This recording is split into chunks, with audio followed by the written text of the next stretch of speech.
Chapter 151 Utter Destruction. Disciple Darren and Disciple Lana rushed through the deep waters with fear and resentment in their eyes as they left behind their martial uncle. The attack of chains of lightning that had caused everything to fall apart appeared in their minds as they moved through the seas even faster. Their only respite was that the attack did not target them. But their younger disciples were all gone. Tears were falling out of the eyes of Disciple Lana as they moved forward. Disciple Lana, don't worry about martial uncle. He has mastered the fifth form of our mountain sea sex secret technique, and won't be taken down easily by people that haven't even begun studying the laws. Disciple Darren looked at the jade beauty with fair skin that was crying and felt his heart soften. At least he and this fair disciple had made it out alive. They would reach the base of the other cultivators and inform them of this injustice, before coming back with multiple people at the Violet Core and Rebirth realms to take down these enemies. The fair beauty that was called Disciple Lana nodded at these words and moved with even more conviction. They had outrun the powerful underwater sh.i.p.s long ago, and were now moving up to leave the deep depths and find the islands full of cultivators above the sea. Disciple Darren's mind wandered as he stared at the face of his female disciple filled with conviction. It made him slightly glad as he survived this ordeal with her. Their relationship would undoubtedly deepen in the future, and he might even be able to perform dual cultivation with this jade bow dash. His thoughts were rapidly shifted as a weird scream they had heard before rang out around them, a silvery figure appearing right above their rapidly ascending figures. The scream shook them out of their stupor as they prepared for battle. Someone had caught up to them, and Emperor Penguin stood tall, his beak raised up too high as its beady eyes struggled to look down at the cultivators beneath it. Its flippers shinned with a silvery light as he raised them up and swung down, a destructive blade of silver light forming and heading towards the two legendary ranked cultivators. The blade of silver light didn't move in a straight line, disappearing and reappearing multiple times as it seemed to descend from all directions towards the two disciples. Mountain Sea Sex fourth style wings of the sea. The figures of the two cultivators shined as grandiose blue wings appeared behind them. Their speeds and power becoming another level higher as they faced this arrogant enemy. Heavy impacts and vibrations could be felt in the sea as one particular martial uncle withstood the attacks from multiple forces, Atlanteans carrying plasma guns, and merfolk swinging tridents that shot out powerful blasts, as well as a collection of legendary beasts that made the battle even more chaotic. OMG, the cultivator at the Rebirth realm had activated a spectacular ability, a form just below the powerful one that got stopped prematurely. It was Mountain Sea Sex 5th style, the Descent of the Emperor. A transparent outline of the most majestic person surrounded the cultivator, a shining blue crown stably sitting atop his head. Two swords letting out powerful vibrations that split apart the surrounding water were present in each hand as Martial Uncle Softsword valiantly faced his enemies. Noah looked at the powerful cultivator letting out the thrumming power of the mythical rank as he couldn't keep a smile from forming on his face. This was a being that was called someone at the Rebirth realm in the world of cultivation. He had various treasures and knowledge that would in no doubt elevate the cards Noah could play with in the future.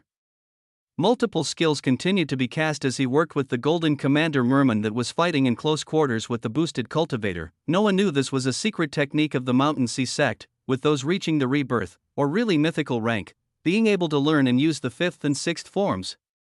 He had already gotten his hands on the first form of these secret techniques, and once this battle finishes successfully he should have even more. His adrenaline peaked as he thought about the hazy figure of the blue dragon the cultivators had to get in a formation just to have enough energy to activate it.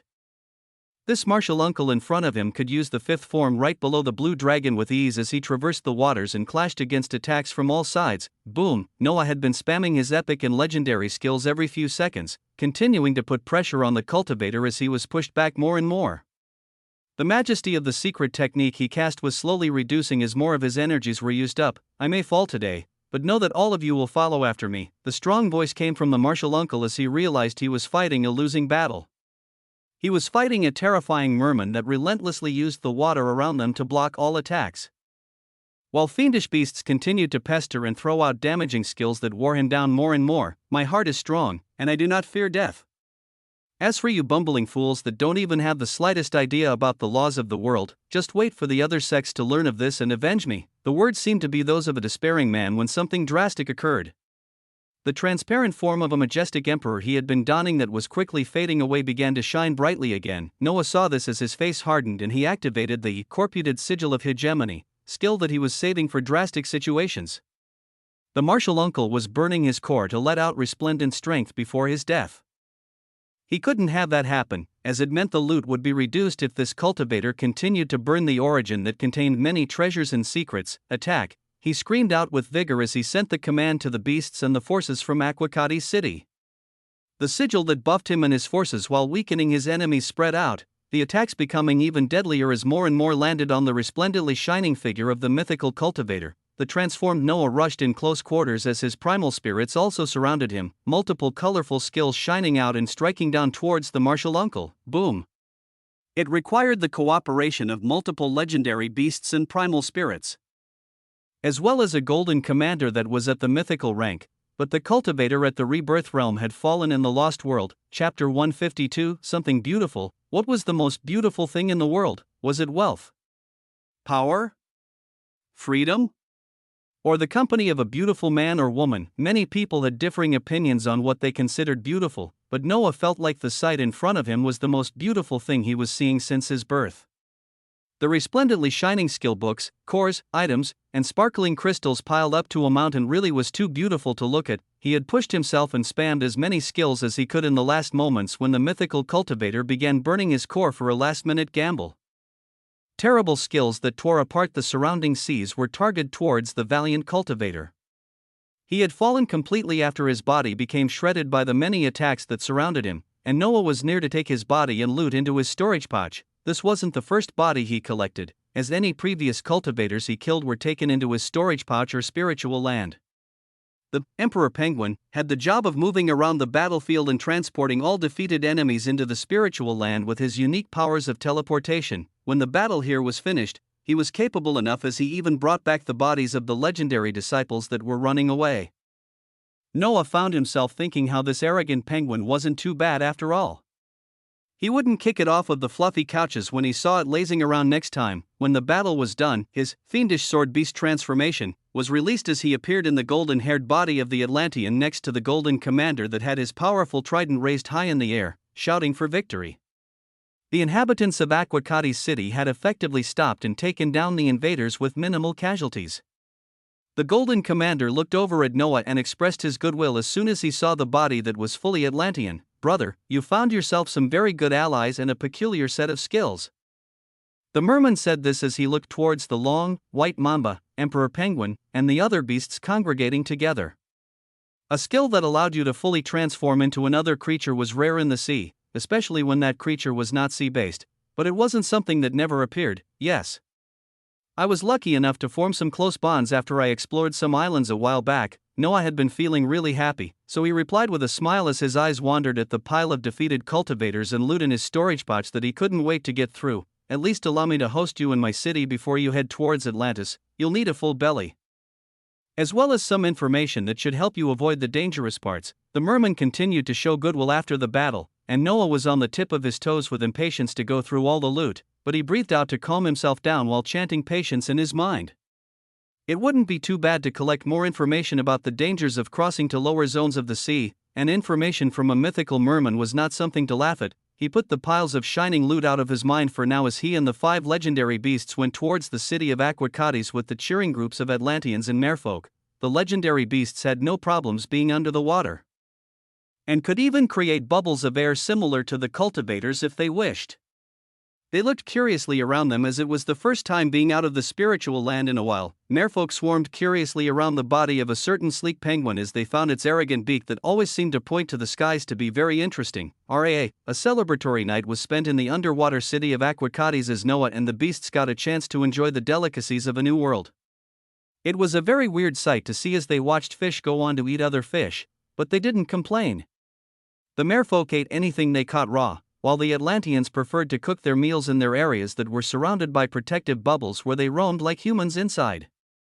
Reinforcements from a nearby city came later, and only got the chance to enjoy the festivities and not the battle. Hours passed like this as Noah talked to the Golden Commander while enjoying the food, learning about a few more things that weren't in the memories of the weak Atlanteans he had taken down some time back. After the festivities died down a bit, Noah said his goodbyes to the Golden Commander as he prepared to set off again, this time wanting to take the shortest route to reach Atlantis. The meeting of powerful humans from the world of cultivators had roused his sense of adventure, and he wanted to start on the plans for those as soon as his current goals were achieved. Demons, Atlanteans, cultivators, there were many groups he had met so far, but the goals remained the same. The one he was going after now lied in the city at the center of the lost world, Atlantis. The Golden Commander nodded as he saw he couldn't keep Noah behind any longer, saying his last appreciative words: "The title of champion is special, and only those at the Neon Commander stage can fight for it. If you are successful among the many powerful champions, a prize that is the peak combination of sorcery and biomedical engineering awaits for you, so work hard." The merman let out powerful words that caused a shining light to cross Noah's eyes as he nodded, thinking about the many treasures he could obtain from Atlantis. This civilization that combined technology and magic, he really wanted to get his hands on their creations. His blood pumped as he left behind the city of Aquacates with the beasts and continued to make his path downwards, finding a time to stop after a few minutes to go into the spiritual land to count his rewards first. The cultivators were not stingy at all, giving him a resplendent pile of rewards that he began going through. First and foremost were the secret techniques that the cultivators of the Mountain Sea Sect were using: Epic, Mountain Sea Sect's second style Blue Fortress, Legendary, Mountain Sea Sect's third style Healing Water, Legendary, Mountain Sea Sect's fourth style Wings of the Sea. Mythical, Mountain Sea Sect's fifth style Descent of the Emperor, Mythical, Mountain Sea Sect's sixth style Dragon Form. The cultivators were truly giving. Disciple Bob and the other two known to be in Violet Core dropped the legendary skills that were the third and fourth secret techniques of the Mountain Sea Sect. The Rebirth Realm cultivator gifted the first skills of mythical rank that Noah got his hands on, and they were spectacular, to say the least. He already received the first form from the epic disciple he had covertly taken before he joined the battle, and now he had the second form too, which granted him all the 6 forms he had seen the cultivators use in this battle.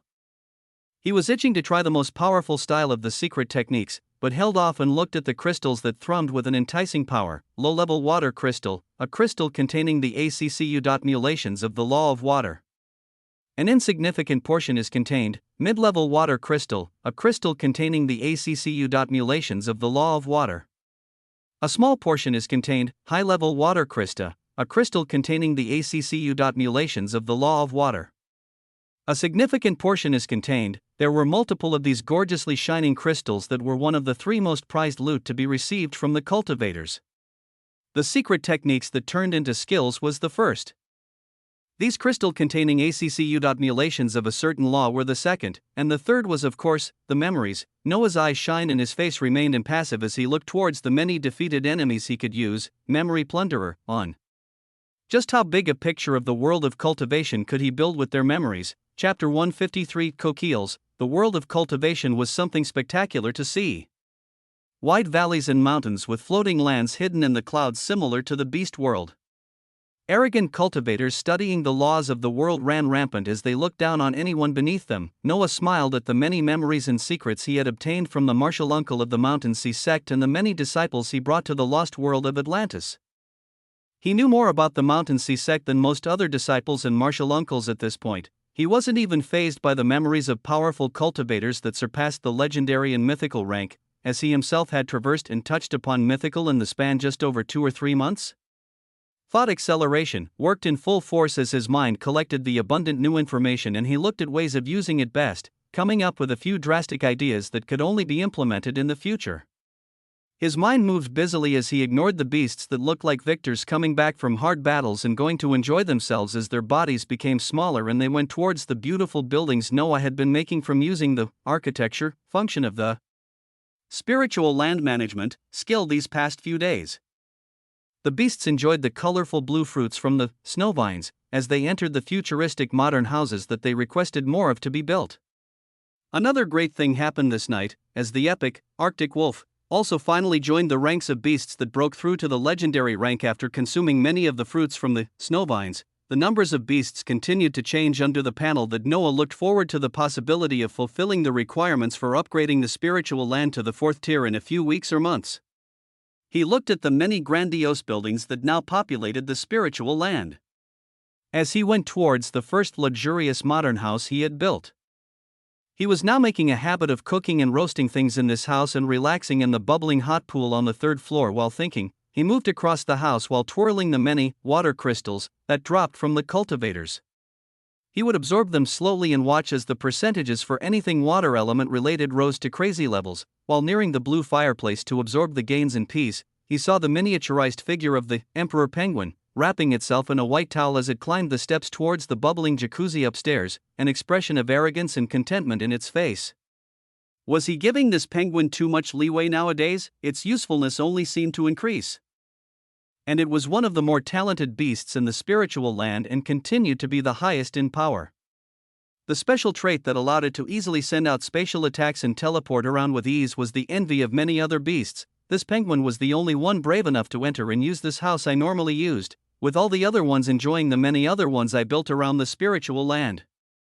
I turned my attention from this peculiar beast and focused on absorbing the water crystals, wanting to see just how big the percentage increase would be for taking down so many cultivators. Plans and hopes continued to bud and grow all around as Noah continued to move in the lost world, continuing to increase in power as he met more and more beings from the vast universe. One particular demon lord was visiting another, even more terrifying one. He had an apprehensive face as he looked towards the teenager surrounded by hundreds of thousands of green eyes all around. Empress, something unsolvable happened to one of the squadrons working under me. His voice rang out respectfully as he watched the teenager eating something unsavory. She was holding on to a large fried piece of meat that she bit into with enthusiasm, her abyssal eyes shifting to the lower-ranked ruler. They should have been at epic rank at most. Why worry so much about it? She asked nonchalantly as she continued to eat her meal. Beside her in the underwater cave was a brightly glowing fire that she used to continue roasting the meat in her hands. They disappeared silently, without even being able to send a word. Our enemies could be grouping up and targeting us in this world. The other rulers and I will be shifting our forces around and move even faster to locate the supreme treasure before the waters become any muddier with more enemies. Don't worry about it too much. Even if it's a mythical rank moving around actively, look at what I did to this one. Her eyes shifted to the side where an Atlantean lay, barely letting out bated breaths as his right leg was missing in its entirety. Isn't it funny? He looked at me in horror when I sawed his thigh and began roasting it. Like it was the most unbelievable thing. Doesn't he realize he does the same thing to the poor little fishes? To me, he's just another poor little fish that I caught in my net. The apprehension in the lower-ranked demon lord only rose as the conversation continued. The being that was getting roasted was something at the same rank as him, the fear he felt towards this necromancer of chaos only increasing. Emperor Ball mentioned you would actively help us when you descended here. A sharp light passed through Barbados's eyes as a heavy pressure descended on the demon lord of the 29th rank. You think you can push me just by uttering his name? The voice was cold and emotionless. None of the playfulness and laughter that was there just a moment ago showing itself. The pressure Astaroth felt only increased as he let more words escape his lips. I meant no disrespect, Empress. There are just powerful enemies in the zones we're currently searching in, and it would be of huge help if we had your presence in the abyssal zone while we move around. The pressure and cold light did not leave the teenager's face as she looked coldly at the demon lord. Her bottomless eyes locked on to the eyes of the kneeling Astaroth.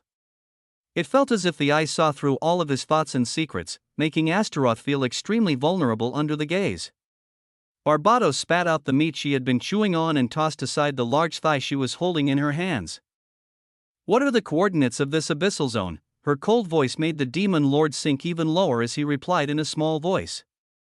Barbados looked at this kneeling figure and nodded. The green circles of light around them that spread out for miles began actively moving yet again. A half-eaten Atlantean lay broken and barely breathing as the necromancer of chaos began moving towards the abyssal zone.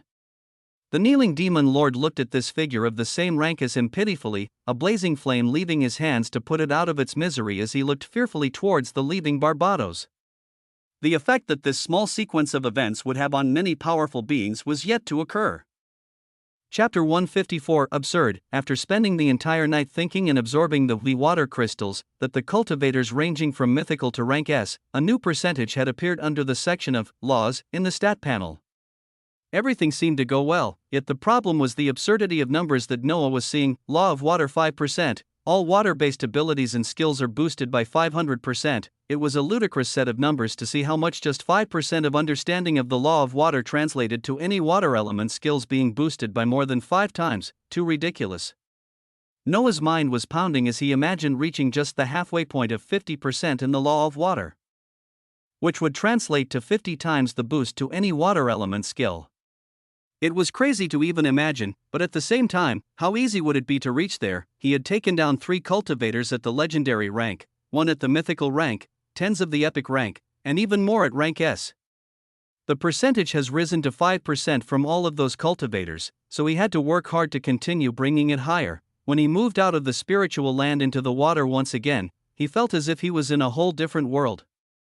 The 0.1% he received the first time didn't give changes that were too noticeable, but the 5% increase in the law of water caused a significant change that he noticed right away.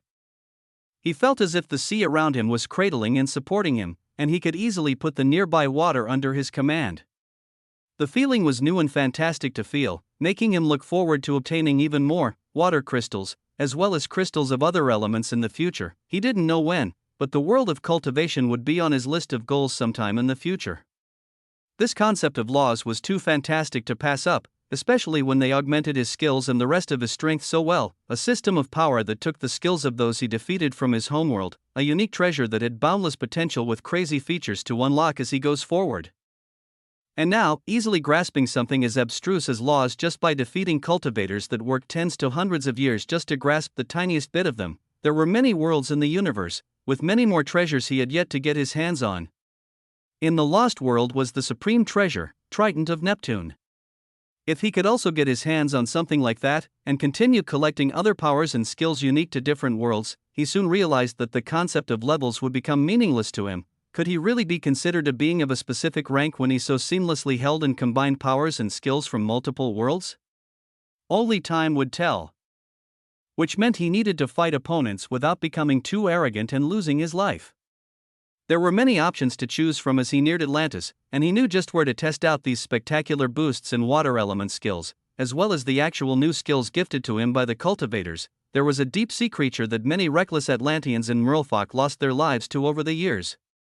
It stayed in a specific region that was always known to be one of the danger zones to steer away from, as passing through it would almost always guarantee your death. It roamed in a zone that wasn't too far off from the city of Atlantis. It was the terrifying creature of the mythical rank, the anglerfish.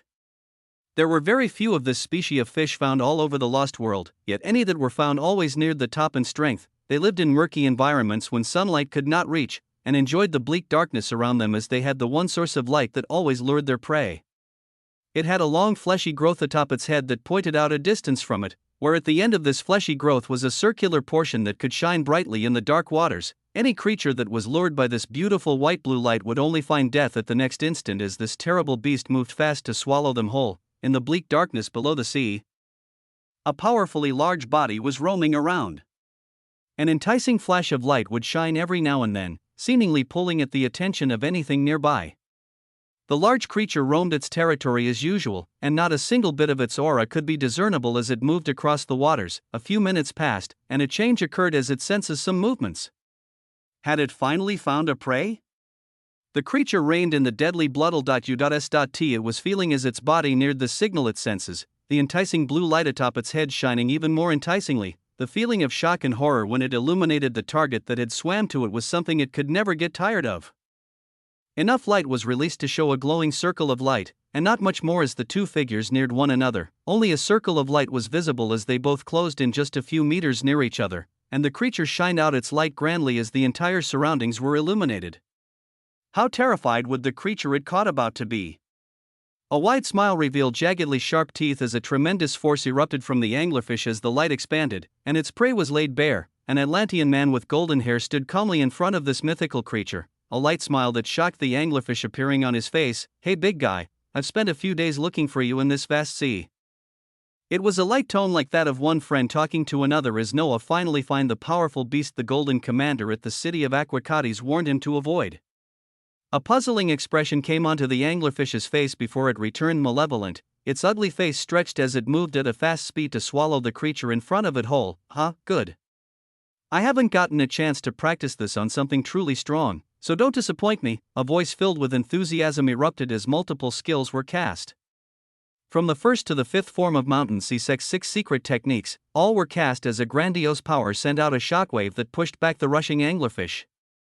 The first style, Water Sword. The second, Blue Fortress. The third, Healing Water.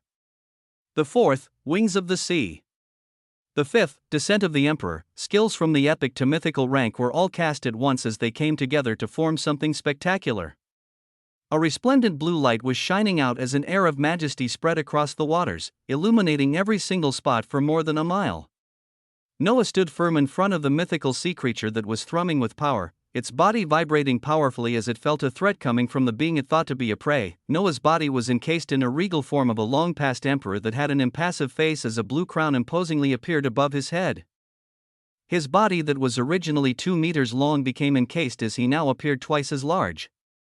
Brilliantly shining blue wings spread out from behind him as they made the descent of the emperor feel even more seamless. 2 vibrating blue swords that seemed to be calling for blood were in both of his hands as a walled piece of armor seemed to form around the already powerful body, making descent of the emperor become even more solid as the resplendent light increased.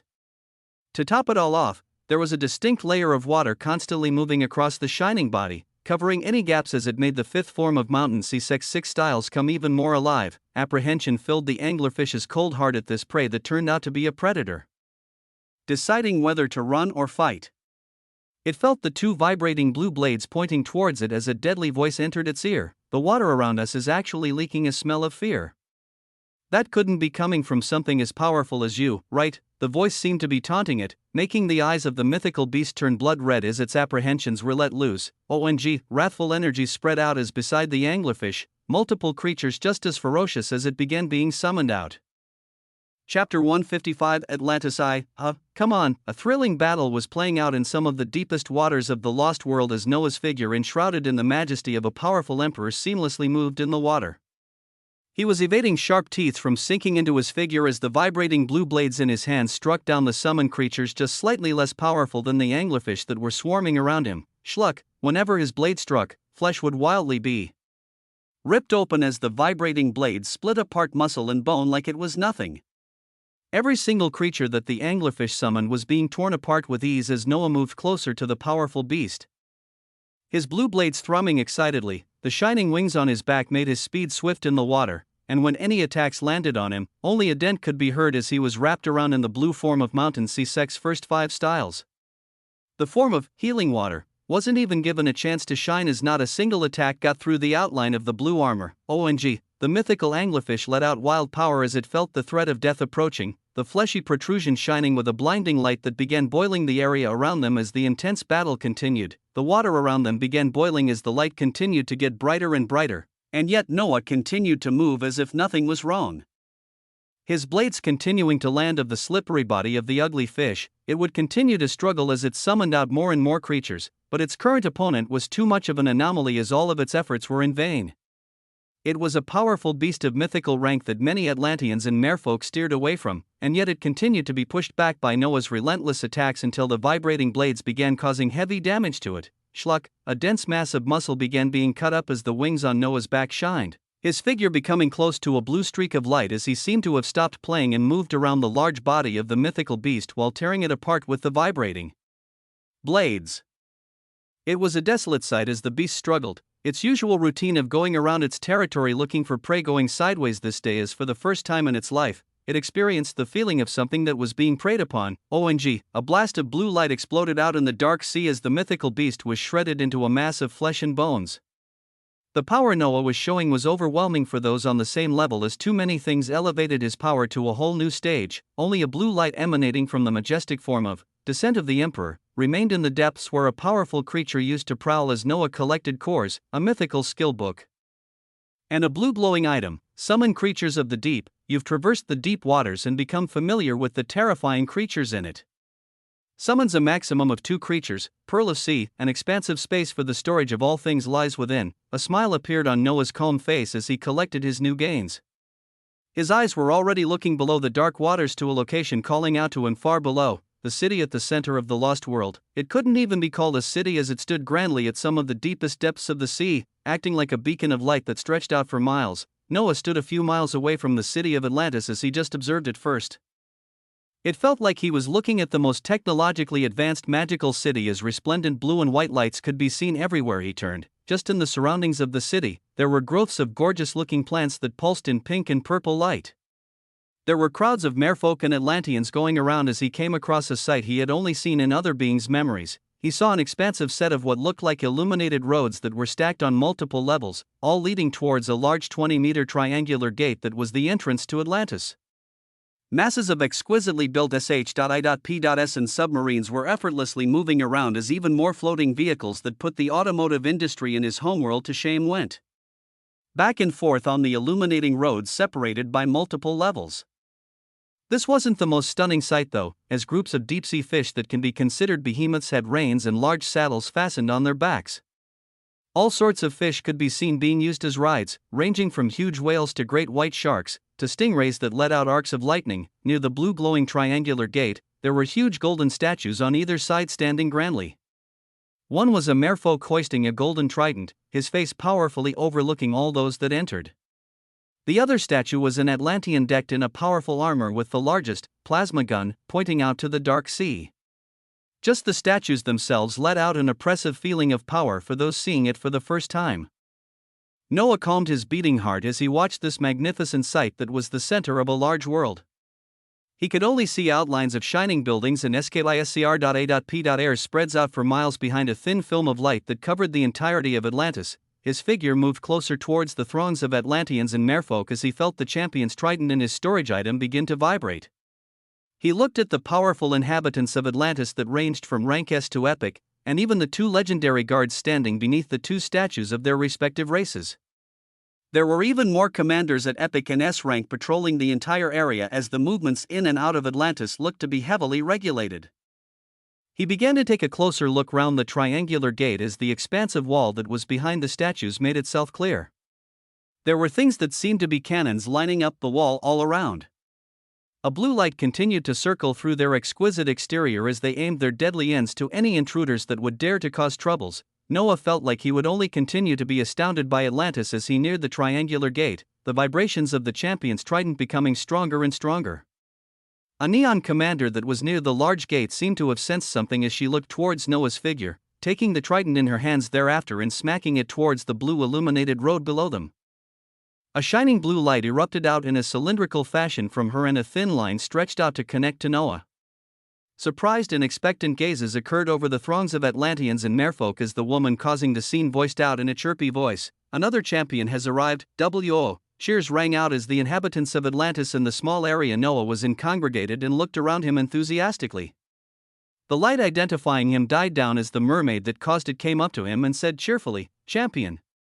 Welcome to the city that never sleeps, the center of technology and magic, the city of Atlantis." Chapter 156 Atlantis 2, the triangular gate that was more than 20 meters tall had a thin blue line that everyone had to pass through. If you didn't have something that identified you as an inhabitant of Atlantis, you wouldn't be able to get in. Noah followed the mermaid that had caused a commotion outside by grandly pronouncing his arrival as they crossed the thin film of light. It felt as if multiple unknown things were scanning him up and down. The champion's trident he had taken out blinking twice in his hands as he passed through with no problems. The mermaid looked back at him as behind her, the full grandiosity of Atlantis spread out before Noah's eyes. He thought there were a lot of golden sh.i.p.s and submarines outside, but he was hugely mistaken. The inside of the underwater city was even more spectacular as architecture of all sorts of styles and sizes could be seen. Pulsating lines of light that seemed to connect everything were spread throughout, making Atlantis seem very lively. The city always gives a shock to newcomers. "Come this way, I'll show you the exciting place where you'll be spending some time in a few days." The mermaid was very bubbly and chirpy, making someone question the aura she held at legendary rank as she moved around. Her name was Ula, and she was the neon commander in charge of bringing in the new champions and preparing them for the things to come. They swam around the huge city that could be considered an empire by itself as she pointed out everything around her as if she was seeing it for the first time herself. The city seemed to be mostly underwater, with a few places having barriers that provided pockets of air where Atlanteans gathered. "This is the gem of knowledge." She pointed to the extravagant building that seemed to be carved out of a large blue gem, where it had the outline of shining pages at its center. "It holds all the knowledge about our world, the mysteries and unsolved phenomena, as well as the terrifying creatures prowling in the deepest waters. Give it a visit sometime to expand your knowledge." She pulled Noah to the next places she wanted to show as he followed along with an exasperated expression, finding the pace of this mermaid much too fast as he enjoyed the illuminated surroundings of Atlantis. It was the scene of innovation and life vibrantly budding as he was taken around for a tour that lasted more than an hour, and even then he had barely seen a percentage of Atlantis. The mermaid, Ula, knew how to read the mood as she smiled and pulled Noah along to one last place. It was a less congregated place where a few guards patrolled, and they were granted access with Ula in the lead. She brought him next to what seemed to be another blue road that extended for miles, though this one had what seemed to be train tracks running alongside it. They waited just for a moment as something zoomed near them, a beautifully sculpted tube that sprouted mechanical wings on each side opening its doors towards them. "Ha, I'm sure you haven't used one of these before. Come in, our next place is the one you'll want to know about the most." Ula's chirpy voice enthusiastically rang out as she pulled Noah into the tube that blazed down the shining blue road at extreme speeds. Noah looked at the passing blurs of buildings, Atlanteans, and merfolk as the tube sn.a.k.e.d across the connected roads of Atlantis and brought them further inwards at an alarming pace. He couldn't help but ask, "These roads run throughout all of Atlantis?" he asked while he sat down on the seats of the futuristic little train as the mermaid beside him continued talking. "Everything in this city is connected, and the roads with these mini high-speed hydro trains are just one way of that. As long as you know where to go, it won't take you too long to get there. We're going to the Aqua Tower that lies near the center of Atlantis. That's where new champions gather every week to see if they have what it takes to become the Seekers of Atlantis." Her eyes shined powerfully as she mentioned the word Seekers. This was the title that those who were considered champions could achieve in order to gain the knowledge and secrets that those in the upper echelons of Atlantis held on the supreme treasure that everyone was searching for, the treasure that the first ruler of Atlantis held, allowing him tremendous power that allowed him to establish dominion in some of the deepest parts of the sea and establish the city of magic and innovation that's existed until now. Yet, when the late king went missing some time back, so did the supreme treasure. Since then, there had only been a period of incessant searching, but nothing has been found. The blurs of light around them passed as the hydro train with mechanical wings came to a stop in a clear environment with very little noise. There were a few powerful auras congregated around the area as they surrounded a large golden tower that rose above the seas. The tower was meticulously built with an archaic design that seemed to be modified for the modern Atlantis as it stood grandly in front of them. Ula raised her trident as she stood proudly in front of Noah. "This is the Aqua Tower, a treasure built by the first king of Atlantis." She turned towards Noah and looked him straight in the eyes, her trident pointing towards the Aqua Tower that was drawing in his eyes. "In a few days, the selection to see just which champions can become Seekers of Atlantis will take place once again. What you see currently is just the outer look of the tower, and your goal lies below." Noah's eyesight moved towards the ground that the mermaid was pointing at, as he could see a thin outline of the same tower that seemed to be much larger going down into the ground. "Those who wish to become Seekers have to descend at least to the 70th floor in order to obtain a treasure that will initiate them into their new role. Many neon commanders have tried, with very few that stood at the peak of that level passing the 70th floor. It's mostly golden commanders that usually make it through and obtain the most rewards." The neon and golden commanders she was mentioning were naturally legendary and mythical ranked individuals. Noah's power had already risen to the mythical level, and he wondered just how far down he could go in this tower where treasures lay waiting for him. This was one of his goals in coming to Atlantis. Past the 70th floor of the Aqua Tower was a treasure created from technology and magic, something that everybody holding the title of champion wanted to get their hands on, if you were strong enough to reach that level. The expertly synthesized golden serum will land in your hand. It was the pride and joy that granted such incredible strength to King Neptune. You must have heard of its effects to be standing where you are now, so the one advice I can give you is, go as deep as you can. The mermaid that was always speaking a chirpy, enthusiastic voice turned serious as she said this. The deeper you go, the more concentrated the serum becomes, and the more power you will gain after taking it. Noah nodded at these words as many thoughts passed through his mind, and she continued, this time getting back to her cheerful self. The new selection will start in a few days, so you have some time to enjoy Atlantis as it should be enjoyed. I'll lead you to the lodging where you'll be staying. Noah followed closely behind the mermaid as he took in the expansive Aqua Tower one last time, his gaze lingering on a shining blue square on the right side of the tower that held multiple numbers with names in front of them.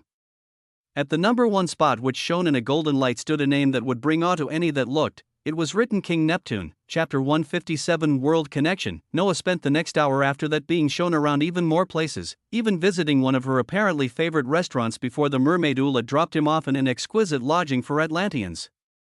The futuristic house was surrounded by a bubble of air, and inside it were multiple Atlanteans dressed in servant clothing that attended around the house. Noah gave his farewell to the mermaid that was extremely welcoming as he toured the lodging, looking forward to most likely finding all of the blueprints of these buildings and architecture he observed here appearing in his spiritual land. He let the attendants that were moving around the lodging know he wouldn't be needing them, And he finally let out a breath as he found himself alone once more. He looked around the house for a few more minutes before going into one of the rooms that held large soft bedding, where he closed the door and his figure disappeared. He had received a message some time back that something that needed some time to successfully occur would finally be happening. He had a few days before the next round of selection to see who was capable of becoming a Seeker of Atlantis occurred, so before that he planned to go back to a place he had promised to go back to frequently. It had already been over a week since then, and he wondered how things were going. He used shapeshifter to change forms once again, and spatial travel was used as Noah's figure seamlessly traveled far distances yet again. A dazzling woman dressed in a light blue dress lined with fur was staring out from the terrace of a large manor atop a floating peak in the sky. It was a scene that would be a young man's dream as the fair woman looked with forlorn and a bit of frustration. Her mind seemingly thinking of many things. It was late at night, so she let out a sigh as she turned around to head back into her room when something dazzling occurred. Her eyesight that was only looking at the darkness and a few lights leading further into the manor found the world in front of her turning a bright shade of gold. Her frustrated expression was instantly wiped away as the figure of the man she was thinking about appeared in front of her. She wanted to say many things, but before she even had the chance she found their two figures shifting locations and appearing in a unique place she hadn't been to in a while. They appeared inside the frozen plateau spiritual land as Noah moved in advance to escape prying ears. A light smile was on his face as he adopted an apologetic expression on his face. Hey Pa. A light impact resounded beside the location just outside the futuristic modern house in the spiritual land. Adelaide had jumped onto Noah's body, tightly grabbing him and not letting go as her worries eased. Sorry I didn't come back even sooner. How's everything? Noah pulled her from his chest as he wanted to check how things were developing so far, before preparing her for a big surprise that would be happening sometime soon. The Queen of the Frozen Kingdom looked up as she observed Noah and the exquisite architectures around them. She didn't reply as she grabbed his hand and led him into the futuristic manor in front of them. Her face that of someone on a mission. The Frozen Kingdom had continued its rapid period of development with the boom in the agricultural sector that allowed them to establish trade with the mythical kingdoms of the beast world. There were a variety of products they exported, but their most profitable ones were the products made by the sacred rye that was planted in the spiritual land. With no forces placing them at war, it was a period where everyone strengthened themselves while working harder to prepare for any similar scenarios in the future. The Frozen Kingdom traded for specialty products of other kingdoms as well as gaining an abundant inflow of cores that continued to strengthen their people. Expansion of the kingdom continued as more and more humans and beastmen came to establish themselves in the Frozen Kingdom, the policies of the old king of accepting people of all races still increasing the workforce of the kingdom. Adelaide was sitting on a fluffy couch with a thick book in her hands as she looked to be in a happier mood with all her frustrations gone. She had on light blue bloomers and a tank top as her abundant blue hair messily rolled down to below her shoulders. She was talking while looking over the many things written in the thick book, Noah's head resting on her thighs with his eyes peacefully closed as he listened. It was a calming scene to look at as the pitter-patter of little feet could be heard. And an arrogant miniaturized penguin appeared with a large tray of already matured and cut-up pygmy melons and the ice blue fruits from the snow vines. Adelaide's fair hand reached out to grab some fruits as she continued to talk, the sleek penguin retreating to the side as it stared at the figure of Noah blissfully lying on the queen's lap with contempt. It seemed like the higher-ups of the mythical kingdom had already made contact with Adelaide, especially the powerhouse of the mythical Phoenix Kingdom that had visited to look for Noah. The expansion and advancement of the Frozen Kingdom was overall continuing to do well as the days passed, and it would only go faster from here. Noah's resting eyes snapped open as he received a message and then began feeling the area around him begin trembling. The project that two worlds were undertaking these past few days was finally coming to fruition. A significant amount of time was put in this time around to reduce risks as much as possible, and the final touches were being put in place now as the process finished. At that instant, a blinding white light briefly covered the beast world, as well as Noah's homeworld. When the white light passed, surprising changes began to occur, even more so in the younger world that initiated the connection. The changes in the beast world would be just as surprising though, because when things settled down, the inhabitants of the beast world began seeing new things in their line of sight. Noah observed the settling of essence around them as he turned to the surprised Adelaide and said, "Do you see something in the corner of your eyes?" The queen thought she couldn't be any more surprised, but found her mouth opening blankly as she saw a status panel for the first time in her life. Her newly risen strength of epic rank was clearly shown with all of the skills she had been using, and even more new things as her eyes passed through the spectacular panel and she read things like, skill combination, the connection between the two worlds was successfully established, and the system of power that the inhabitants of Noah's blue planet enjoyed had now appeared in the beast world as well. The ways that the inhabitants of the beast world raised their strengths would also become accessible to the humans in Noah's world, and the spectacular feature of traveling across the two worlds would soon be established to become the norm sometime in the future. The two worlds were rapidly changing as a new age was being ushered in. Chapter 158 Advancing. The inhabitants of the two worlds felt that something had changed on a certain day. The differences were more obvious for the beast world as something completely different from what they knew was introduced to them. The strength of the powerhouses at the peak of power could quantify their strength and even do fantastical things like combining the skills that they had been proficiently using over the years. A period of tremendous change would occur over the coming weeks. As for the effect this would cause on a grander scale, many had yet to realize or find out. Noah's next few days were a period of relaxing by viewing the sights of Atlantis by day and spending the nights in the beast world and his homeworld while watching how others were adapting to the new changes around them. Spending the time in the frozen kingdom with the icy queen was fun, while the time spent on the hidden village in his homeworld was very peaceful. It was a stark contrast for both of them when he got back to Atlantis that was filled with wonder and lights all around. Noah had many cores, items, and skill books that he didn't have any uses of. In his hands were many skill books of the different styles of mountain sea sect that the disciples he took down gifted. Many were given to Sophia as she handled distributing them to the chosen protectors that continued to rise in strength, their speed becoming even higher as many epic and legendary cores would soon start landing in their hands. A few of the loot he hadn't had any use for were left to Adelaide as her strength now neared the peak of epic rank, her body becoming used to consuming many of the icy blue fruits from the snow vines, as well as the cores Noah provided. In the spiritual land, 3 more beasts had fully advanced to the legendary rank after consuming many of the same fruits that were specially cultivated for them. And Noah was looking forward to the ripening of the icefire persimmon in less than 2 weeks to see just how much more rapidly the ranks of the beasts could be increased. His skills were continuing to grow as fast as usual, and he wasn't spending all of his time just slacking off, making sure to continue spamming and training with the beasts to rapidly increase his skills proficiency. This brought about some new skill combinations: Hellish Descent Absolute Zero, Epic Destructive Domain, Summon Holy Blight Lifesteal, Epic Summon Saint of Death. The description under the newly synthesized Summon Saint of Death was particularly interesting, making one think how much this virulent abomination from long ago could continue to grow. Summon Saint of Death, having already had the capability of moving the dead to its whims, now it can steal away the life force of those it comes into contact with for its own amuse.e.m.e.int. Among its tools are Defiler, Devouring Breath, Two-Faced, and Life Drain. Noah continued to look forward to the development of his first summon while also checking out the mythical summoning skill he received from the anglerfish a few days back. 2 mythical creatures came out with the use of the skill, their shapes similar to the disgusting anglerfish as they looked around menacingly. Their powers were amplified and stronger in the sea, but they were just as terrifying on land as they used their dense essence to float dangerously in the air. The lack of water not bothering them one bit, adding on to Noah's unique skill, Primal Conjurer, which allowed him to now summon primal spirits at the mythical rank. It meant he could now summon 4 powerful allies on the same level as him. There were new additions to what creatures could be summoned with Primal Conjurer. After he entered the mythic rank, Primal Conjurer, 2 primal spirits of the same level are called to your side. Currently available spirits: Troll, Manticore, Dullahan, Basilisk, Red Dragon. There were 2 new additions of available spirits, the Red Dragon out of the 2 of them seeming very enticing. Noah felt that his strength continued to break through more and more boundaries as he finished sorting everything out and neared the time where he would be descending the Aqua Tower for the treasures and information lying beneath it. The golden serum was something only the most powerful Atlanteans and merfolk had the luxury to receive, and he wanted to be among them. He finished moving rapidly across the 3 worlds and settled back in Atlantis once again, leaving the inhabitants of both the newly connected worlds to adapt to the new changes.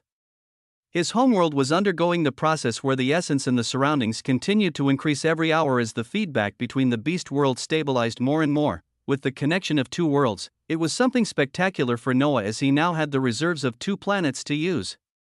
He didn't feel any sort of boundless strength from it though, similarly to how when he first awakened he felt nothing with his focus remaining blank. All he did was access the abundant reserves to cast skills as much as he wished. There wasn't any feeling of using too much when he was connected to one world, and now that it was 2 he didn't think he would ever come across that feeling. The future looked grand as he made his way from the lodging and into the bright world of Atlantis. Today was particularly bustling as many Atlanteans and merfolk were headed towards the surroundings of Aqua Tower to watch the possible rise of new seekers of Atlantis. Noah found himself a hydro train and he soon arrived at the location that used to be quiet and serene, now being fully packed with colorful figures of mermaids and other interesting individuals. The Aqua Tower stood grandly as it was now surrounded on all sides by figures floating in the sea.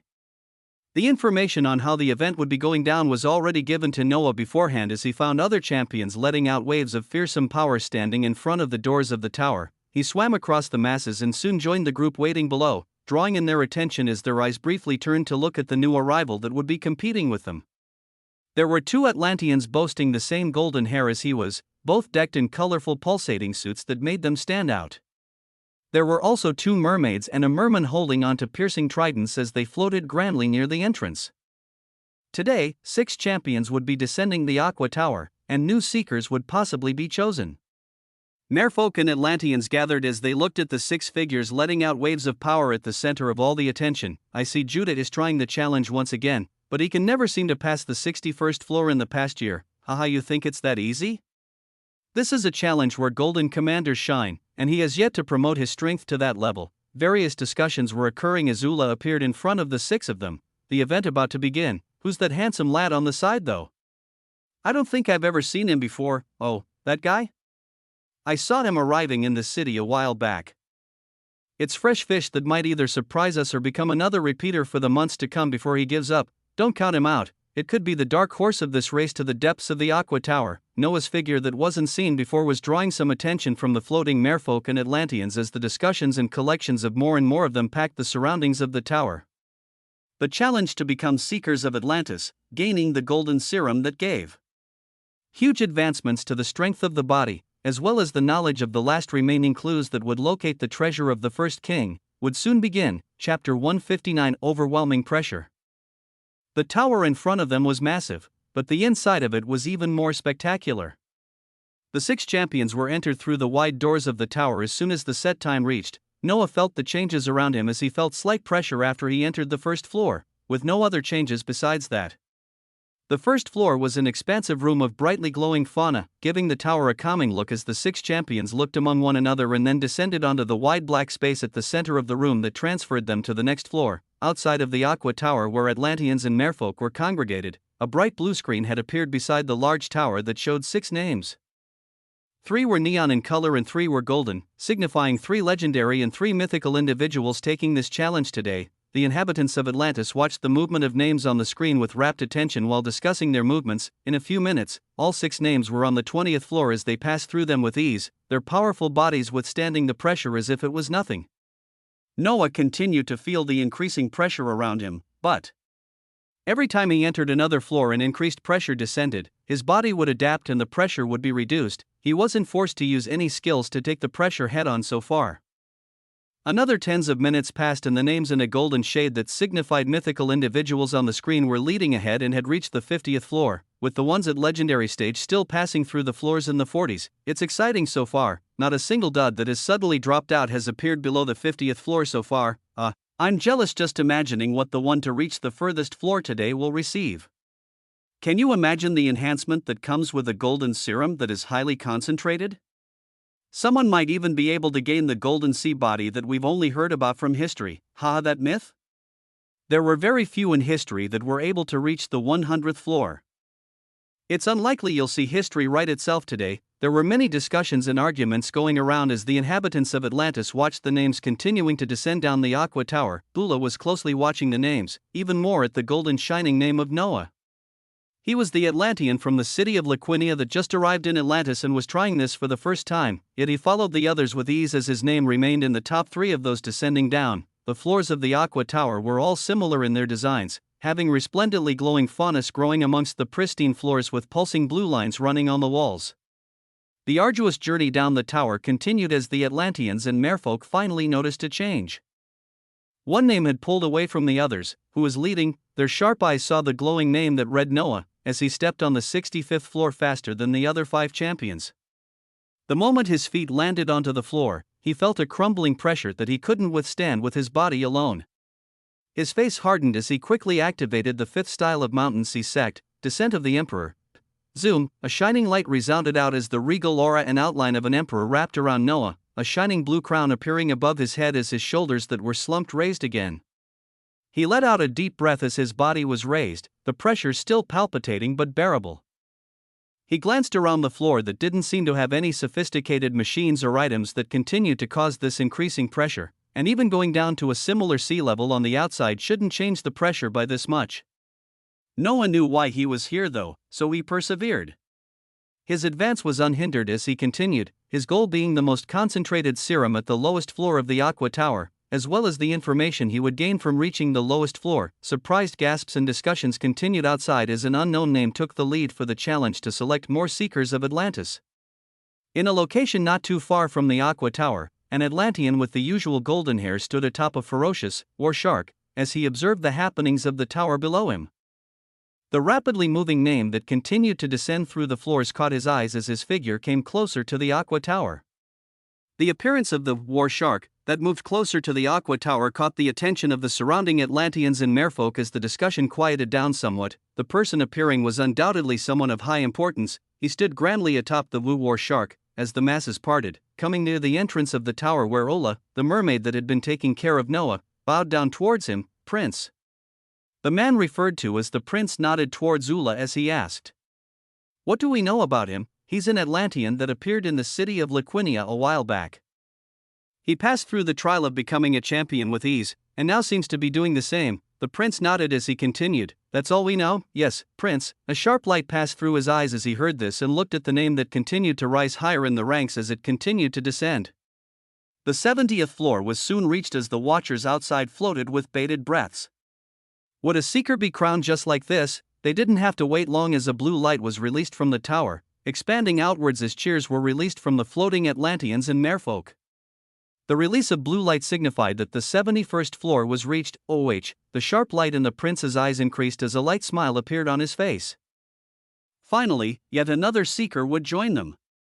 He was thinking of a way to give them a grand welcome when his thought stopped as the light that was on the 71st floor quickly entered 72. Silence came to the surroundings as the people realized what had occurred. The contestant Noah had not taken the prize at the 71st floor and continued further down.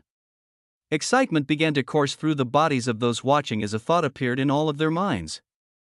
Were they about to witness something incredible? A few minutes back before Noah went further down the tower, a mechanical voice had resounded on the 71st floor as soon as he stepped in. "Successfully cleared 70 floors, grade 3 golden serum is available as a reward. The modification that will be carried out will grant you a body that will be as tough as neon battlesuits. Will you claim the reward or continue?" An elevated clear glass table magically rose from the ground as mechanical attachments with long needles appeared in the room. The tubes had golden liquid flowing through them as they waited for Noah's reply. He looked around at the astounding sight as his face remained firm and he replied, "I will continue." Chapter 159. Overwhelming pressure. The tower in front of them was massive, but the inside of it was even more spectacular. The 6 champions were entered through the wide doors of the tower as soon as the set time reached. Noah felt the changes around him as he felt slight pressure after he entered the first floor, with no other changes besides that. The first floor was an expansive room of brightly glowing fauna, giving the tower a calming look as the 6 champions looked among one another and then descended onto the wide black space at the center of the room that transferred them to the next floor. Outside of the Aqua Tower where Atlanteans and merfolk were congregated, a bright blue screen had appeared beside the large tower that showed 6 names. 3 were neon in color and 3 were golden, signifying 3 legendary and 3 mythical individuals taking this challenge today. The inhabitants of Atlantis watched the movement of names on the screen with rapt attention while discussing their movements. In a few minutes, all 6 names were on the 20th floor as they passed through them with ease, their powerful bodies withstanding the pressure as if it was nothing. Noah continued to feel the increasing pressure around him, but every time he entered another floor and increased pressure descended, his body would adapt and the pressure would be reduced. He wasn't forced to use any skills to take the pressure head-on so far. Another tens of minutes passed and the names in a golden shade that signified mythical individuals on the screen were leading ahead and had reached the 50th floor, with the ones at legendary stage still passing through the floors in the 40s. It's exciting so far, not a single dud that has suddenly dropped out has appeared below the 50th floor so far. I'm jealous just imagining what the one to reach the furthest floor today will receive. Can you imagine the enhancement that comes with a golden serum that is highly concentrated? Someone might even be able to gain the golden sea body that we've only heard about from history. That myth? There were very few in history that were able to reach the 100th floor. It's unlikely you'll see history write itself today. There were many discussions and arguments going around as the inhabitants of Atlantis watched the names continuing to descend down the Aqua Tower. Ula was closely watching the names, even more at the golden shining name of Noah. He was the Atlantean from the city of Liquinia that just arrived in Atlantis and was trying this for the first time, yet he followed the others with ease as his name remained in the top 3 of those descending down. The floors of the Aqua Tower were all similar in their designs, having resplendently glowing faunus growing amongst the pristine floors with pulsing blue lines running on the walls. The arduous journey down the tower continued as the Atlanteans and merfolk finally noticed a change. One name had pulled away from the others, who was leading. Their sharp eyes saw the glowing name that read Noah, as he stepped on the 65th floor faster than the other 5 champions. The moment his feet landed onto the floor, he felt a crumbling pressure that he couldn't withstand with his body alone. His face hardened as he quickly activated the 5th style of mountain sea sect, Descent of the Emperor. Zoom, a shining light resounded out as the regal aura and outline of an emperor wrapped around Noah, a shining blue crown appearing above his head as his shoulders that were slumped raised again. He let out a deep breath as his body was raised, the pressure still palpitating but bearable. He glanced around the floor that didn't seem to have any sophisticated machines or items that continued to cause this increasing pressure, and even going down to a similar sea level on the outside shouldn't change the pressure by this much. Noah knew why he was here though, so he persevered. His advance was unhindered as he continued, his goal being the most concentrated serum at the lowest floor of the Aqua Tower, as well as the information he would gain from reaching the lowest floor. Surprised gasps and discussions continued outside as an unknown name took the lead for the challenge to select more seekers of Atlantis. In a location not too far from the Aqua Tower, an Atlantean with the usual golden hair stood atop a ferocious war shark as he observed the happenings of the tower below him. The rapidly moving name that continued to descend through the floors caught his eyes as his figure came closer to the Aqua Tower. The appearance of the war shark that moved closer to the Aqua Tower caught the attention of the surrounding Atlanteans and merfolk as the discussion quieted down somewhat. The person appearing was undoubtedly someone of high importance. He stood grandly atop the war shark as the masses parted, coming near the entrance of the tower where Ola, the mermaid that had been taking care of Noah, bowed down towards him. Prince. The man referred to as the prince nodded towards Ula as he asked, "What do we know about him?" "He's an Atlantean that appeared in the city of Liquinia a while back.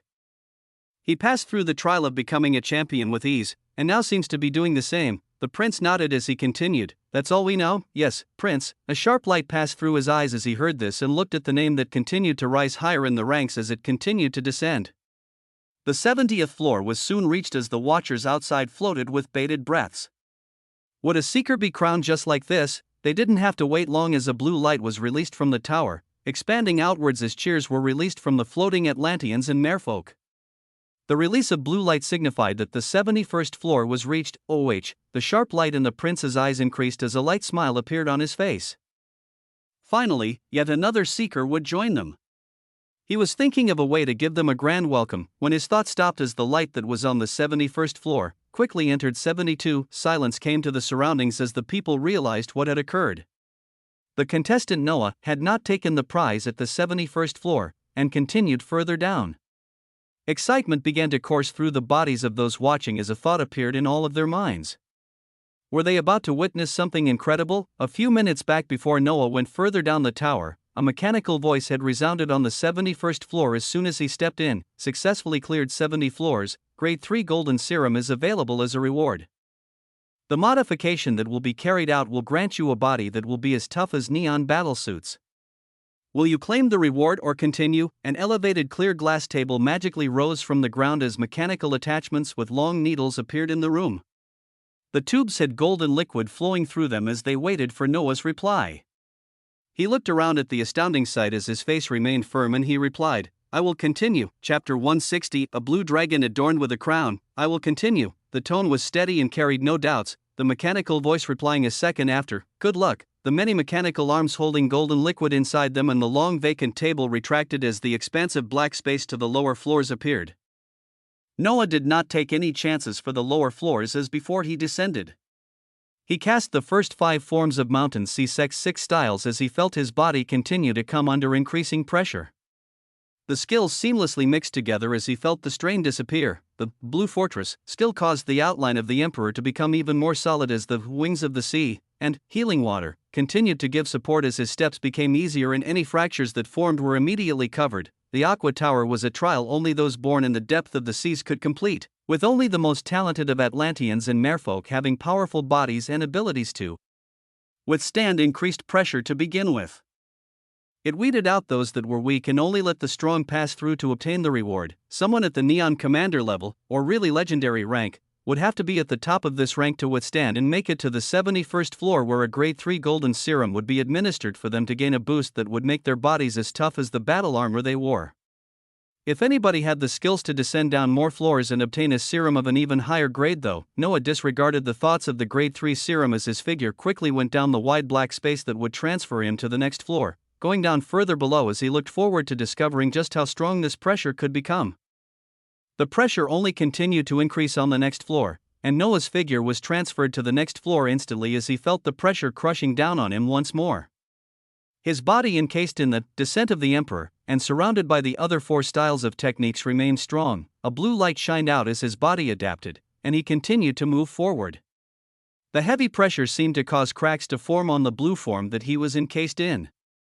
The style of healing water continued working at maximum capacity to repair and heal any cracks that formed. The Atlanteans and merfolk outside continued to watch with bated breaths as they saw the name shining in gold continue down from the 71st floor to the 75th floor in but an instant. And the name continued to go down unhindered. The person who Ula referred to as the prince had taken out a mechanical device and pressed a few buttons on it, a message being sent to a few people of high importance. Something spectacular would be happening in Atlantis today. He played within the mechanical device for only a few seconds, but when he looked back up again, the golden name indicating Noah was already on the 79th floor. The other 5 contestants that were still descending seemed to be all but forgotten as all the attention was turned to one person, on the 79th floor. Noah really felt the strain on his already cast skill and body, as the pressure seemed to come on all sides. Even though he didn't want to do it yet, he was forced to cast the 6th style of the Mountain Sea Sect's secret techniques, the dragon form, zoom. A tremendous blast of power erupted outwards as Noah was elevated and his body appeared 10 meters higher in the air. A blue outline of a ferocious regal dragon began to form all around him, his body placed at the forefront in the center of its head. The blue dragon that required a mythical cultivator, as well as multiple legendary and epic cultivators to power up, was cast in the hands of the lone Noah. ONG, the skill finished being cast as a blue dragon resplendently came to light. The pressure that was weighing down on Noah became completely ignored at the advent of this skill. This wasn't just the blue dragon by itself, it was the blue dragon that was cast while the rest of the 5 styles of the Mountain Sea Sect were also cast. The outline of the blue dragon had an arrogant expression on its face as a blue crown laid on top of it. Besides the 2 resplendent blue wings on its back, even shinier white ones had appeared on it, giving the picture of a dragon that had 4 wings powerfully attached on its back. Its scales and figure that were somewhat transparent when it was cast by the cultivators was now much more solid, making the figure of the dragon look extremely real and indistinguishable from the real one. Roar. A roar of power escaped the jaws of the resplendent blue dragon as the crown on its head shined. The pressure was offset by a huge amount as the outline of the dragon went towards the black space that led towards the lower floors, its large claw just swiping downwards before its body was transported down to the 80th floor, and then quickly to the 81st. The moment that this was passed, what appeared on the 71st floor occurred once more, a mechanical voice ringing out, successfully descended 80 floors. Grade 2 Golden Serum is available as the reward. Will you take the reward or continue? A stentorian voice resounded from the head of the blue dragon as Noah replied, I will continue. The empty table and mechanical arms that had called the liquids positing through them had briefly appeared and disappeared once again as another black space appeared on the ground of the 81st floor. With no period of waiting, Noah went down once again, 85th, 86th, 87th, 88th, 89th, 90th, 91st. The same scene and the same repetition occurred on the 91st floor, successfully descended 90 floors. Grade 1 Golden Serum available for the reward. Will you take the reward or continue? The mechanical voice rang out as Noah stood protected inside the form of the blue dragon. He had already come this far, and if he stopped here and took the reward, he would be disqualified from proceeding forward. He felt confident to continue until he received the ultimate prize. The pressure that continued to increase had not been able to do a single thing to the powerful dragon form. that required to be powered up by many beings. Noah didn't even know the extent of its power as he continued his descent down the tower, which he knew should have increased pressure that would bring the most average mythical individuals to their knees. He replied with the same determined voice, "I will continue." His actions didn't mean too much to him because he already planned to go all the way down until he got the most concentrated form of the golden serum and the most specific information on the whereabouts of the supreme treasure, the trident of Neptune, but his actions were causing shocking waves on the surrounding waters outside of the Aqua Tower. Be it merfolk or Atlantean, they were all staring in stupefaction as they watched the name Noah Osmond climb higher and higher on the board, observing the 6 champions. People soon noticed something on the separate leaderboard that was attached to the Aqua Tower different from the electronic screen that was showing these 6 contestants today. Another name had appeared as it climbed through the ranks that were established for a long time. The golden leaderboard that was attached to the Aqua Tower and holding the name King Neptune is the first to have reached the lowest floor of the tower.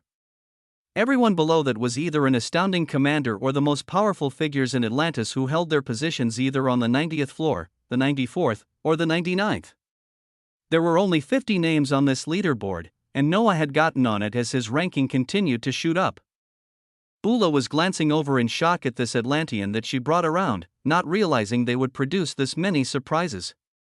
A commotion was occurring throughout all of Atlantis as a powerful new seeker continued to descend down the tower. Chapter 161 Golden Sea Body. Noah's mind was all focused on continuing downwards, ignoring the reward of the 91st floor where the mechanical voice that mentioned a grade 1 golden serum would be given as the reward. This was the first grade that only the strongest of the mythical ranked Atlanteans and merfolk could get a chance to enjoy. Those that had special abilities or skills to go against the overwhelming pressure of the Aqua Tower at these floors stood at the peak of the mythical rank and could make it this far. Noah's figure was unhindered as he continued. 95th, 96th, 97th, 98th, 99th, the splendid blue dragon let out a powerful roar as soon as it arrived on the 99th floor. The pressure being overwhelmingly high and coming from all sides as it tried to tear down the powerful form. But there seemed to be a strong resonance between all the cast 6 forms of the Mountain Sea Sex secret techniques, as the Yi Blue Fortress form kept the scales of the dragon and the form solid. The healing water continued to heal any cracks that appeared as everything remained standing strong. The wings of the sea vibrated in the tower as they allowed the large body to move with more ease. The addition of the 2 light wings that went on to create the form of a dragon with 4 wings gave him a fearsome look. The first style, Water Sword, sharpened the claws of the blue dragon and made them into the sharpest edges. Behind him was a sharp tail that had multiple spikes that resembled swords as they glistened powerfully in the light. The form was so strong and powerful that he couldn't wait to test it on more powerful enemies. The 99th floor that hadn't been passed in quite a while was cleared by a being that was activating multiple skills that would have required tens of people to burn their cores in order to generate enough energy just to keep active for a few seconds. Noah reached the 100th floor. When this floor was reached, a blue light shot out from the Aqua Tower and reached high into the seas above. The blue light acted as a notification, as a reminder to all beings that Atlantis remained strong, and it had gained yet another seeker. Powerful figures from all around were notified and alarmed as more attention congregated on the Aqua Tower. The 100th floor had no pressure. It was serene and beautiful, with fauna and flowers that you've never seen in the outside world being abundant. At the center of the floor, it was cleared out with a golden clear bed appearing. From the ceiling, long mechanical tubes and arms with extremely sharp and pointed needles were present. Inside of the tubes was a thick flowing golden liquid that had rays of shining purple light within them. This was not the 3rd grade nor the 1st grade golden serum. The mechanical voice that he had heard on the 71st, 81st, and 91st floor rang out once again. You have successfully cleared all the floors of the Aqua Tower, gaining access to the supreme grade golden serum. Will you start the infusion process? A light smile appeared on Noah's face as he deactivated the 6 forms of the Mountain Sea Sex secret techniques, and his Atlantean body appeared on the serene floor. I will start the process. The moment his voice gave the assertion, his body felt a strong force as it was pulled forward towards the pristine bed right below the long tubes with pointed needles. He quickly found himself attached to the bed at the center of the 100th floor. The bed changed to an outline of an Atlantean as it matched his body, and he was situated even more comfortably. He took off his armor and remained only with briefs as the process became even smoother, with straps coming in next to sternly attach him onto the bed as the many long tubes with the pointed needles began nearing his body. The mechanical voice rang out once again. some time is required before the modification can be completed. Please persevere as it continues. Noah looked at the many needles coming towards his body, as well as the golden liquid with traces of purple that filled them. Even his fearsome demeanor somewhat faltered, as the many tubes and needles neared him and pierced the layers of his skin. A piercing pain was felt throughout all of his body as needles sunk into many sections of his body. One shot at the center of his chest, multiple of them shot in his hands and legs, and his head was elevated as another entered behind his neck. He let out a ragged breath as he felt a pulse come out of the long tubes and hot liquid began flowing into his body. The feeling brought about excruciating pain, to say the least. The golden liquid felt like the hottest substance as it entered his body, seemingly burning him from inside out. This was the highest grade of the golden serum that only individuals at the mythical rank or above who had extreme abilities that boosted the strengths of their body would be able to reach the 100th floor and be rewarded with this treasure. They could handle its concentration as their bodies were already strong enough to pass through the floors to get here. Noah had used the form of the blue dragon to pass through the floors, his own body nowhere near as strong as the peak mythical ranked individuals. The pain he was experiencing was horrendous. It felt like lava was flowing all over his body as the golden serum entered and moved around without reservation. This was the creation of technology and magic that stood at the peak of Atlantis. The peak creation of genetic engineering that entered and fused into the cells themselves. The serum worked at a microscopic level as it attached itself to the cells of the person's body and strengthened them to extreme degrees. If you brought this concept to the world of modern science before the apocalypse in Noah's homeworld, you would be laughed at. Such an idea would be impossible and even laughable, but in this world of technology, fantasy, and magic, what was not possible? Noah's mind was fully occupied with keeping himself awake in the midst of all of this excruciating pain as he soon began feeling a warm calming sensation spread throughout his body. He watched as the serum and the tubes continued to be pumped into his body, not knowing how all of it continued to be entered without his body bursting. A tingling sensation gradually replaced the painful feeling. His body felt some minute changes as the golden hair common to all Atlanteans was shining and experiencing growth. Growing long enough to nearly reach his shoulders, he thought the process was over when one last tube appeared. This one had a liquid that was completely purple and shining majestically as it neared his body. The needle on this one wasn't too large, but it was prominent. It came towards him and quickly entered at the center of his forehead, the most dangerous location that no other needles had come close to piercing. Another scream resounded as a few more minutes passed, before all the tubes were retracted into the ceiling of the last floor of the Aqua Tower, and the only thing that remained was the golden bed that Noah was lying on. He was letting out exhausted breaths as he looked at his body. It looked as it did normally, the pronounced abs and steeled muscles just seeming to have gained a shine of gold. A layer of gold specks of light was slowly moving across his skin. He felt an overabundance of physical strength that he could not wait to try out. Chapter 162 King Neptune. Noah's body didn't feel too strange, but the moment he put pressure on his legs, his figure shot up through the water like a blasted missile. Boom! He found himself knocking into the ceiling of the current floor, his body still seeming foreign to him. He looked at his body while trying to adjust to his strength. He gave a simple command for his body to move in the water, and he once again shot out at high speed towards the direction he was thinking of. Boom! The golden sheen never left his body and felt as if he had particles of gold light moving above his skin. It was very interesting to observe as he tried to test his new limits. He had tried and failed twice at controlling his body, and as he tried moving once more, the mechanical voice he had been hearing rang out again. Congratulations, Noah Osmond, for obtaining the golden sea body. It is something that very few will have the chance to obtain in Atlantis. A golden light shone down as the mechanical voice finished and disappeared, something else beginning to form in the center of the room. Noah stopped trying to adjust to his body for now as the golden light at the center of the floor formed into the shape of a merman that he had only seen in the memories. The merman had a powerful presence as he fully appeared in a transparent form at the center of the 100th floor of the Aqua Tower.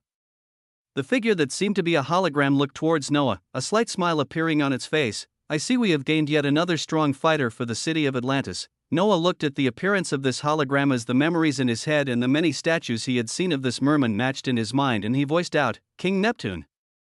His body bent slightly as he recalled the culture of Atlantis and paid his respects to the late king. Ah, none of that.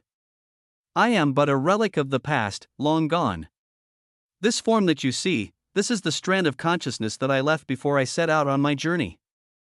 It continued to be preserved by the Aqua Tower over the years. The translucent form of King Neptune looked over at Noah and seemed to be scanning him up and down. "You are an Atlantean through and through, and now you have gained the golden sea body from the most concentrated form of the golden serum. Your body should be even stronger than the golden battlesuits, with the commanders at that level having to put in quite some work just to injure you. The serum was one of my most innovative products." He looked forlorn as he continued talking. "This was a product that I was able to work on with my many colleagues. I could produce stronger fighters from those who were already capable. But there was a very limited amount of this golden serum of this concentration. You were actually lucky enough to be infused with the last one." Noah listened with rapt attention at the ramblings of the old king as he waited for the other reward he had been looking forward to on this trip to Atlantis.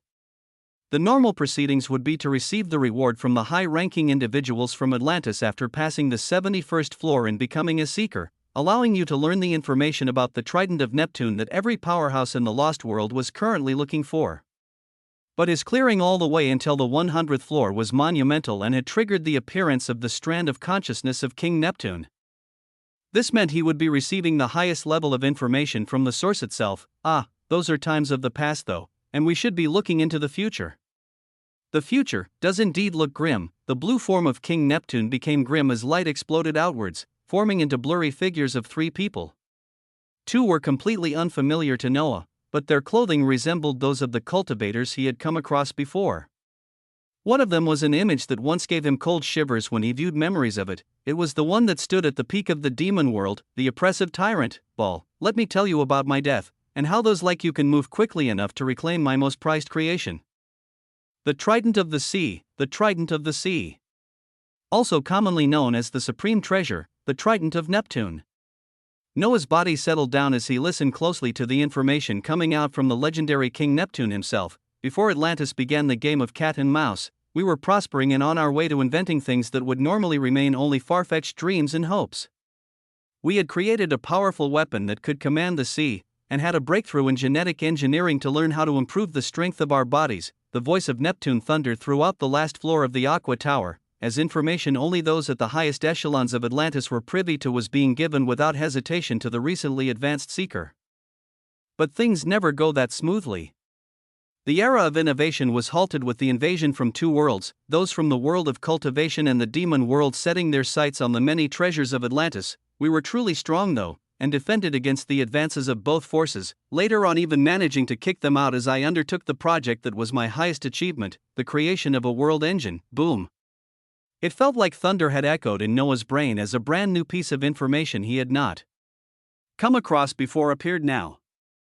He put forth the various information he held together as a piece of the puzzle connected. The lost world of Atlantis had gained the title of lost over the years because the geniuses of Atlantis had created something that allowed them to move their world and mask its location from those that sought them harm.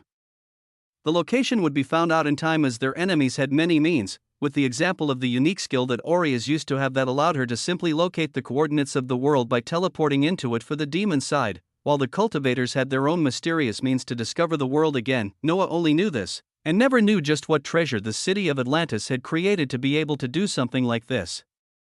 Now, he was hearing about it for the first time, and from the being that spearheaded the project too. Something called a world engine. What exactly was this innovation, and how could he take it for himself? Chapter 163, The Location of the Trident. Atlanteans and merfolk outside the Aqua Tower had gathered in solemnity as they watched the blue light shooting out of the tower, signifying something spectacular. More, war sharks, and other powerful creatures of the sea that had important figures riding on their backs arrived near the tower to receive the seeker that had reached the 100th floor. The other 5 champions still struggling in the tower were all but forgotten, with the watchers not even paying attention when one of the Atlanteans at mythical rank descending the tower reached the 71st floor. He was happy with the grade 3 golden serum as he didn't trust himself to be strong enough to reach further below, and chose to take the rewards as his mind wondered about the grand welcome and applause he would receive after leaving the tower with the title of Seeker. This champion was bound to be disappointed as all the attention was already stolen by someone else. The mermaid Ula was swarmed with important figures that continued to question her about the Atlantean she had received, wanting to know as much as they could about Noah before he came out of the tower. This was someone that would support their goals of locating the supreme treasure that would guarantee their victory against the pesky vultures circling above the seas. What type of being was he who, meanwhile, on the last floor of the Aqua Tower, a story continued to be told from an ancient merman to an Atlantean whose body shone with gold light? The world engine was something that took the entirety of the resources of all the regions of the sea we commanded. But we were successful in creating it, and we gained the capability to affect the whole world. The transparent strand of consciousness that was King Neptune continued with a serious tone as he divulged secrets very few were privy to. Through communicating with the will of the world, we gained its cooperation as our creation that was the world engine was powered up by the world itself to allow for the displacement and masking. This only gave us a momentary period of peace though, as our enemies always followed us where we went. Their forces were not powerful enough to penetrate the defenses of my city, so they were always pushed back. But this was when they resorted to schemes. And I faced my doom because of it. The forces of the demon world and the world of cultivation that always worked against each other joined forces, launching prompt attacks that would have decimated many underwater cities and caused casualties in the millions. This was how they drew me out. I left Atlantis to go fight for the defense of those that could not defend themselves, and I paid dearly for it. The leaders of the two forces were waiting for me in ambush, with this coward in the lead. King Neptune pointed towards the blurry image of Baal as he called this powerful ruler a coward. I had the trident in the sea by my side, so even with the ambush, I was able to push them back against all odds. But I was heavily injured and could not keep my life. The ruler of demons held terrible strength while the cultivators used mysterious powers I hadn't come across before. The prompt attacks from the two forces were all just to bring out the king of Atlantis, and they had succeeded. The battle didn't end in their favor though, and even though Neptune retreated with threatening injuries that would later take his life, Baal and the forces from the world of cultivation received heavy injuries that caused them to retreat as well. This spoke about the power this old king held when he moved fearlessly in the seas. The battle was fought quite a distance away from Atlantis, and I would have never been able to make it back before I succumbed in bed to my injuries. My only option was to find a safe haven near me that would be hard for my enemies to move around. I could not make it back to my home to entrust the Trident of the Sea to my successor, so I could only try to hide it in a location that would later be found by my own people. Thus, the last memories I had before everything became dark and foggy was my main body moving with the goal of hiding in a nearby danger zone that very few will know how to survive in. From the little memories this strand of consciousness could piece together, my deathbed was most likely in the abyssal zone. Boom, it felt as if a strike of lightning passed through Noah's mind as the old king finally mentioned a possible location of the supreme treasure. The abyssal zone, one of the most dangerous zones in the wide seas that had terribly powerful creatures roaming freely. The lost world had vast bodies of water, with many dangerous locations of extreme environments and powerful creatures being present. The abyssal zone was one of the more terrifying ones. This strand of consciousness only has fragmented memories of darkness as soon as the battle finished, so even I am not sure if I achieved my goal in the end. If you want to reclaim the Trident of the Sea and be able to fight back against the forces of demons and cultivators that have no doubt healed and returned once more, start with the abyssal zone. The defenses of Atlantis are extremely tight and should hold strong against any invasion. But if the enemies get their hands on a weapon that can control the sea, the rest of my people might just face destruction. The strand of consciousness of the old king that remained in the Aqua Tower looked over at Noah's powerfully shining gold body as he finished his long story. This is information that those in the highest echelons of Atlantis should have figured out by now. But here is something else that only those that have reached the 100th floor of the Aqua Tower will be privy to. My main body had traveled across the many dangerous zones of the seas and saw all the dangers there. The one thing I am certain I would have done before possibly succumbing to the injuries in the abyssal zone is to find an old friend to entrust the supreme treasure to. Noah continued to listen to these words as his thoughts wandered. An old friend that had the abyssal zone as its home? His heart was pounding as he realized getting his hands on the Trident of the Sea might not be that easy. So what was it? Who knew of the final location of the supreme treasure in the abyssal zone? What being did he have to face in the future for the possibility of obtaining this treasure? The one you should be paying attention to while conducting your search is someone that matched me in my prime and gained my respect. One of the calamities of the sea, the Kraken. Chapter 164. Sea King, FUCK. Expletives were thrown out of Noah's mouth as he watched the mirage of King Neptune disappear. As soon as the story was finished, a white door appearing on the bottom of the floor that would lead to the outside world. The new information he gained couldn't help but make him curse as he realized just how arduous it would be to get his hands on the supreme treasure that King Neptune left behind. The Kraken, this was a legend that young Atlanteans and merfolk were told to scare them into submission. One of the calamities that roamed the seas. A creature of destructive power that could swallow cities whole if it wished. He had to come face to face with such a beast just to see if it held the trident of the sea that the dying king left behind. Noah breathed out as he calmed his mind and thought about his next moves. Thought acceleration worked in the background as he focused on the main problem at hand first, getting used to his body that continued to let out a golden sheen. In the next 10 minutes, explosive sounds continued to resound in the last floor of the Aqua Tower as Noah exerted his strength slowly and tried to rein in the large boost of power under his control.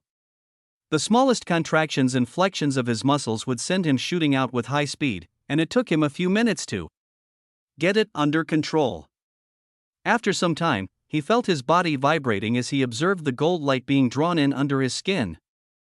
Things seeming to finally be settling down, he looked at his achieved goal that granted him a powerful body as he checked off one of the aims in his checklist.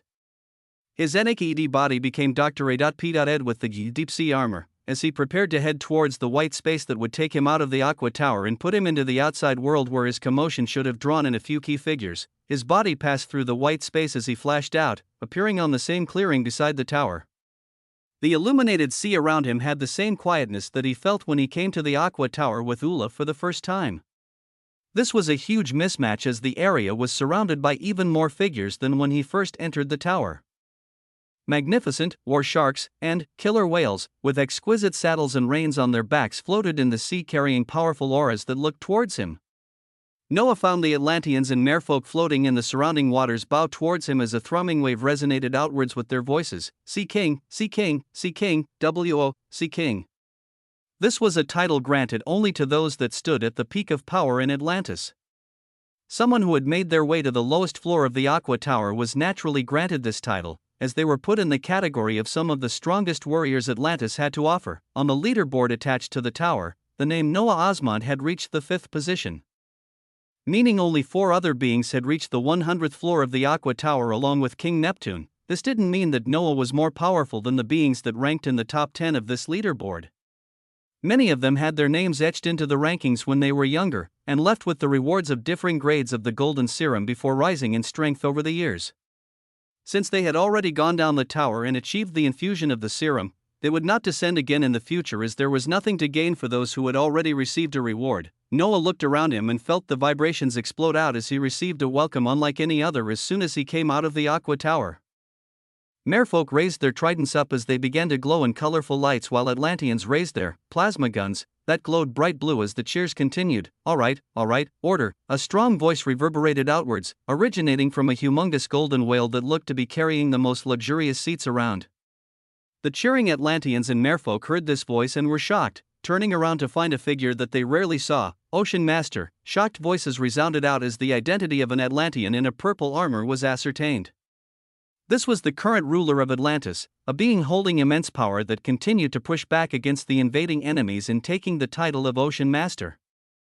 King Zaon, the Ocean Master, sat atop the golden whale, letting out waves of mythical power as he looked interestingly at Noah's figure. He gave a slight nod to his son in the distance while his deep blue eyes shone brightly as they scanned Noah up and down before a bright smile appeared on his face. Young hero, come with me. While huge events were occurring in the Lost World, even more monumentous ones were taking place between 2 worlds far away.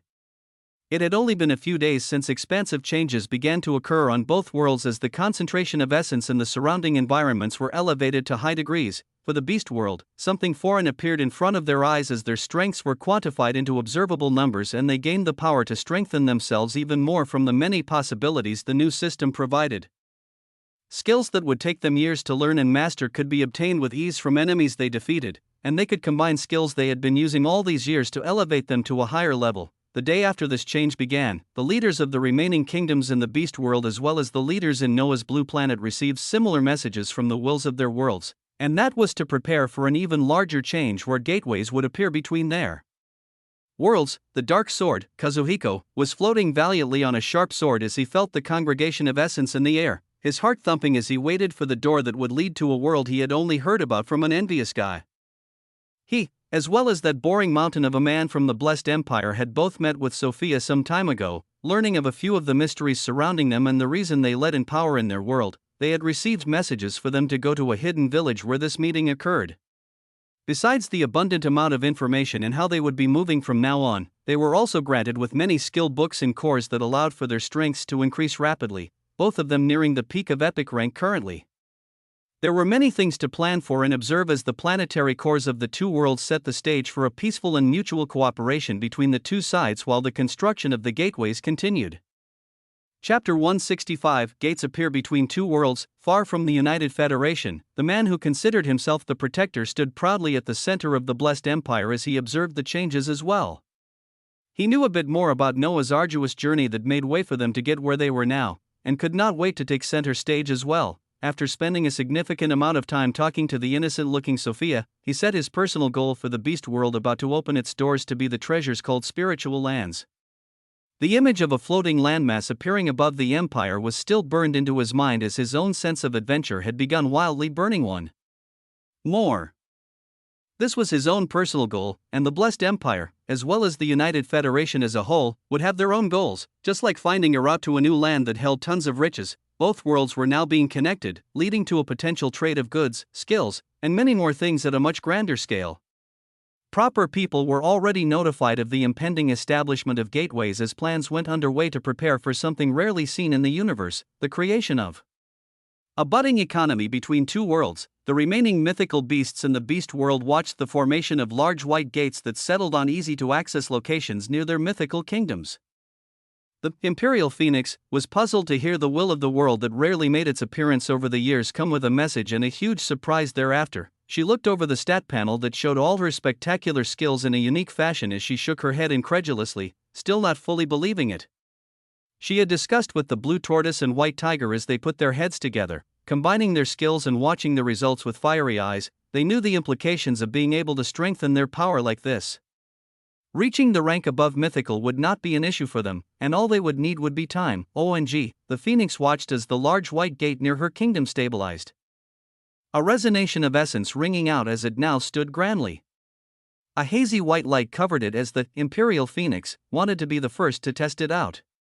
Her powerful figure drifted across the skies as it passed through the layer of light that surrounded the gate, a brief period of darkness, and then she observed a whole new world in front of her. Her senses spread out as she observed throngs of human figures near the gate, a collection of many weirdly shaped carriages and goods that were lined up for miles already in place. Further from here, she could see structures and buildings much different than she was used to as she felt a movement close to the gate she just came through. Her powerful gaze landed on a stout human that carried a spear, his power only at epic rank, but the conviction in his eyes was clear. She recalled the message from the will of the beast world as she nodded towards this human. "You're the representative of this land." The human she addressed, Steel Mikhail, withstood the waves of power as he forced his knees to stand straight and replied, "Yes, let's talk." Scenes like this were playing out all over the world as multiple gates that appeared with individuals already set in place for the welcome and discussion of the people from both sides. Noah had spent the 3 days before the descent into the Aqua Tower moving across the two worlds and setting things in place, with the planetary cores doing more of the work as they relayed messages of peace to their inhabitants. The two worlds were now inexplicably connected, and proper figureheads were set up to make sure the mixing of the two worlds would be that of peace and benefit. 2 gates appeared in the blessed empire that connected to the mythical Phoenix Kingdom and the mythical White Tiger Kingdom. Another 2 gates appeared in the United Federation that connected to the mythical Blue Tortoise Kingdom and to the Frozen Kingdom. The Dark Sword, Kazuhiko, had already gone past the gate in front of him as he appeared in the snowy lands of the Frozen Kingdom, his eyes shining at the people also waiting on the other side. He saw a beautifully composed blue-haired woman with an icy expression surrounded by many figures. Among these figures he could see both the humans he had always known, as well as the beastmen he had only heard about from Noah. His heart felt excitement as he wanted to get over the diplomatic talks and start adventuring in this world with his own party of cute demi-humans, but the boring talks and technicalities always came first. He looked towards the woman that had an aura screaming out that she was royalty as he slightly bowed towards her. "Hello, I'm one of the representatives of the United Federation. I look forward to working with you." The icy woman nodded as a figure stepped up to talk to him. "This is the miraculous Queen Adelaide Belmont, the ruler of the Frozen Kingdom." A person shrouded in a black garb from head to toe replied to his welcome. The voice that replied was very precise and strong, making Kazuhiko look favorably towards this person in front of him. It looked like the talks of technicalities would end fast. He beckoned the government officials that entered the gate after him as the process of the two worlds getting to know each other went underway. The dynamics of power were very different, with those in the Beast World being much stronger than those in the Blessed Empire or the United Federation. It would be a period of learning and adjusting for both sides, as the singular purpose of growing was what the wills of their worlds had expressed to the leaders set in place. The two worlds had an abundance of differences in strength and culture, but they were united by a singular goal through all of this. Beings had invaded their world, killed millions of their people, and then simply left. Their hearts were burning with anger, and it looked like they had a chance to get back to those that left behind those terrible scars, and fantastical things were now occurring. The four mythical beasts of the Beast World were now reduced to 3, and nothing could be done to bring back their fallen friend. The Blue Planet was reduced to a collection of cities and countries as they lost millions of loved ones with the advent of the apocalypse. These two unlikely worlds were now connected. Their common goal being revenge and destruction of a singular enemy, they would learn about the differences and similarities of their worlds as they shared their knowledge and sources of power. They would increase their strength as they aimed their swords towards the enemy that caused them tremendous pain. The wrath of two worlds was budding as they prepared to return the favor to the demon world. Chapter 166, The Ocean Master. Noah was seated in the back of a large golden killer whale that serenely swam towards an extravagant castle that shone with lights in the distance. The one that had been referred to as Ocean Master sat in front of him, surrounded by two Atlanteans letting out waves of power at the mythical rank. This was the current ruler of Atlantis, an Atlantean one rank higher than the beings Noah had come across with before. The Ocean Master in front of him let out a wide smile as comfortably sat and let out waves of power at the phantasmal rank. This was the level of power that Noah set as a goal before he finished his journey in the Lost World. He still didn't have even the slightest idea of just how hard it would be to achieve it though. You must have met the late King Neptune when you finished your procedure on the last floor, so I'm assuming you've heard the secrets that even many higher-ups in Atlantis aren't yet aware of. Noah nodded as he continued the conversation with King Zaon. The king talked in a fairly light tone that reduced any tension in the sea and made everyone feel comfortable. The large whale they were on came to a stop close to the grandiose underwater castle as they got off and swam towards it. A tremendous amount of guards and advanced weaponry surrounded the luxurious castle on all sides. I know you must have your own goals and aspirations, and I just wanted to get to know you before understanding how you will move from now on. King Zaon kept a smile on his face the entire time as he pried more information. Noah thought for a bit before replying. I came across a group of cultivators in the city of Aquacatis some time back who were prepared to murder everybody in sight with no remorse. His body turned around from the castle they were going into as he looked at the many buildings of light below him before continuing. I want to make sure that groups like that do not stand a chance to bully us even more. I want to make sure they can never even come close to the Trident of the Sea. His words were those of conviction as he finished and looked back at the Ocean Master that had shining light shooting out of his eyes. Good. Those elected as seekers always make their way to the dangerous locations where King Neptune's trident might be hidden as soon as they undergo the infusion of the golden serum. Before you go, let me give you more information and things that would be of benefit to you. And ultimately to Atlantis if you are successful. The Ocean Master was very laid back as he led Noah into a neat room inside the castle. The room had a bubble that blocked any water from going in surrounding it, the inside filled with .U.ments and what looked like blue screens as the king brought him in and closed the door behind them. Come, let's enjoy ourselves first and get to know each other a little bit more. I'll fill you in on the current state of affairs later, and the positions of the main enemies to look out for before you head out. He clapped his hands twice as Atlanteans dressed in suits brought in a wide variety of food while he began debriefing Noah. The forces of demons had spread out wide. Their legions concentrated in the danger zones around the sea as they searched for the Trident of the Sea. Squadrons would occasionally come across underwater cities and cause conflict, but unless both sides wanted to face heavy damages, they would not start an all-out battle. When the ruler of demons, Baal, schemed to corner King Neptune with the aid of cultivators, they were all heavily injured and had to retreat to heal for years because of it. Now that they have returned, they only played the game of looking for the treasure as they spread their forces outwards from where the battle with King Neptune took place. A few months back, 2 underwater cities had been completely destroyed just for Baal to get the confirmation that the Trident was not in the hands of Atlantis. This led to a period of extreme tension and anger as Atlantis increased their progress of finding seekers powerful enough to survive the dangers of the sea while looking for the old king's trident. Many seekers have been crowned until now. A few made it back alive with no positive results in their search, but even more faced destruction and were never heard from again. The ocean master gulped down the red drink in his cup as he said this. Our cities are protected by the sea's blessing, and the creatures of the deep do not ever come near us to attack. Even the demons and cultivators will think twice before launching an all-out attack on Atlantis, our defense systems here being highly developed. But out there, in the dark waters, we lose that protection. He finished his drink as he looked at Noah closely. You are one of the finest seekers I have seen, being able to descend all the way down to the last floor of the Aqua Tower.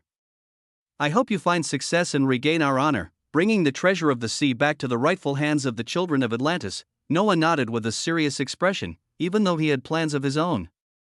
The ocean master stood up and went towards a stack of thick files as he looked through them. Will you be starting with the most dangerous zone first? Yes, the information makes it likely that I will find even more clues in the abyssal zone. It should have been one of the last regions that King Neptune could have gone to, the abyssal zone. Lying in the depths of the sea and filled with atrocious creatures. What exactly waited for him in this location? Be careful. Here is the map that those who have gone there and back have been able to put together. It should prove useful. And before you go, let's have you visit the armory. We have the latest versions of plasma guns and golden battlesuits for you to choose from. The world continued to move, with many beings moving towards their own goals. In one of the darkest zones of the sea where many would be terrified to be alone, a girl that didn't look to be older than 18 was floating in the dark sea while humming. She had on a dark gothic dress as she swam along the dangerous waters without care. She floated like this for a few minutes before movement could be felt near her, causing her to open her eyes while yawning and look for the source of the movement. A few meters away from her, a humongous figure of Megalodon had appeared. Rows of sharp teeth that seemed to form into a smile broke out of the Meg that was releasing an oppressive air of power. This was a beast that struck terror onto many Atlanteans and merfolk that ever visited waters of these depths, a fearsome creature that loved to torture its prey before ultimately swallowing them whole. The girl in the gothic dress looked at the appearance of this megalodon that was tens of times her size as her eyes shone with fascination. Well, hello, little fish. Her eyes that were darker than the waters around her smiled, as hundreds of thousands of shining green lights appeared and began to eclipse the waters all around them, the terrifying smile of the megalodon's face becoming wiped off entirely. Chapter 167, The Abyssal Zone. Noah spent the next day in Atlantis as he toured even more exclusive locations after gaining his new title. Before he finished his meeting with the Ocean Master, he was taken to the armory where shining piles of weapons and armors were beautifully placed. He found himself a powerful plasma gun that could convert the water around him to shoot out blasts of plasma, its damage powerful enough to even injure someone at the legendary rank were they to take it head-on. The other thing that was of use that he received was the golden battlesuit that Atlanteans and merfolk in the mythical rank usually wore. It had golden runic lines traveling all over the battlesuit, making it release a pulse of gold every few seconds. The suit was even better than the deep-sea armor that dropped as loot from the anglerfish as it provided a more robust defense. He wanted to use his newly found authority to tour some of the facilities where the even more important things like the world engine were protected, but he couldn't easily do that even now. He would plan to obtain more information and find out exactly how the city of Atlantis was able to create something like this later. The Ocean Master went all out with festivities after the trip to the armory, and Noah found himself spending the rest of the night eating and drinking as he associated with the king and a few high-profile Atlanteans and merfolk. His journey to the Abyssal Zone would begin tomorrow. The Sea of the Lost World was wide and vast, with many beings holding differing goals spread throughout. In some of the deepest waters that led to one of the danger zones of the sea, Noah was situated on top of a war shark that menacingly swam forward. He left the grandiose city of Atlantis as he began his job as its seeker, heading out to search for the missing supreme treasure that many wanted to get their hands on. The Ocean Master had given him many gifts, this war shark, at legendary rank just being one of them. He was carefully looking at the map of the abyssal zone that he was given, making sure to note which locations to be even more careful in as he moved forward. There were terrible creatures of mythical rank and even more powerful ones like the Kraken that he still hadn't formulated a full plan on how to deal with it. Would something as simple as mentioning its old friend, King Neptune, do the trick, or would it be a scene of carnage he had to overcome? Currently, one path was to continue defeating and farming mythical creatures, amassing enough strength before going deeper into the abyssal zone to see if he could repeat the scene of overcoming something of higher rank with his constant spam of extremely powerful skills just a rank below. He would have to over-prepare for this route though, as the creature he would clash with is one of the calamities of the sea. He let out an excited sigh as even with the apprehension the idea of the Kraken brought, there was still a sense of thrill as he looked forward to matching such a beast in the future. he would take it slow as usual, farm on the outer fringes of the abyssal zone before getting deeper and deeper after he amasses more skills of legendary and mythical rank. There were many things happening around him, and he was only a moving portion as time went forward. By this time, gates connecting two worlds should have stabilized as an exchange of information and goods began to take place. His homeworld had collected many skill books and items over the time since the first awakened, while the beast world had beings at even higher levels of power that they could obtain even more skill books and cores for their quick rise in strength. The end goal for connecting the inhabitants of the two worlds together was to promote the rapid rise in strength for both sides before the anger simmering in their hearts could be let out on one particular world that targeted them. They would need a large boost in strength before they could even begin to entertain this idea, though, so time was needed. The remaining rulers of the demon world were powerful, their levels of power being legendary at the lowest. Some time and effort was required before the two connected worlds could make huge movements. Noah kept this in the back of his mind as he swam deeper into the dark waters, killing any creatures he found as he added new skills and collected even more loot into his collection.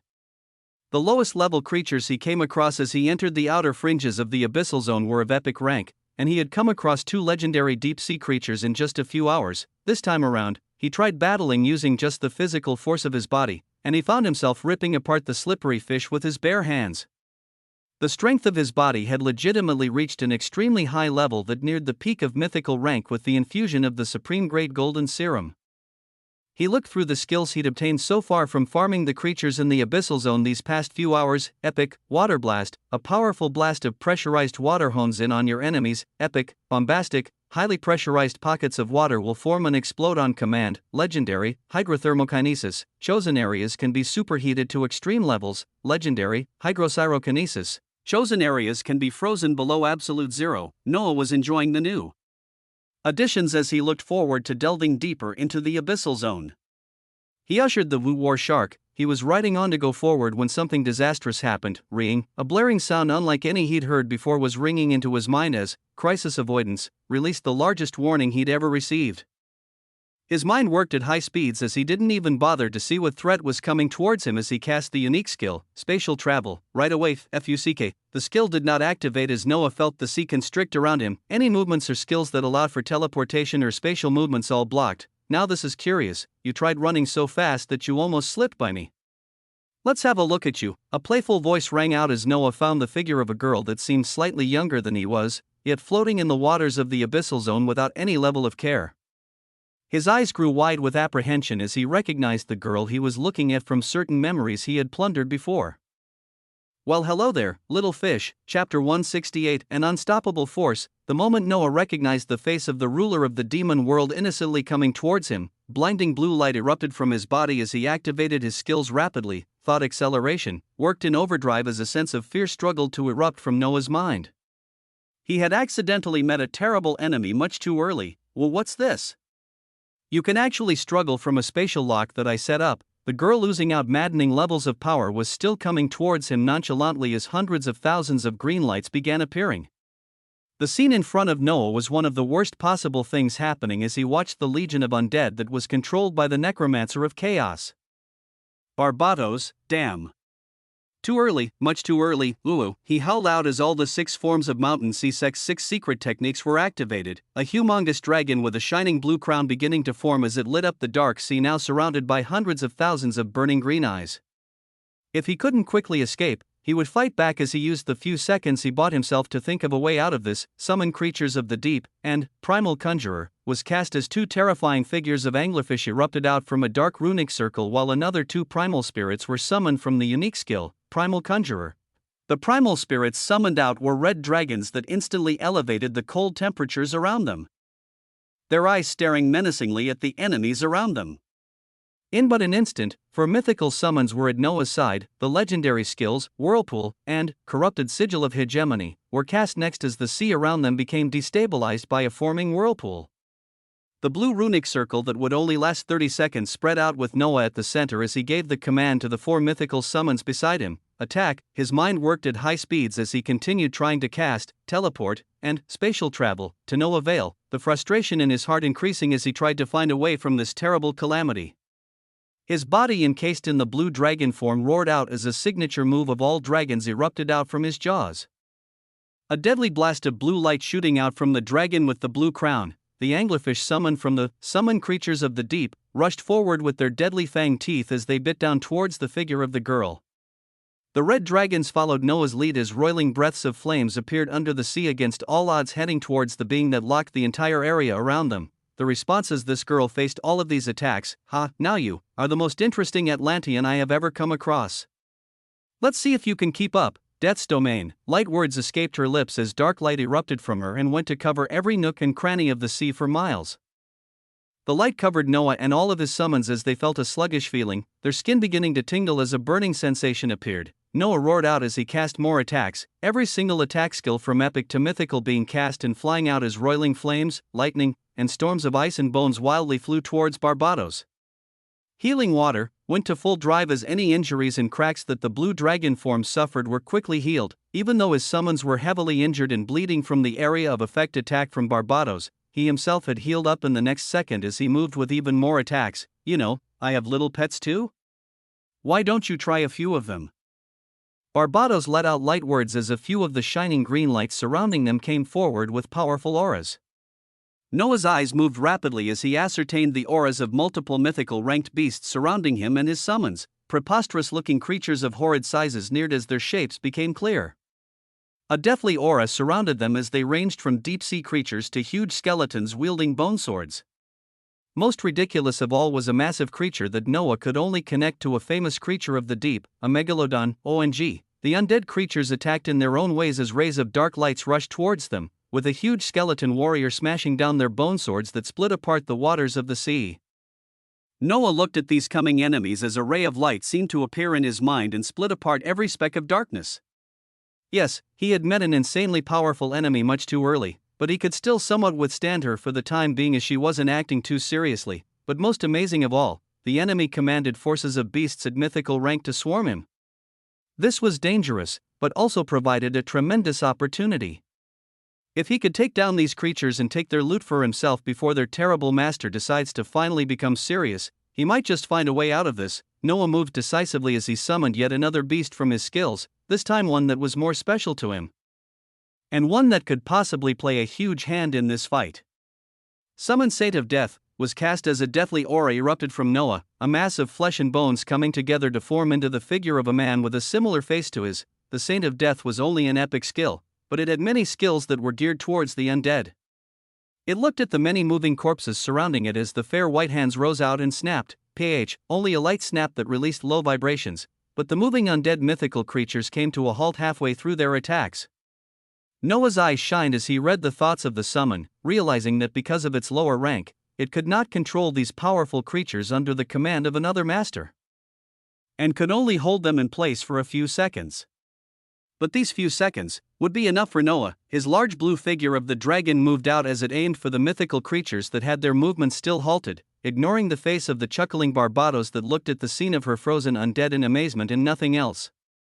His heart sank just a bit as he continued to observe the nonchalant expression of this ruler that made it seem whatever plan he had would have no way of working. But he still had to try any possible avenues to preserve his life. He couldn't die. It wasn't even an option. Now you've definitely captured my attention, little fish. Chapter 169. An immovable object. The figure of the large blue dragon shining resplendently in the dark waters moved like a blur of light as its sharp claws that were enhanced by the water sword style glistened dangerously. The target was a large megalodon that was rushing towards them with spears of darkness around it. The two red dragons summoned from Primal Conjurer, and the two anglerfish summoned from Creatures of the Deep, moved in conjunction with Noah, their thoughts in sync as deadly attacks landed on the humongous undead that was halted for a few seconds. Boom, these were attacks from 5 mythical beings, with Noah being boosted by a large number of skills at the same time. The seconds were passing down as the hands of the Saint of Death began trembling with cracks spreading throughout. Even keeping the undead still for a few seconds took a huge toll. The targeted megalodon had its remaining bones and muscle torn apart as attacks from multiple mythical figures landed on it, with Noah finishing it off by blasting another destructive dragon's breath, VOM, in a few seconds. One of the mythical undead creatures was dead as 2 skill books appeared in Noah's largest storage item, the Sea Pearl. Noah used another skill on the undead figure's corpse as he grasped for straws. It was memory plunderer. He kept Barbados's amused glance in his sight as he moved towards the nearest undead creature while learning and absorbing the 2 skill books that appeared and keeping another portion of his attention for the memories of Barbados' undead creature. Gigantification, you can increase the size of your body up to 3 times. Physical damage, defense, and elemental resistances are increased by 500%. Hydrokinesis, you touch upon a high domain of water, being able to exert a tremendous amount of control over it. The skills appeared in his stat panel as he activated them right away while heading towards an undead skeleton warrior who had already broken out of the momentary control from the Saint of Death. He cast the new skills he gained right away while using hydrothermokinesis and hydrosyrokinesis to rapidly heat up and cool the sea around his target, watching the tough bones break apart by the rapid cooling and heating. The newly gained hydrokinesis allowed him to exert even more control over the sea around him as he felt the restrictions placed by Barbados begin loosening the moment it was activated. He was able to breathe easier as gigantification finished casting, a stupendous change occurring to his blue dragon form. The resplendently shining dragon wearing a striking crown was now 3 times as large as before, the figure approaching more than 30 meters. This was such a ridiculous size that vortexes of water began forming as Noah's figure moved across, eclipsing everything around him. The figure of the small Barbados had her mouth spread wide open as she looked forward with surprise. Noah reached the mythical skeleton warrior hoisting a large blade that was now less than half his own size as he used his tremendously sharp claws to grasp the head of the undead and squeeze down. Squlch, sounds of bones breaking rang out as the stupendously large blue dragon used its claws to rapidly tear apart the mythical undead in a few seconds. 2 more skill books appearing in his sea pearl as memory plunderer was used on this skeleton warrior too. His eyes that were always watching Barbados found this dangerous ruler clicking her lips and snapping her fingers as yet another one of her pets fell to Noah. Now it's no fun if you keep on taking down my little babies. Since you seem so fond of bullying others. Let's see how you like it. Noah began to feel a tremendous force rush out of the figure that was barely 2 meters, the area around them constricting even more as his mythical summons began to feel their bodies crack under the pressure. The Saint of Death was long ago ground into dust as the skill Barbados cast, Death's Domain, remained in effect. The pressure surrounding Barbados increased as she pointed her fair hands in the air, and a force erupted out from the space in front of her. Noah watched as a blazing ball of golden mass began forming and expanding rapidly, soon reaching 10 meters as its size continued to increase. Noah watched in surprise as he saw a sun forming in the sea. The water was bubbling and being evaporated rapidly as the entire sea churned, the golden mass of heat and flames becoming larger and larger until it soon surpassed Noah in size. Here's a little something for you to enjoy, little fish, EVOM. The tremendously hot mass of golden flames began moving towards Noah and his summons locations as the sea around them constricted even more, his hydrokinesis skill barely alleviating the pressure that this peak phantasmal demon ruler was letting out. He found himself unable to move as an encompassing sun went towards his way. His mind moved at high speeds as he tried to find alternative ways to defend himself, and he made a drastic choice to use something he hadn't tried too many times before as he found a possible avenue to follow. The unique skill, Spiritual Land Management, was used as the frozen plateau spiritual land that was always anchored to his body pushed out the seawater, and grandly appeared beneath his feet. The spiritual land covered him and his summons as they escaped the sea and found themselves in the skies of the frozen plateau. The many legendary beasts residing in the spiritual land looking in the air as a tremendous source of energy rushed towards them. An emperor penguin had crackles of silver light around its body as it itched to go out and fight itself. Noah didn't even think of letting the legendary ranked beasts that now neared more than 15 out, as they would be killed the moment the attacks of Barbados or her minion landed on them. His mind worked fast as he used a feature of the spiritual land that hadn't had much usage before, Frozen Barrier. Runic sigils quickly erupted around the spiritual land as they connected and formed into a huge net, soon wrapping the entire land in its entirety as a blue shield covered the floating landmass that just expanded below the sea. The frozen plateau spiritual land stood grandly in the dark waters, the freezing blue shield encompassing it seeming stronger than anything in the world. The attack that was a literal blazing sun neared the protected spiritual land, and an impact occurred. Boom. Chapter 170 Barbados, the feature of Frozen Barrier that came with the spiritual land being upgraded to the 3rd tier provided absolute defense for any attacks of the legendary rank and below.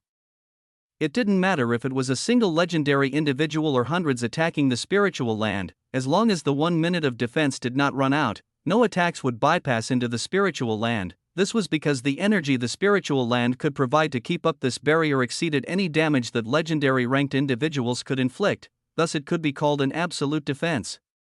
But in the case of being at the mythical or phantasmal rank was raining down attacks on the frozen barrier, what would happen? The energy that the spiritual land could provide would not be able to keep up with the damage being dealt, and naturally, not even a minute would need to pass before the frozen barrier would be broken through.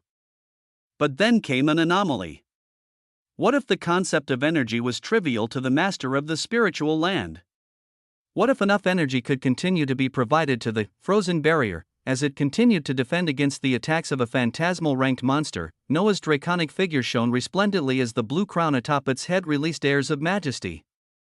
His figure was anchored to the ground of the spiritual land as he used his authority as its master to reinforce its energy reserves that it was using to keep the frozen barrier active. More than half of the essence that would normally be allocated to casting and maintaining frozen barrier for the 1 minute was gone the instant the blazing sun landed on the spiritual land.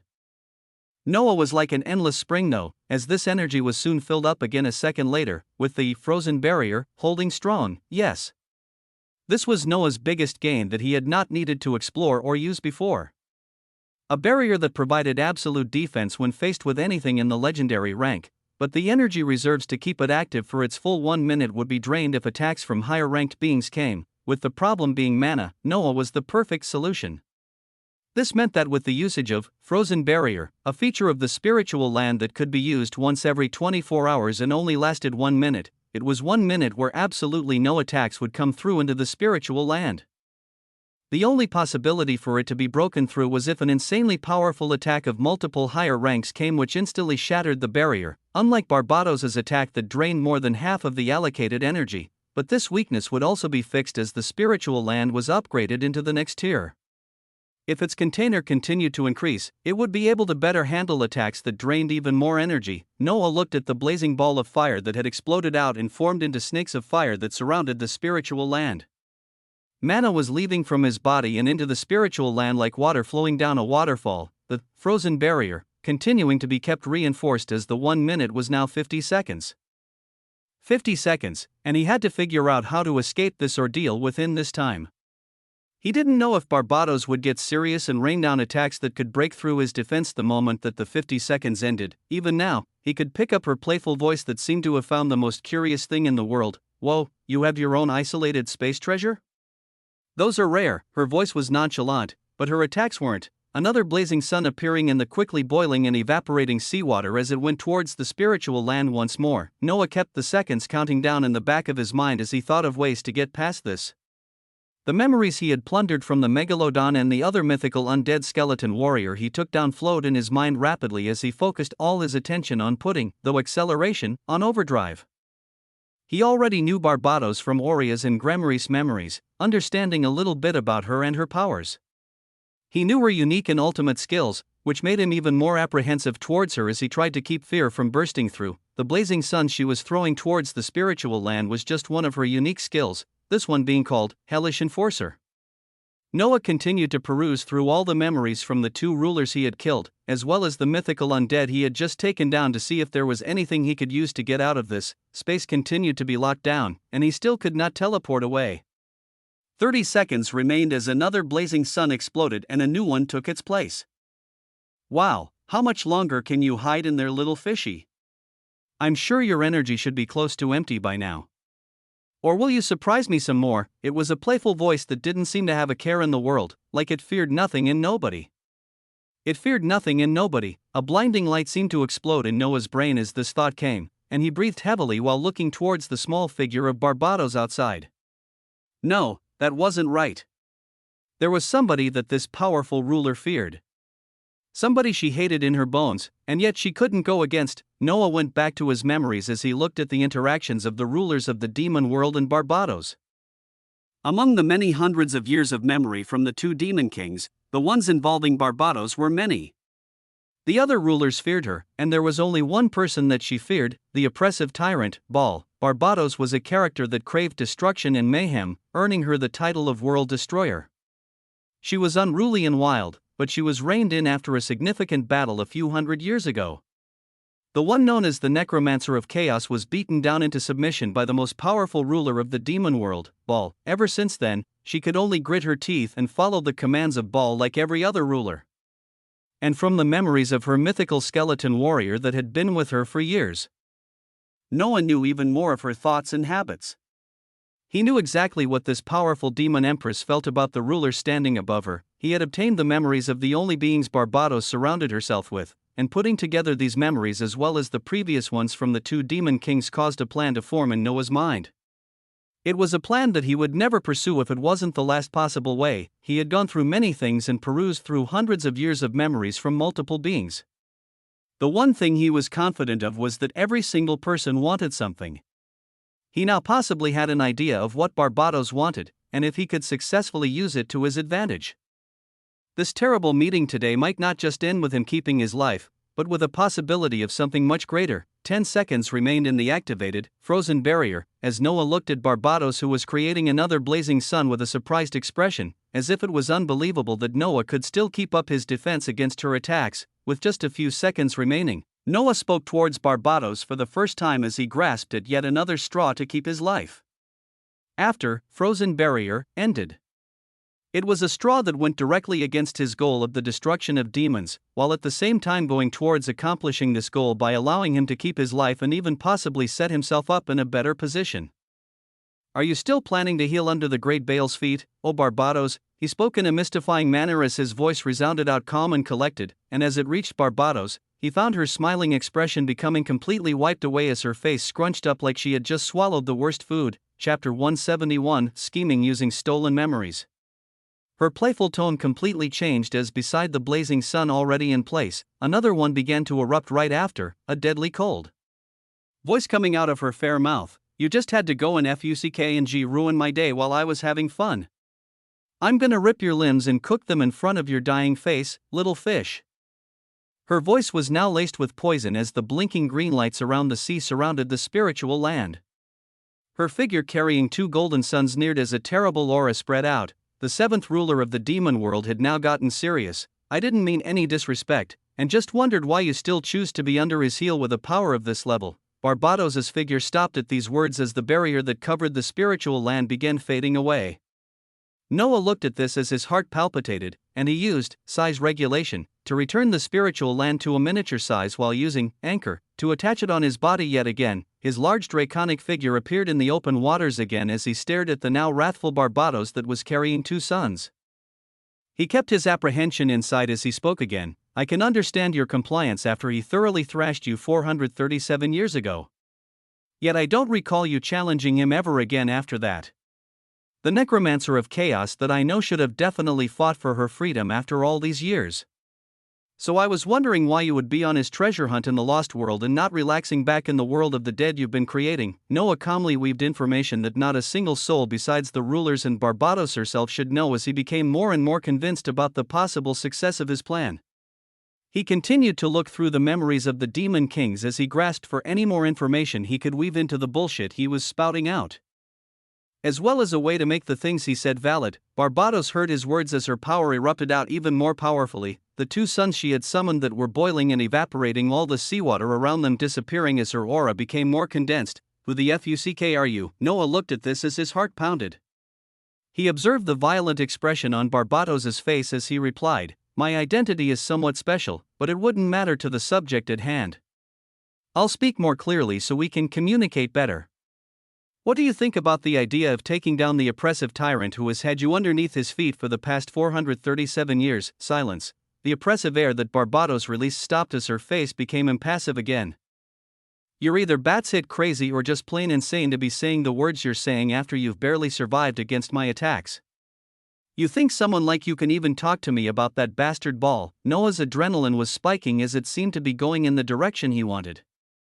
Thought acceleration continued to churn as he grabbed details from more and more memories, especially memories of Barbados who always spoke to her undead creatures over the years. They were the only beings that she honestly talked to, and Noah gained the biggest boon from the mythical skeleton warrior that had been with her for years.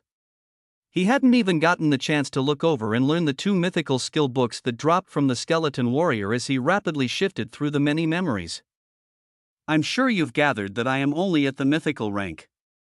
How do you think it is possible for someone of my level to be standing against you right now, standing? You will barely be on your feet if I get serious. I'll ask one last time, who the fuck are you? What world, no, what power do you belong to? Barbados replied quickly as it seemed her patience was running thin, making Noah's mind race as he thought of what bullshit identity he should give out that would give him some standing while using the memories that only her and rulers of the demon world were privy to, and put them to his advantage.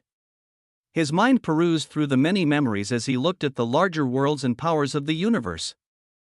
And his eyes shone as he found a perfect one. I am but a small disciple of the Celestials. Boom, the words themselves seemed to carry power as Barbados showed a surprised and unbelievable expression. The Celestials, this was something at the corner of Oria's and Gremory's memories, a secret of power in the universe that was the fear of many worlds. Every single one of their members was a powerhouse that struck terror to the hearts of many world leaders, and their powers were too terrible to battle against. Very little was known about them or their aims, which was why Noah claimed this identity. Barbados continued to stare at him unbelievably as he continued speaking. Yes. I barely qualify as a member, and was sent out on a mission that would have granted me even higher access, as well as a huge boost in power were I to succeed. Barbados heard this as she snorted and said, "Oh really? And what mission, pray tell, did you receive to be here right now?" Noah looked at this figure that seemed to be disregarding him, but he became even more convinced his plan was working as she hadn't tried killing him again. "Oh, my mission is simple. While the lost world of Atlantis has beings like Baal and multiple sects from the world of cultivation running rampant looking for a treasure, I have to steal it right under their eyes and present it as proof for my mission to be complete. It's a fairly normal test to meet the qualification of the Celestials, don't you think?" Silence. Barbados was looking at him closely as he uttered these words. The things he was saying were crazy, and could be something that only the secretive force that was the Celestials would do, send in a mythical ranked being to fight for a treasure in a world where even someone like her who was at the phantasmal level could not confidently call herself the top powerhouse. Who else but the mysteriously powerful Celestials would give such a mission to their new members? Barbados still wasn't fully convinced as she eyed Noah with caution and suspicion. There was only silence as two people looked at one another. One was claiming boastful things with a few circumstantial evidence to back up his claims. The other was carefully listening as she was led around. Which turn would the results take though? Barbados thought carefully as she took a bite. What could an Atlantean of mythical rank claiming to be a member of one of the most secretive forces in the universe possibly do against Baal? Barbados looked towards the figure of the blue dragon that encased an Atlantean that should in no way have the information that he held. She still treated his words like nothing, but what if there was an ounce of truth in them? What if her dream actually had a way to be achieved? Her sharp eyes looked at this interesting enemy as she waited to see just how they would reply. Noah smiled brightly at this as he felt he could almost see the end of the shining path he was building just from talking. "Well, for starters, how about you turn off your unique skill, Death's Domain? It's putting quite a strain on me while I continue talking to you." The pressure around Noah increased as Barbados's voice came out even colder. "You even know about my abilities?" Noah's body encased in the large blue dragon still continued to feel the stifling pressure that threatened to break the form into pieces as he calmly replied his last hook that should tie this demon empress and give credibility to his words. "Why of course. Aside from Death's Domain, you have Hellish Enforcer. That you were using to throw suns at me. And let's not forget your ultimate skill, a dance of life and death, that allowed you to amass 21 mythical undead creatures, tens of legendary, and uncountable numbers below that, making you the one that should be the most powerful ruler, and yet you are still under Baal." Shock. Barbados was shocked as she heard this now mysterious figure describe and talk about things he had no business knowing. The only plausible explanation was his identity as a member of the Celestials, the beings that always held too much power and information. Was there actually truthfulness in his words? She thought carefully as she made up her mind and said, "Since you seem to be so knowledgeable, what makes you think you could possibly say that would turn one ruler of the demon world against another?" Noah's figure that was hidden at the head of the blue dragon smiled wildly as he finished his pitch. "Nothing big, just making your dream of getting out of Baal's shadow a reality, with the promise of Baal's death in less than 2 months. Grand and unbelievable words resounded throughout the dark sea as two figures stared intently at one another. Noah went through the years of memories from Barbados's own undead and the experiences from Oria's and Gremory as he was confident of one thing: the quality of hatred and cruelty that was ingrained in Barbados by the oppressive tyrant would be his lifeboat today. Chapter 172 Unknown Consequences. Barbados was known as the Necromancer of Chaos. But that wasn't all there was to her. Noah looked through the memories of the undead skeleton warrior as he watched the habits that Barbados kept for years. When she was angry, playful, or even hopeful, she only had her undead to talk to. She expressed to their lifeless company her inner thoughts, and Noah was going through them right now as he began getting a better understanding of Barbados. He was certain of one thing as he watched her crazy life, and that was her hatred towards the one person that she could not defy. He was confident in using this against her, and possibly getting out of this predicament with many more victories than just a few mythical skills. The period of silence was broken as a light laugh escaped Barbados's lips. "You've been saying a great deal of many things, Atlantean. Do you truly know the Powerball wields for you to speak such words?" The blue dragon encasing Noah began disappearing as he deactivated the skills, his Atlantean body with a slight gold sheen appearing magnificently in the dark waters again as he stared at Barbados calmly. He would act instantly if he saw any changes to defend himself, but he could already see the finish line, naturally. "I know the unique and ultimate skills he holds as well as how to counter them. If I add you to the mix, my mission will become even easier. I have many more secrets I can share with you if you want to come to an agreement first." An impassive look remained on the cold face of Barbados as she pondering looked toward this Atlantean. The next words he voiced out sealed the nail of her now indecisive mindset. "Oh, and if you're worried about the fact that if you kill him he would just be revived by the will of the demon world in a few months, you can comfortably leave that to me. I have many tools that would make it so he never has the chance to revive." The eyes of the demon empress widened at these words as a sense of apprehension and caution grew. The being in front of her knew too much information to be a nobody, and even the biggest secrets that pertain to the powers of rulers of the demon world were known to him. His words that she looked at unbelievably before were gaining a sense of credibility in her mind. She thought about the command from Baal that she couldn't defy to come to the lost world and help him on this search for a treasure he would pocket himself. She thought of her dream of freedom as she created her world of the dead that was always cut short because commands like these as she took a leap of faith. "All right, little fish. How do you want to start?" A brilliant smile spread across Noah's face as he tried to keep his emotions down and replied, "I know a lot about you, and I know you still don't fully trust me. So how about you use abyss magic to bind us both to a contract for the duration of our cooperation?" "Who? Little fish, you really do know too much." Barbados's body began shining red as a golden page and a blood-red pen appeared in the water. Her powerful essence entered the pen as it moved on the surface of the page and carved out a few words. The process finished fairly quickly as the page and pen flew toward Noah's position. He looked at the page that Barbados wrote on and became surprised at the demands she listed on the contract that was created using abyss magic.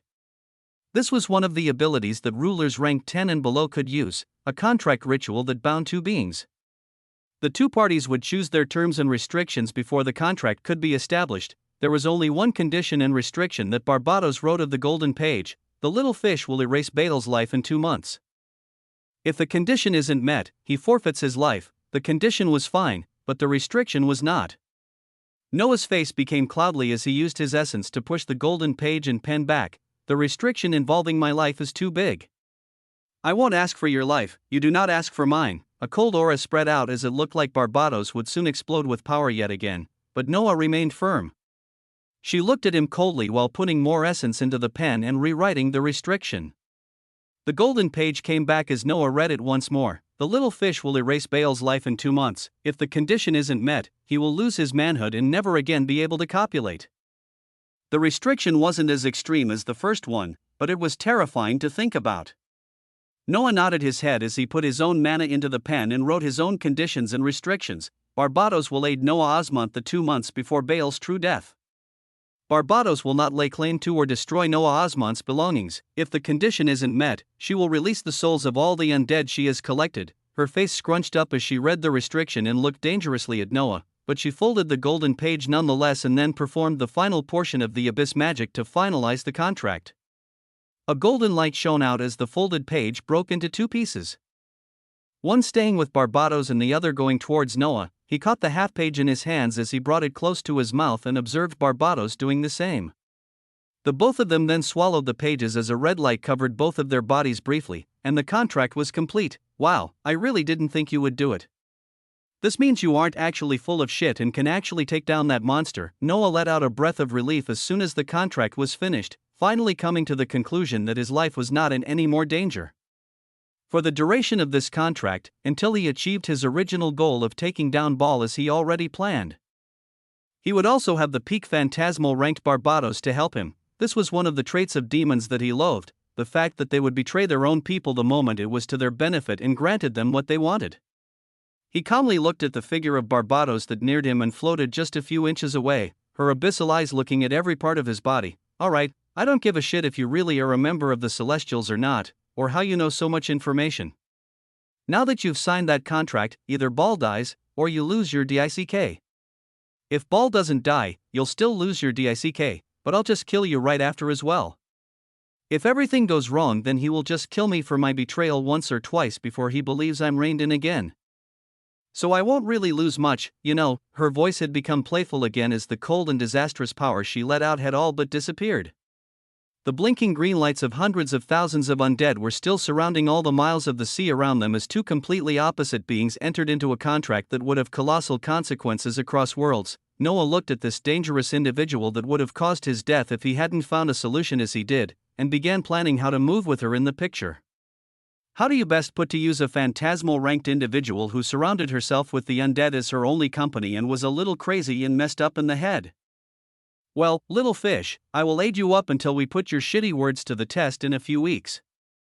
What do you want to do first? Chapter 173. A demon empress in tow. An Atlantean and a demon were floating through the dark waters. The Atlantean had a calm face while the demon continued to swim around him, constantly talking. We're going deeper and deeper into this abyssal zone. Is that little trident over here? What's your true form really, little fish? Since you said this world is just your mission, you should be a rare species I haven't come across before. Oh yeah, what was that isolated treasure you used to defend against my full attacks? Let me see it again. Are you already worried about your manhood and aren't as talkative anymore?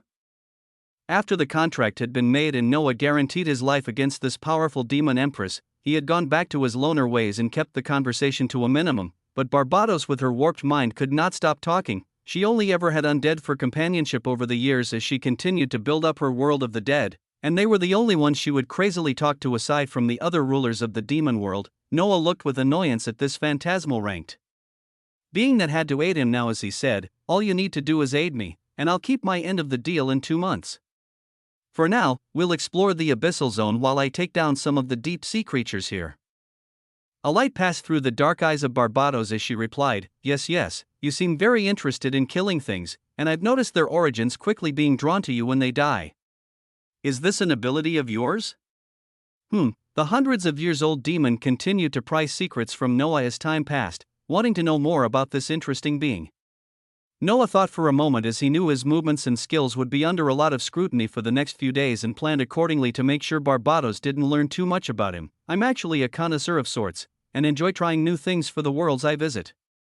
I've found the meat of the sea creatures to be delectable. And that's why I'm collecting them. Barbados swam near him as she nodded her head rapidly, the air of the terrible ruler of the demon world all but gone as she seemed like an innocent 18 or 19-year-old, though she didn't believe any of the things Noah was saying. It was this rapid change of personality that many people fell to as they had no idea of the destruction they would face when the personality suddenly changed to a cruel one. Wow, you enjoy eating as well?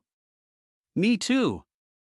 I just had a little fish a while ago, it made a lot of sounds, and the dinner was interrupted in the end, but I see what you mean. Noah felt cold sweat trickling down as he recalled the memories of the skeleton warrior that showed Barbados eating a mythical Atlantean that was most likely a seeker of Atlantis whole. She had tortured and then ate a mythical being while he was still alive. It was actions like these that made Noah act all the more carefully around this demon empress. He focused on the task at hand as he kept her rapid questions in the back of his mind, delving deeper into the abyssal zone to farm for more higher-ranked skills. He had gained 2 more mythical skills from the death of Barbados' skeleton warrior that he now learned: Aura of Death. When active, all attacks gain the death attribute. Damage will be heavily increased as defenses are ignored and the origin of enemies is targeted, and undead stamina. The dead do not tire as easily. When active, exhaustion is completely removed as the body can work for days without feeling the strain. The skills had fairly simple explanations, but the fact that they were mythical skills made their effects ridiculous. Noah's attacks held a thin layer of black smoke that caused terrible damage to those he attacked, while his body now felt as if he had just woken up and was full of energy 100% of the time. He always enjoyed sleeping because it kept him refreshed, but with this skill, he could go on for days without worrying about feeling exhausted.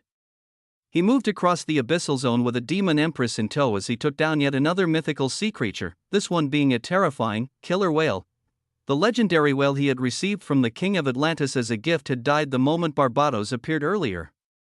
And Noah found himself taking down another one of its species not too long after. His body that was now boosted by many mythical rank skills easily tore apart the hard muscles of the killer whale, as he only used the secret techniques of the mountain sea sect to the fifth form, Descent of the Emperor, along with using hydrokinesis to heavily restrict the enemy in its home turf. His figure was that of a hazy outline of a regal emperor as he had wings sprouting from his back and two vibrating swords on both his hands, his damage becoming further boosted as he kept active, Aura of Death, and caused the defeat of the mythical killer whale. In just a minute, Barbados was looking at the large body of the whale that disappeared in front of Noah as she said, "You're collecting them to eat them, right? So let's eat." Her words carried a playful tone while also being serious, making Noah look towards this demon empress that he couldn't ignore for too long lest she changed to her other terrible personality yet again. He thought for a bit and nodded his head towards her, the conditions in the contract they were both under not allowing her to do many things against him. "Don't resist, I'll bring you to the isolated treasure you're so curious about." A light twinkled in Barbados's eyes as she nodded, and their figures disappeared from the dark sea and appeared in the skies of the spiritual land. Barbados looked around the frozen plateau and found the few legendary beasts looking up to their figures with caution as she let out a sound. "Wow, look at how cute your little pets are. Can we see how tasty they are too?" Dangerous words came out of the demon empress as soon as they arrived in the spiritual land, making the Emperor Penguin fearlessly come forward as his body crackled with silver light. Noah's face remained impassive as he said, "Remember the contract. You don't want to lose all the undead you've collected over the years, right?" Humph. The mention of the contract reigned in the fearsome ruler as they moved down towards the first modern house that Noah had built. The large body of the killer whale appeared outside as a set of knives appeared in Noah's hands. The golden battlesuit he wore came off his body as a small apron appeared. And he began cutting up the large body of the whale while keeping watch on the wandering Barbados that was moving around the surrounding area. He was about to cook for this powerful monster at the peak of phantasmal rank as he continued to plan and ponder how to move from here. He would keep her entertained long enough until he amassed enough skills to be confident to stand against the being that even she couldn't defeat, the oppressive tyrant, Baal. His rank was also peak phantasmal, but it was his unique and ultimate skills that made him nearly unbeatable. The thought of this brought about new apprehensions to Noah as he thought of ways to increase his strength even more rapidly while using his contract with Barbados to the fullest. Chapter 174, The Ruler of the Demon World. A large humanoid figure that looked to be the size of a giant stood serenely atop an island that was blazing with flames. His skin had a tinge of red as three golden horns powerfully stretched out on his head. A red robe was all that covered him as he seemed to be pondering, a light passing through his eyes every now and then. Behind him were multiple rulers of the demon world that commanded their own demon legions as they moved across one of the dangerous zones of the Lost World, the Volcanic Islands, in search of the Trident of Neptune. The land around them was in flames as from a distance, volcanic eruptions were occurring. They weren't simple eruptions, as it seemed something else besides the molten flames was rising from the deep, essence wildly congregated amongst the flowing lava as the head of the humongous figure began rising from the opening of the largest erupting mountain. The head alone was more than 5 meters as blazing red eyes opened to the world, wings that dripped with lava erupted outwards as more of its body became visible, its terrifying face looking like a mixture of a dragon and dinosaur from the Triassic period. This was one of the calamities of the sea, the kaiju, molten razor, ROAR. It let out a wild roar as it looked menacingly towards Baal and his forces, letting out maddening levels of power at the phantasmal rank. Baal looked at the appearance of this terrifying creature as he spoke lightly, his voice thundering out to be heard by the demon kings and demon lords behind him. "Pull back while I match this beast. There is no need for casualties to occur during this trip." The forces of the demon world were spread throughout the Lost World, but they had not yet come across the calamities of the sea. Baal's words were obeyed as the legions of demons stopped moving, getting into defensive formations while slowly pulling back. There was only one being left to face the kaiju that was coming out of the blazing volcano. The robe on his body flattered around and had wisps of flames appear on it every now and then as lava and molten flames were flowing beneath his feet. Not an ounce of discomfort was felt as Baal stood calmly and faced the coming kaiju. "I suppose if I ask you whether an extremely powerful trident is in your possession, you would only howl at me in anger, or Alright, then let's see just how tough the so-called calamities of the Lost World are. A simple exchange had started a significant battle between two powerhouses of the phantasmal level. One was a calamity from a dangerous zone in the Lost World, the other was the first-rank ruler of the demon world holding powerful, unique and ultimate skills. The kaiju attacked first as simmering balls of molten flames rained down from the skies towards Baal's location. Baal's figure still had his hands wrapped behind him as his figure flickered around the area and evaded the blobs of molten flames. His lips lightly moved as essence began to erupt. The unique skill, Parallel Thought, was kept active as Baal cast multiple skills to evade while also attacking, and at the same time thinking about future plans. OMG, the kaiju's body flew into the air, spirals of lava being thrown all over the ground as its figure lunged towards Baal. The air was palpitating with extreme heat as the impact was imminent. Boom, a mournful howl erupted out from the kaiju as it found its claw mangled, its eyes looking forward at the small figure that caused this in surprise. The attack that bewildered this powerful being was yet another unique skill that was cast from Baal, Space Destruction. During the impact, a portion of space had cracked as if a mirror was being broken. The claw of the kaiju that was near the area found its muscle and bones shattered.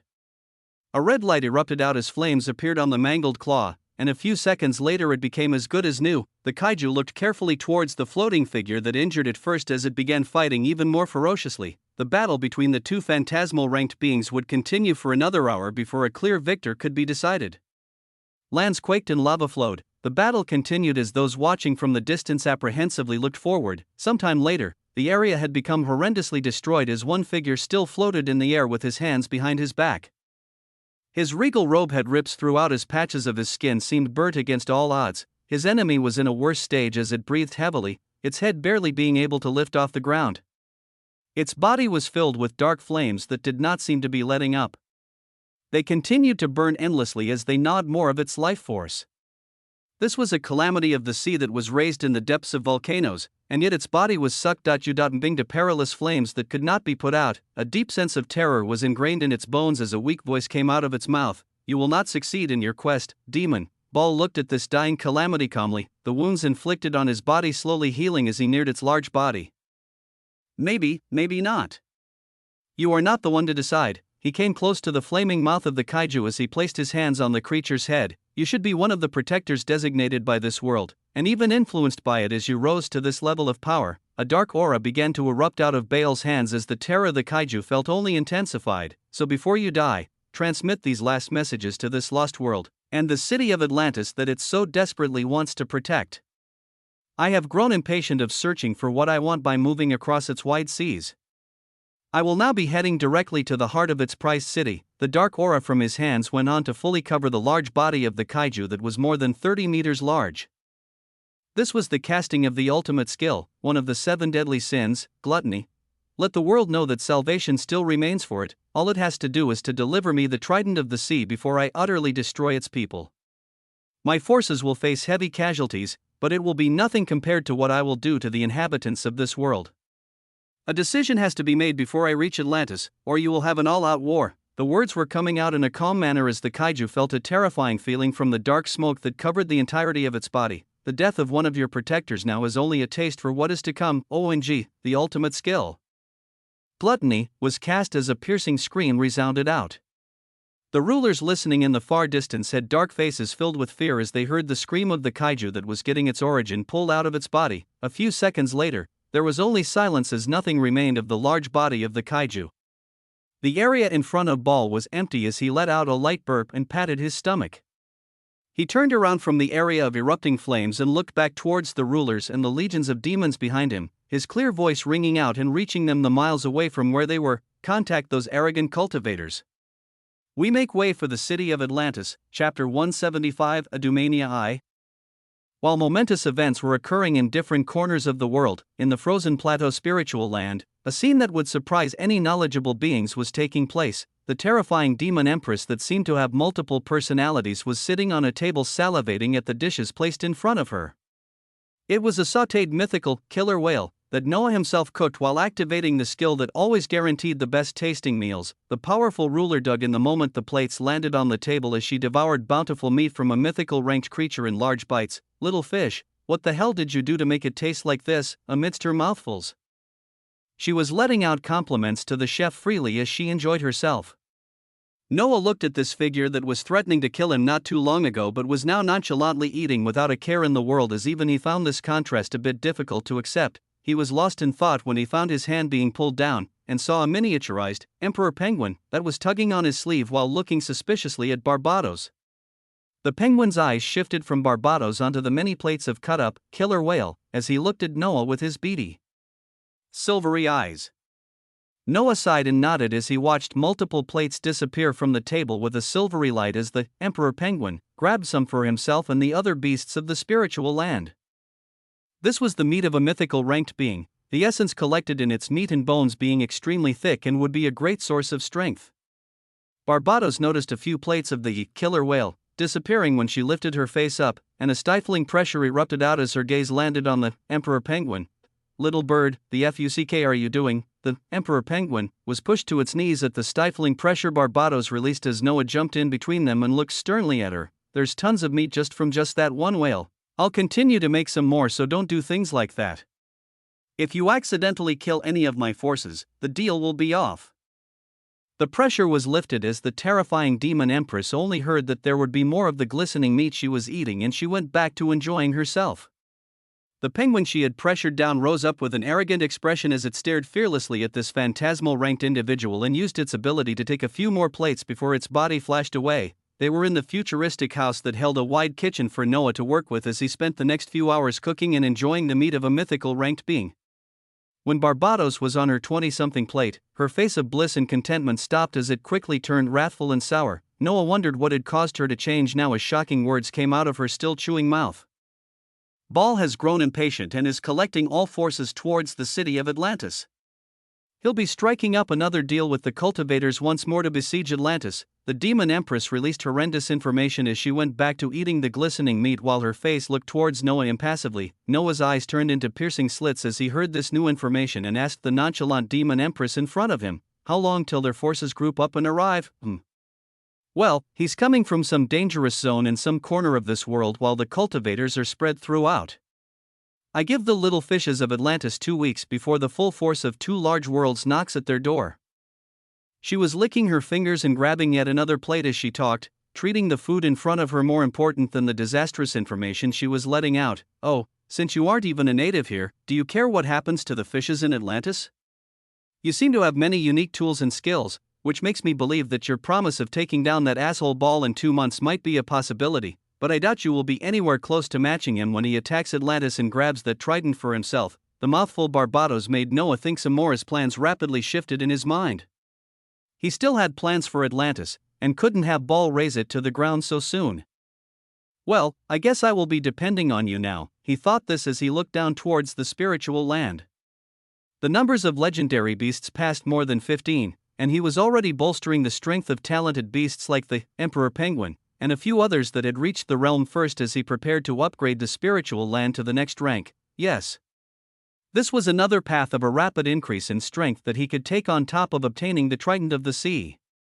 If he met the requirement of rising 5 beasts to the mythical rank, as well as meeting the ridiculous requirement of having enough mana to catalyze the transformation, he could upgrade the spiritual land to the 4th tier.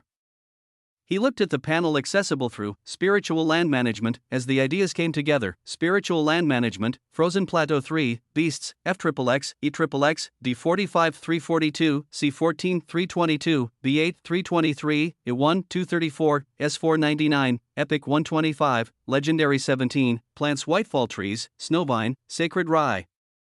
Available for planting, Icefire Persimmon, Pygmy Melon, features size regulation, unlocked, movement, unlocked, anchor, unlocked, boost surroundings, unlocked, architecture, unlocked, frozen barrier, unlocked, offensive maneuvers, locked, time dilation, locked, at hashtag, email protected, %, locked, email protected, hashtag dollar, locked, upgrade conditions not met.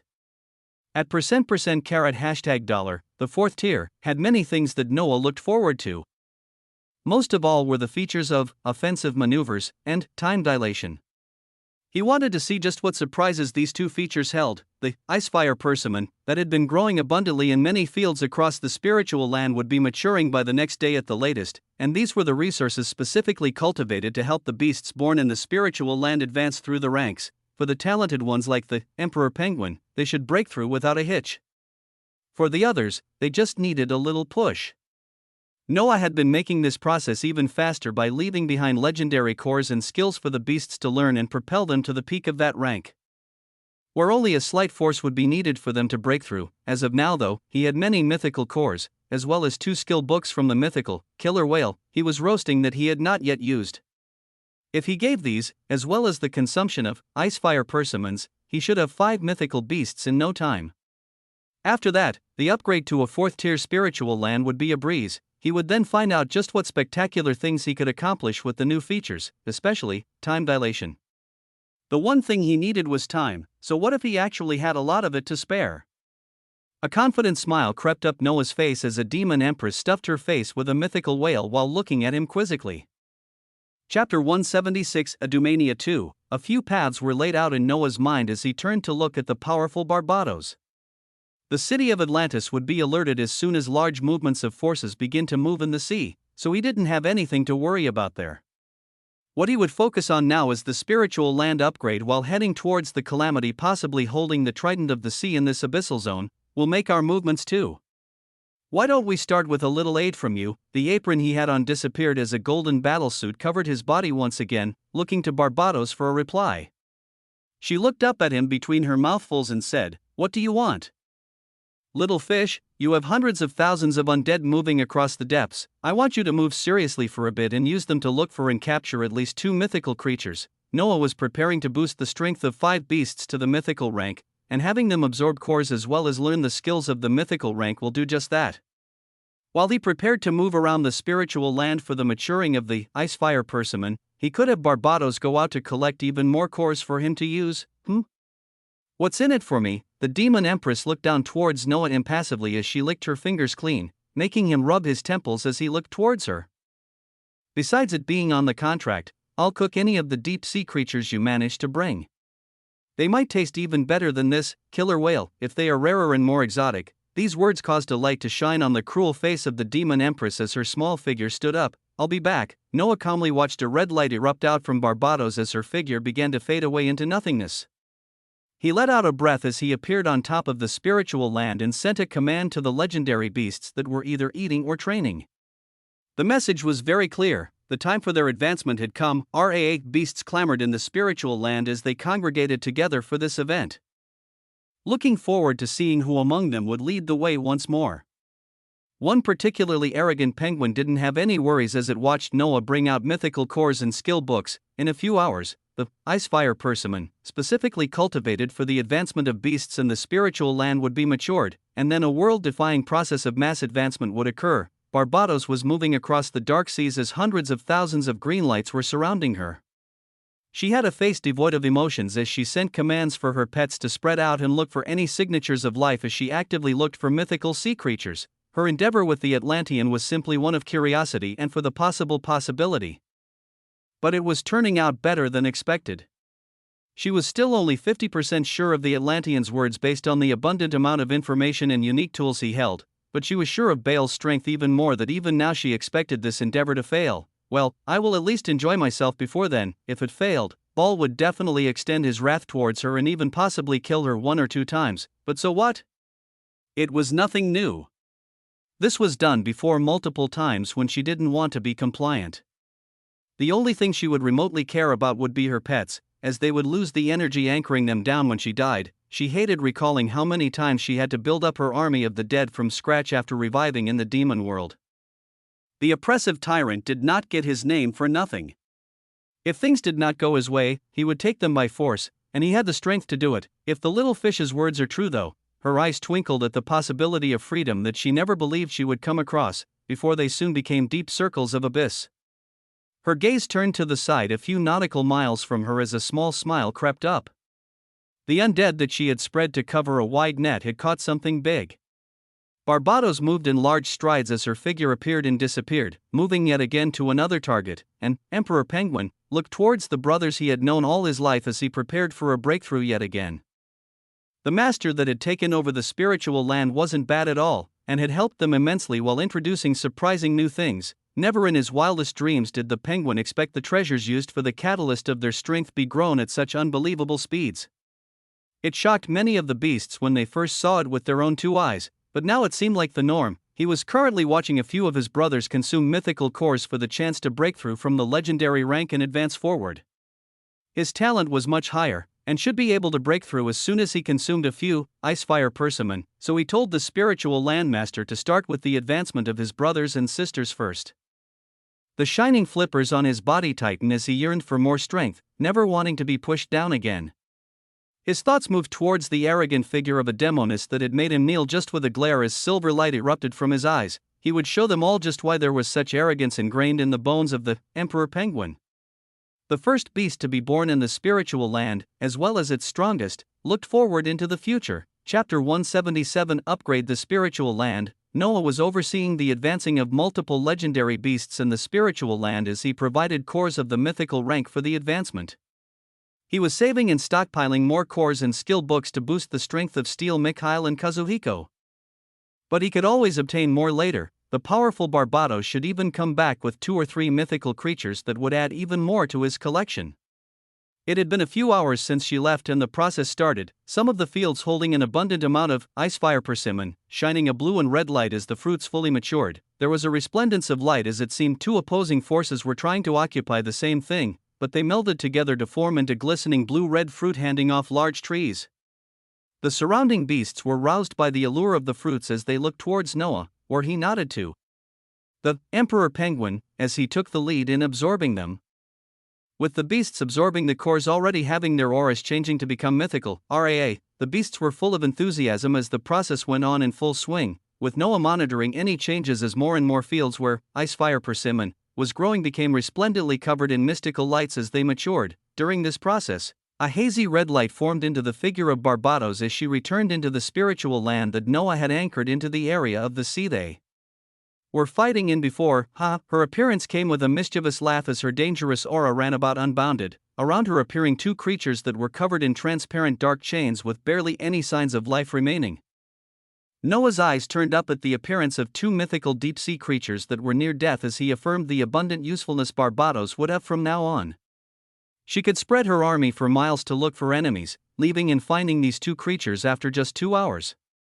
It was another, Megalodon, and a golden shining, stingray, that were tied up in the deathly chains as they continued to struggle. Here are 2 fishes for you to make something good later.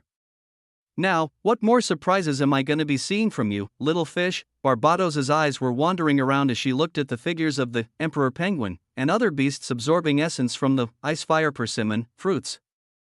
The resplendently shining fields of produce that felt enticing even to her made her give surprised every few seconds.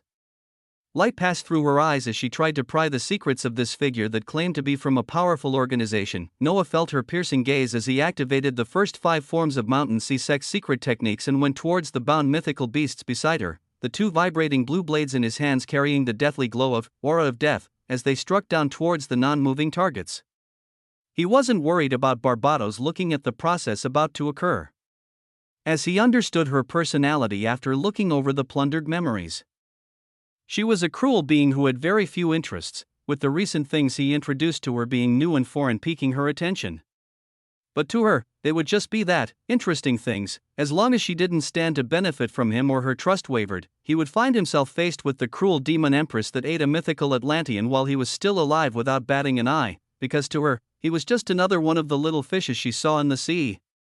His mind wandered off from Barbados as he felt more mythical rank skill books and cores appear in the sea pearl, and he nodded towards Barbados, keeping the bodies of the creatures in his storage space as well. His attention was focused on the rapid breakthroughs taking place, where he could feel 2 auras at the mythical rank spread out from 2 beasts, the winged spider and Arctic fox.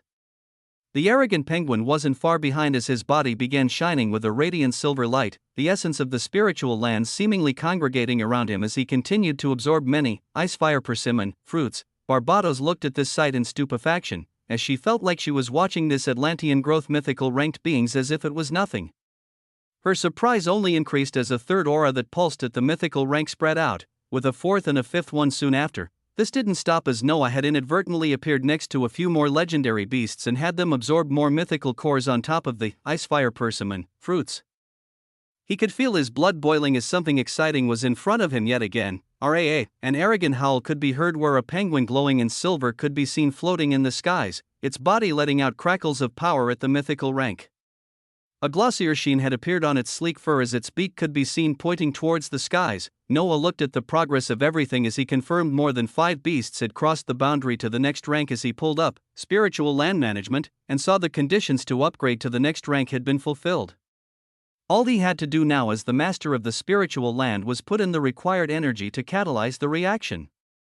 Energy was not a problem for him. A bright smile spread out as a blue glow released from Noah, spreading out to cover the frozen plateau spiritual land as he began pumping mana to push forward the process of upgrading to the 4th tier. Barbados was looking at this sight with a serious expression as her gaze landed on the brilliantly shining Noah.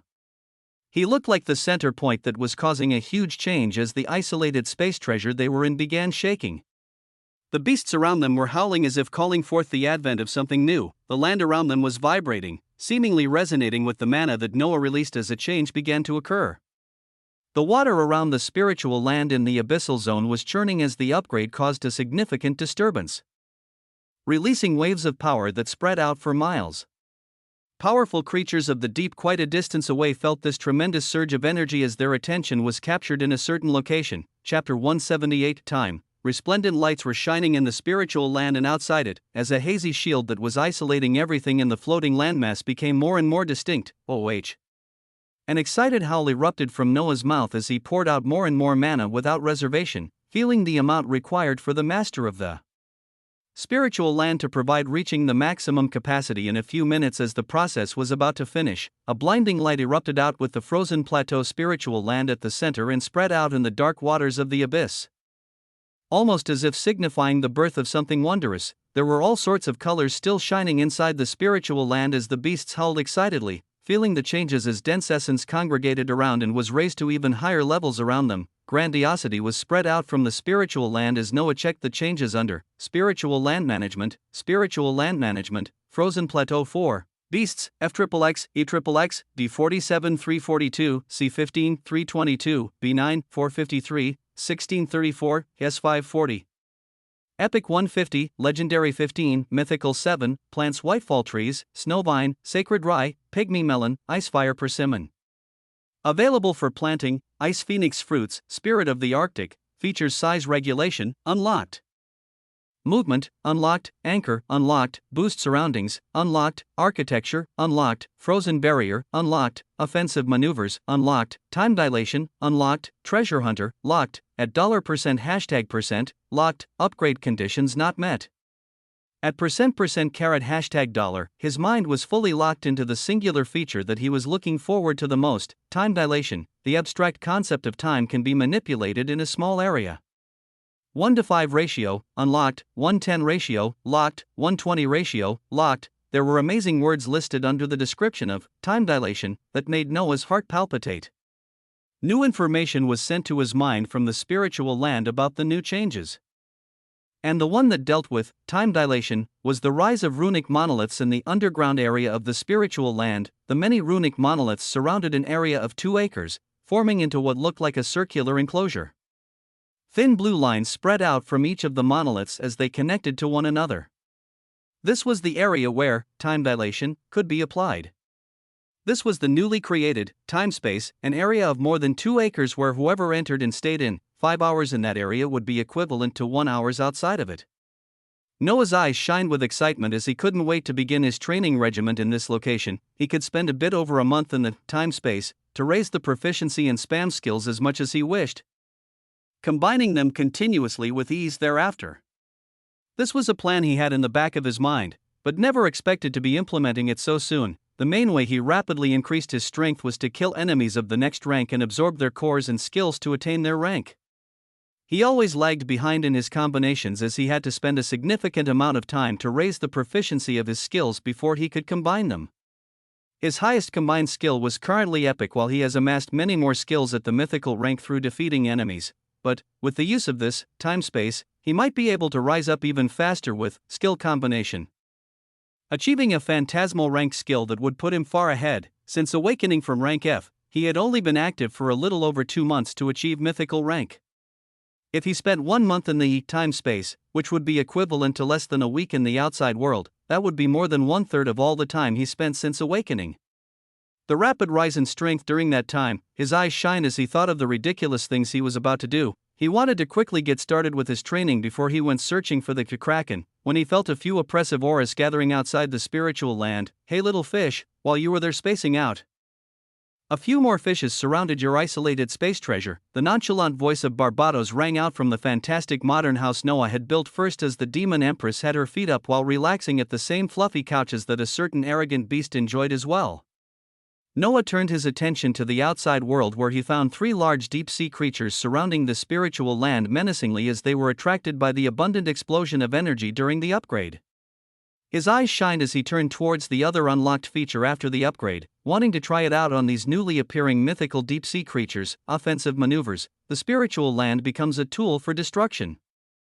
Features include beast armament and falling meteor. The feature was straightforward, giving 2 possibilities of attack.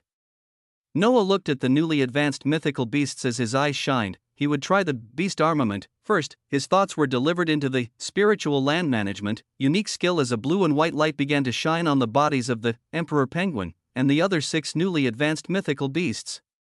A tremendous amount of mana left Noah's body as one of the moves of the offensive maneuvers feature was used. On the body of the arrogant penguin began to appear a snowy blue suit of armor. The material of the armor couldn't be discerned, only looking extremely resplendent and powerful as it went to fit his body like it was made for him. The V-winged spider also had its own specialized armor wrapping around its body, its many legs gaining jagged blades that shone with a red light. This scene repeated for all of the mythical beasts as powerful pieces of armor that let out maddening pressure appeared on their bodies. RAA, excited howls were let out from the beasts as Noah gave the command to attack. The arrogant penguin led the charge as its body flashed with silver light and appeared outside the bubble of the spiritual land. Its flippers were now modified to have long serrated blades as they struck towards one of the mythical deep-sea creatures. RAA. Ra. RAA, a terrifying, winged spider with fitted metal wings and sharp legs. A gloriously armored Arctic fox, and all the other beasts rushed outside the spiritual land and pounced on the surrounding deep-sea creatures as the beasts were finally let out of the frozen plateau to battle their master's enemies. Chapter 179. Skill combination at its best. Barbados kept her awareness on the figures of 7 mythical ranked beasties that had just advanced to that rank through the hands of this increasingly mysterious Atlantean. Her interest only continued to be piqued as she wandered around the exquisite houses seen all over the isolated treasure and all the luxuries they held. She didn't know how, but she continued to be surprised by the things the little fish continued to pull out. The battle in the water was particularly disastrous for the 3 deep-sea creatures that had neared the isolated space treasure, with the newly advanced beasties that the Atlanteans sent out actually having power at the peak of the mythical rank with the appearance of the new armor. The little bird shining with silver light was the most eye-catching one as it teleported across the waters and shredded the bodies of the large sea creatures with surprise attacks. Never would it be in one position for longer than 1 second as the battle was nearing its end just as it had begun. OMG, the sea creature facing the penguin let out a deathly howl as it fell under the oppressive strength, while the other 2 mythical creatures that were swarmed by 3 other armored beasts found themselves in the same situation. Just as it had begun, the battle quickly ended. Barbados looked at these now powerful beasts that could barely withstand her aura before but were now seemingly fully established in the mythical rank. Her expectations for the Atlantean were further increased by every second she continued to watch him. Just what else did he have up his sleeves? The use of beast armament was particularly powerful, giving the beasts power at the peak of mythical rank as Noah provided the mana to keep the transformation of the beasts active. This was just one of the ways to use the offensive maneuvers of the spiritual land. There was one more he could still use now, and even more to be unlocked in the future. He stopped providing energy as the grandiose pieces of armor began to fade from the bodies of the beasts as they carried the dead sea creatures back into the spiritual land. The arrogant penguin flashed by Noah's side with the bodies of the dead fish, making it 5 mythical creatures that came into Noah's possession just in the past few hours. Multiple skill books, cores, and items were brought by the Emperor Penguin, as Noah came to now hold 6 more skill books as well 4 items of the mythical rank. He placed them in the Sea Pearl as soon as the penguin teleported them in front of him, looking forward to observing their details in a few minutes as he got started with using the 2-acre-long time-space. The beasts and this unique treasure were originally from the beast world, and they now held the same system of power from Noah's homeworld. This combination, as well as the uniqueness of the spiritual land, would allow for something rarely seen across worlds. They could upgrade their strength with cores and skill books just like Noah, and as long as their strength rose to the next level, he could upgrade the spiritual land once again. This made Noah excited and apprehensive at the same time, as he felt like he was breaking a tremendous amount of rules with the things he was about to do. It was unnatural and scary even as his mind mixed together the possibilities of the quick rise in the beast's strength, the usage of skill combination, and time dilation, and the many other features of the spiritual land. His heart palpitated just at the thought of it. His gaze landed towards Barbados that was nonchalantly going through the section of the spiritual land where he built Atlantean-style houses after going past the modern and ancient architecture he had been experimenting with during his downtime. His voice traveled towards her as he continued to observe her piqued interest. "I'll be improving my strength a little in the next few days.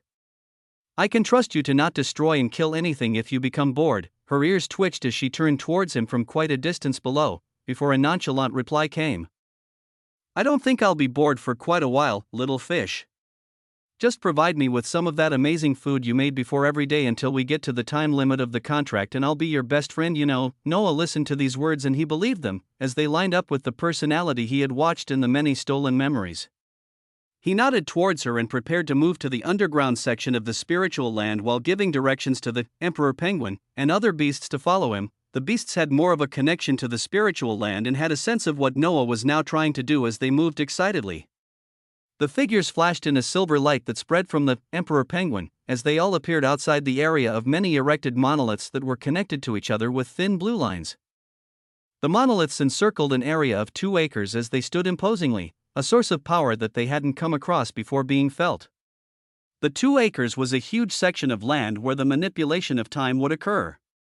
Noah nodded his head with enthusiasm as his figure flashed into the middle of the large acres. The mana of the spiritual landmaster was required to activate and keep active the time dilation in this space, so Noah's nigh infinite mana broke the rules once again by allowing him to keep it active at all times. The beasts entered the large field of the time space as Noah closed his eyes and activated the long-awaited time dilation.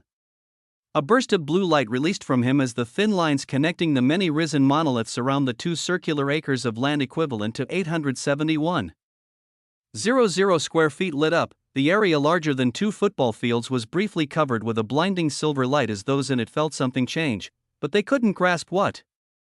Noah's mind that was connected to the spiritual land felt the distinct differences as it felt everything outside of the field they were in was going at 5 times slower speed. 5 hours here would be just an hour outside. His smile became wider as he confirmed this time difference, realizing he was about to do something world-breaking once more. Chapter 180 Skill Combination at its best. 2. For someone that had been able to rapidly increase in strength every few days, time was the only enemy in becoming even stronger. Now, if time was something that they had plenty of, the results would be astounding. Noah continued to be a special case in this new environment as he could continue to spam and raise the proficiency of his skills at an insane degree. The beasts that were raising their skill proficiencies in the time space, just as him, would never be able to match his speed. In the time space, an entire week had passed as Noah raised the proficiencies and combined multiple skills. He used a variety of ways to escape boredom as his own body was filled with energy while also having an undead stamina that made the idea of tiredness even further away from him. He first battled with the newly advanced mythical beasts until they were spent. The beasts found themselves not being able to match Noah even after they advanced to the same rank as him. The arrogant Emperor Penguin, hanging its head just a little lower as none of its surprise attacks went through. After they were about to run dry of energy, Noah activated the beast armament feature as the powers of the beasts instantly became boosted with terrifyingly fitted armor appearing on their bodies. When they fought with their armored forms, Noah had to activate all the 6 styles of the Mountain Sea Sex secret techniques just to keep up with the ferocious attacks of the beasts, but the results were spectacular. His skills continued to increase at a rapid rate while he gained more combat experience with them. There was also no sense of boredom as he battled the enthusiastic beasts who were raising their proficiencies just like him. The beasts were becoming more and more used to the boost provided by the beast armament feature of the spiritual land as they began to work in conjunction to deliver deadly blows. As for Noah, the skill combinations he was looking at were abundant, and his strength had begun its first phase of skyrocketing like never before. It was about to get plain ridiculous. First off were the 6 mythical skills that he learned for himself from the deaths of the mythical sea creatures that were lured by the burst of energy from the upgrade of the spiritual land, as well as the ones Barbados brought in. The 6 skills that were already learned and had risen past 60 in proficiency in the past 7 days were adamantine skin, Titan's regeneration, metamorphosis, thunder distortion, Megaladen transformation. Aside from the new skills that had already been risen past 60, his old mythical skills had already reached the required 100 proficiency, with a few of them already becoming combined. Mountain Sea Sex 5th Style Descent of the Emperor, Mountain Sea Sex 6th Style Dragon Form.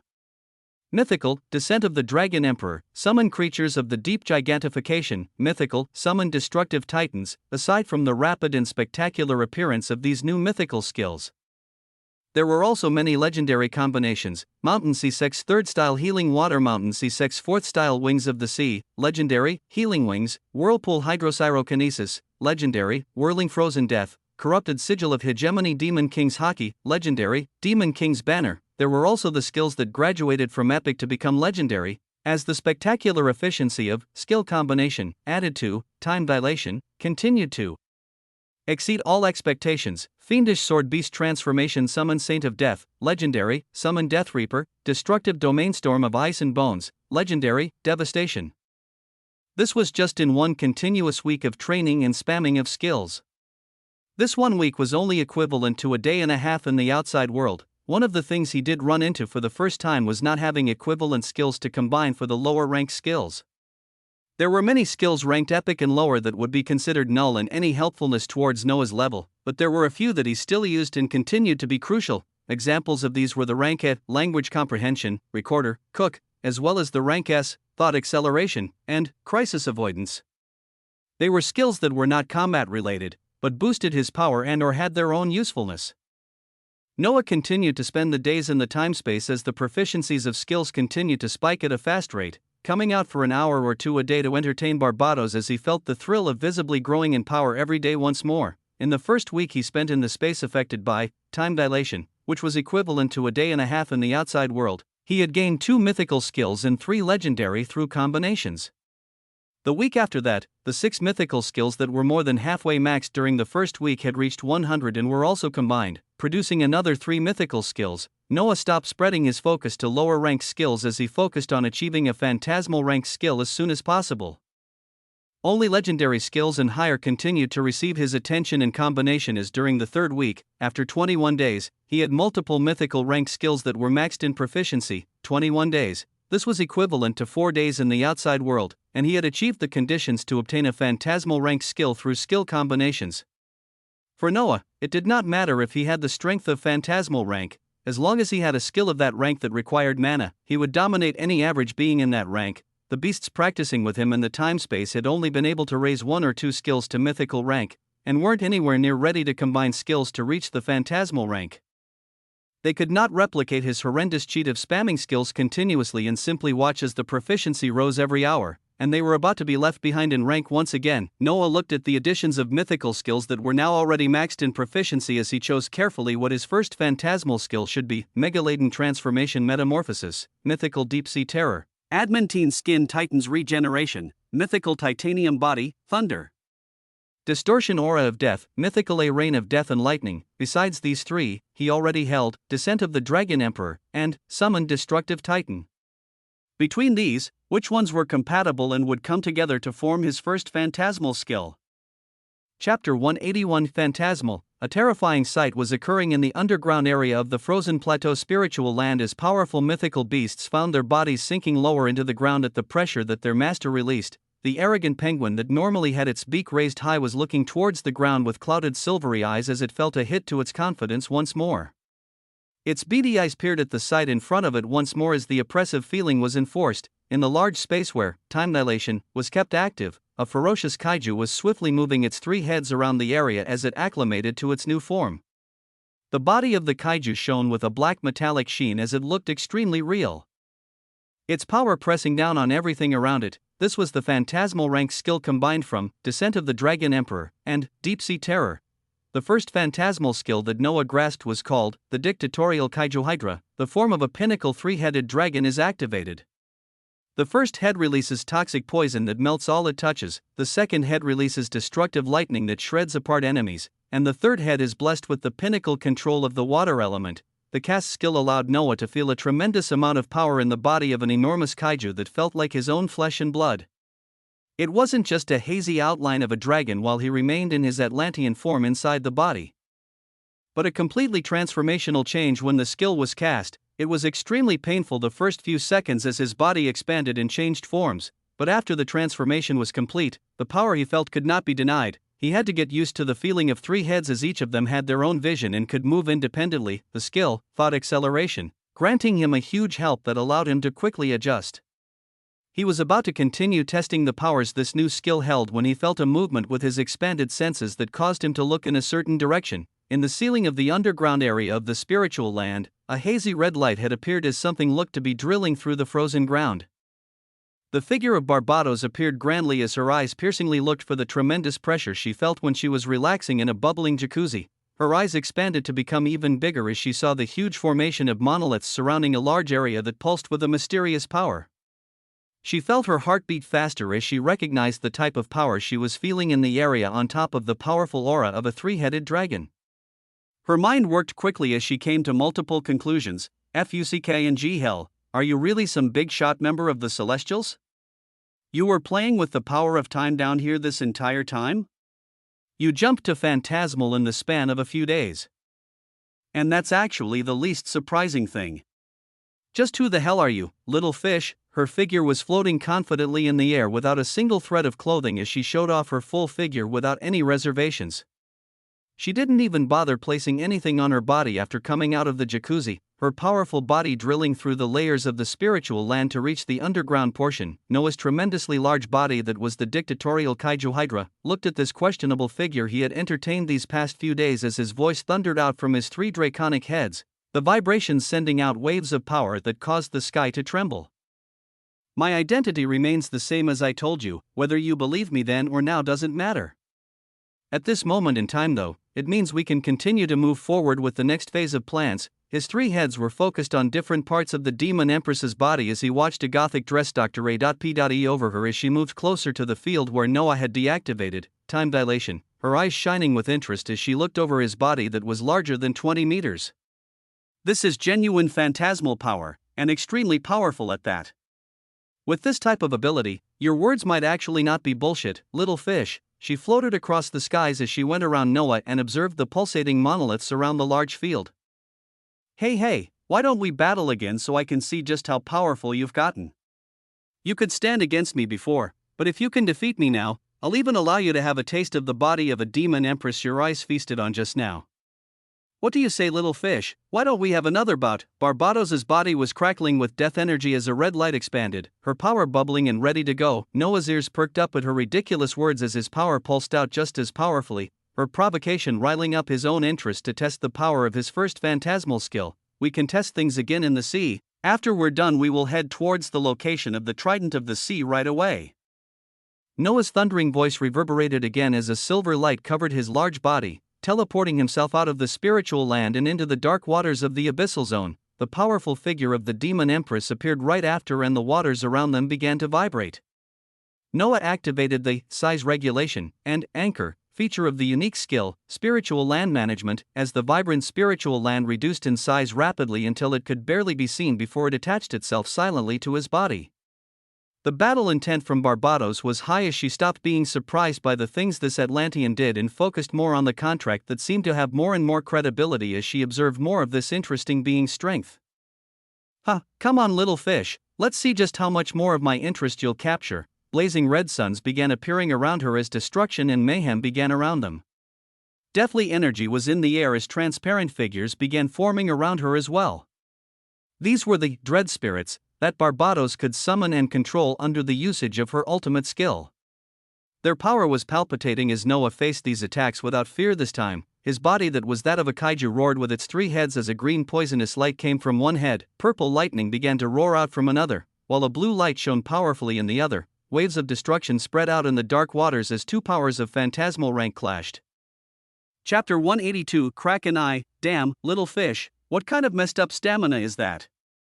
Sheesh, words that the eighth ruler of the demon world never expected to say to another being of the same rank as her came out of her mouth. The problem was that this wasn't the first time these words were said in the past few hours. The first time these words were uttered from Barbados's mouth was after an entire hour of deadly skills clashing against one another in the dark waters of the Abyssal Zone as Noah adapted to his terrific new phantasmal skill. The body of the kaiju had extreme defenses while its heads let out terrible attacks. Noah was able to withstand the blazing suns that Barbados threw as well as the dreadful spirits she continued to summon. This continued until a sense of exhaustion filled the body of the demon empress and she was looking towards Noah with a frightening light in her eyes. He did not seem to have any sense of tiredness as the large three heads looked down at her menacingly. After this came the second battle where the demon empress acted on her earlier words of letting the Atlantean have a taste of something he had been feasting his eyes on earlier that day. This battle took even longer than the first one. This battle too, she had lost. Noah looked at the exhausted figure of Barbados lying on the bed as he moved out once again. He breathed out as he felt better after cooping himself in the time-space for the past 21 days of constant training. He had never entertained the idea of Barbados before, and just went along with the flow after he tested his phantasmal strength for the first time. Even now he didn't feel any sense of attachment, just slight guilt as he thought about a certain queen that was leading a kingdom and a portion of the smooth establishment of relations with his homeworld. He shook his head as his figure began to disappear in a silver light, his voice coming across before he disappeared from the spiritual land. I'll move first. I'll call you out if your aid is needed. Yeah, I'm more interested to play around in this isolated space treasure than go searching for ugly fish in the bottom of the sea anyways. Noah fully disappeared as he heard the reply and found himself in the dark waters of the Abyssal Zone once more. His mind continued to think about the future as he considered which of the other maxed mythical skills could be combined to make another extremely powerful phantasmal skill. The spiritual land was shrunk down and anchored to him once more as he moved deeper into the Abyssal Zone, this time confident of his chances if he met the terrible beast that most likely knew the whereabouts of the trident of the sea. The oceans were vast and wild, with many species running rampant in the deeper waters. The figure of an Atlantean Noah was currently facing a large swarm of fearsome-looking, dark piranhas that always moved in large groups. He had been moving across the waters of the Abyssal Zone for the past few days, coming across various deep-sea creatures that only went further to add more skill books, items, and cores into his collection. He was saving many of them for a few figures that popped into his mind, and he planned to do something big after he got his hands on the Trident of the Sea. Only a week remained before the forces that were led by the first-rank ruler of the demon world, Baal, would reach Atlantis. This was a force comprised of demons and their arrogant allies, the cultivators. Noah's mind moved fast, thinking about all of these things as he cut down the legendary ranked piranhas around him using mythical skills and his new additions of mythical skills over the past few days. He had come across 2 mythical beasts that provided him with an additional 3 skills, cores, and some items. The additional skills were great to look at. Defiance, a ring full of baleful energy surrounds you. Your defenses cannot be penetrated as long as the ring is active. Resplendent speed, a streak of light is all that can be observed by the untrained eye as your movements chase after the most supreme speed possible. Phasing, damage from physical attacks are reduced by 90% while the phase state is active. The skills only served to make him want to seclude himself into the time-space so he could max their proficiencies and combine once more, but he focused on continuing to search for the beast at the bottom of the Abyssal Zone. He was now entering a depth where he found fewer and fewer creatures, indicating that he was going in the right direction. Those weaker would steer clear of the home of one of the calamities of the sea. The further down he went, the more careful he became as his crisis avoidance had already become active with a slight ringing. The ringing was very light and never increased, which put him in an alert state as he felt something would soon occur. He stopped in the depth of the sea as the dark waters moved around him, a slight blue sheen making his Atlantean body visible in the darkness. The Kraken was something that the old King Neptune had befriended. If Noah did not have to fight such a beast, he wouldn't actively look for a fight.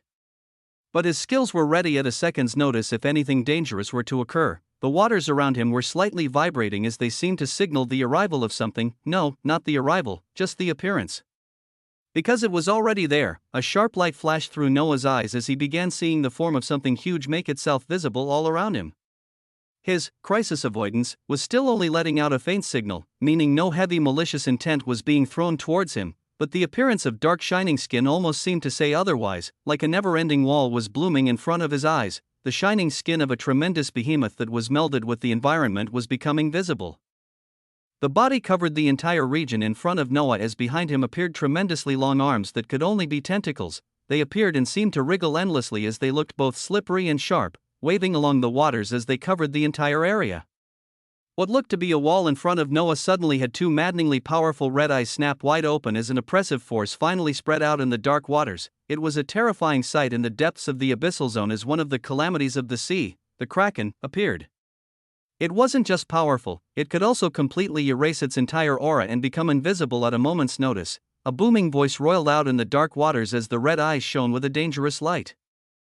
What kind of worthless seeker has to be sought out? Chapter 183, Kraken 2. What kind of worthless seeker has to be sought out? The voice was strong and seemed to cover everything around the dark waters, the vibrations causing the sea to tremble as the power of one of the calamities of the sea registered. Noah actually felt relieved inside at these words as they affirmed a connection between Atlantis and this beast. Only a second passed before he replied, "Per the will of King Neptune, I've been searching the entirety of the abyssal zone for the friend he mentioned." A moment passed as Noah's words rang out. The booming voice came out right after, "A friend? Humph, that dumbass wouldn't know a friend from an enemy. But it matters not right now. Enemies are circling in all directions, and the favored children of the sea are dumb and weak enough to not be able to defend their own homes." There was a trace of wrath and disappointment in the calamity's voice as the many tentacles wriggled powerfully around them. "So weak and helpless that I had to leave my dwelling where I should have been waiting for a worthy seeker to start moving out myself." Such a fuckng joke. What does the world see in such weak creatures? You could all die for all I care. Noah felt a slight trembling around him as the red eyes of the calamity became slightly cloudy, sensing another tremendous energy appear just for an instant. "Humph, whatever." The Kraken's eyes focused on Noah as they looked through every corner, seemingly trying to pierce through all the secrets. "All right, Atlantean, prove your worthiness." The words boomed out in the dark waters as Noah felt his blood pumping. The attitude of the disgruntled calamity that seemed to be acting under the will of the world showed many possibilities as Noah moved, casting the second phantasmal skill he combined while he was moving across the abyssal zone these past few days. Through the combination of the mythical skills, Summon Destructive Titan, and A Rain of Death and Lightning, a new terrifying skill was born, Summon Titans of the Abyss. A calamity filled with death is accompanied by another filled with wrathful lightning. Those that stand in their master's path will only face death and destruction. The sea trembled as Noah provided the obscene amount of energy required to activate this skill, allowing for the appearance of two tremendously large behemoths that pushed away the swirling tentacles of the calamity of the sea. The dark waters roiled and became murky as dark energy pulsed out from one, while thunderous purple lightning spread out into the waters from the other. Their appearance was that of Triassic monstrosities that were just slightly smaller than those considered kaijus in this world. The one filled with lightning had three purple glowing tails stretching out sharply, with a square head that had piercing horns stretching from both ends. The Abyss Titan filled with death energy looked even more terrifying, exhibiting a face that systematically opened like a blooming flower after every second, inside of it resting poisonous blue eyes that appeared and disappeared. "Oh!" A nonchalant voice thundered out from the Kraken as Noah summoned out two phantasmal ranked Abyss Titans that were only half its size. Noah wasn't done though, as his own body began bubbling, something seemingly wanting to break out. ONG, the dictatorial Kaiju Hydra, was initiated as the dark waters churned, the tight tentacles surrounding the area being pushed back even further as the three-headed dragon larger than 20 meters made its appearance. The three heads cracked with power as what seemed to be three tremendously powerful beasts appeared in the deep in the abyssal zone. The wriggling tentacles came to a standstill as the huge kraken that was still a few meters larger than Noah's Hydra form and even the maddeningly powerful figures of the two summoned Abyss Titans stood against them. It seemed like a tremendously powerful battle was imminent as the waters in the dark sea trembled, various colorful destructive lights appearing in each of the three heads that Noah sported when a snort rang out from the calamity of the sea. "Humph, that's enough, little Atlantean." Noah, who was about to pounce, was startled at these words as the attacks he was preparing were stopped. "You can summon pets that seem to hold 1/3 of my power while your ability to change into this form gives you even greater strength than them. That's good enough for me." Noah was surprised at the turn of events as a blue light spread out from the Kraken and lit up the surrounding area. "What, did you actually want to fight?" The abyssal eyes of the Kraken shone with a deathly light at Noah's surprised faces as an overwhelming pressure crushed down around the sea once again. Noah felt a slight tingle from this as he replied, "No, I just never thought the requirements set up by King Neptune would be so easy." There was a period of silence as the pressure from the calamity of the sea faded and the dangerous light died down. A less thundering voice coming out, "Humph, he was a fool in life and the same in death." At his deathbed, all he requested was for another child of the sea who could handle the power of the trident. Now, the requirements are even lesser as all of you are about to die anyways. Ha, alright, come here. A completely different image of the powerful beast dwelling in the sea was broken in Noah's mind as he found the attitude of the Kraken to be pessimistic and tired. He released his transformation and unsummoned the Abyss Titans as another startling sight played itself in front of him. OMG, the dark waters trembled as the calamity of the sea in front of Noah began shining in a dark light. Its body beginning to shrink down until it reached less than 2 meters. It was a surprising sight as it now looked like a normal squid with 8 arms and 2 tentacles that were much longer floating around. The 2 longer tentacles came together as a blue light began shining, forming into the shape of a door that stood radiantly in the dark waters.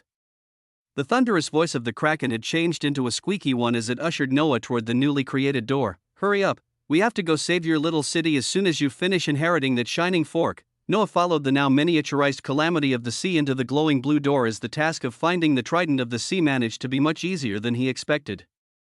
Chapter 184, Trident of the Sea. The scene changed as the moment the figures of Noah and the miniature Kraken passed through the door. They appeared in a sparkling underwater cave that shone with resplendent light. "Don't touch a single thing and just follow me," the Kraken continued in a gruff but squeaky voice from its smaller body as they floated through what looked to be many treasures below them towards the peak, where a blinding blue and gold light sat majestically. It seemed like they were ascending a gold mountain as Noah found luxurious gems, exquisite armors, and golden glowing items spread across all around the underwater cave. At the peak of this cave was a golden trident that shone in a blinding light, making one only able to see its outline but not its shape in its entirety. The miniature Kraken that now looked like a dark large squid stopped near the trident as it turned towards Noah. "The little fork is supposed to have many mysteries, or I'm supposed to tell you a story about how only those that are worthy will be able to lay their hands on it and use its power, but it's all bullshit."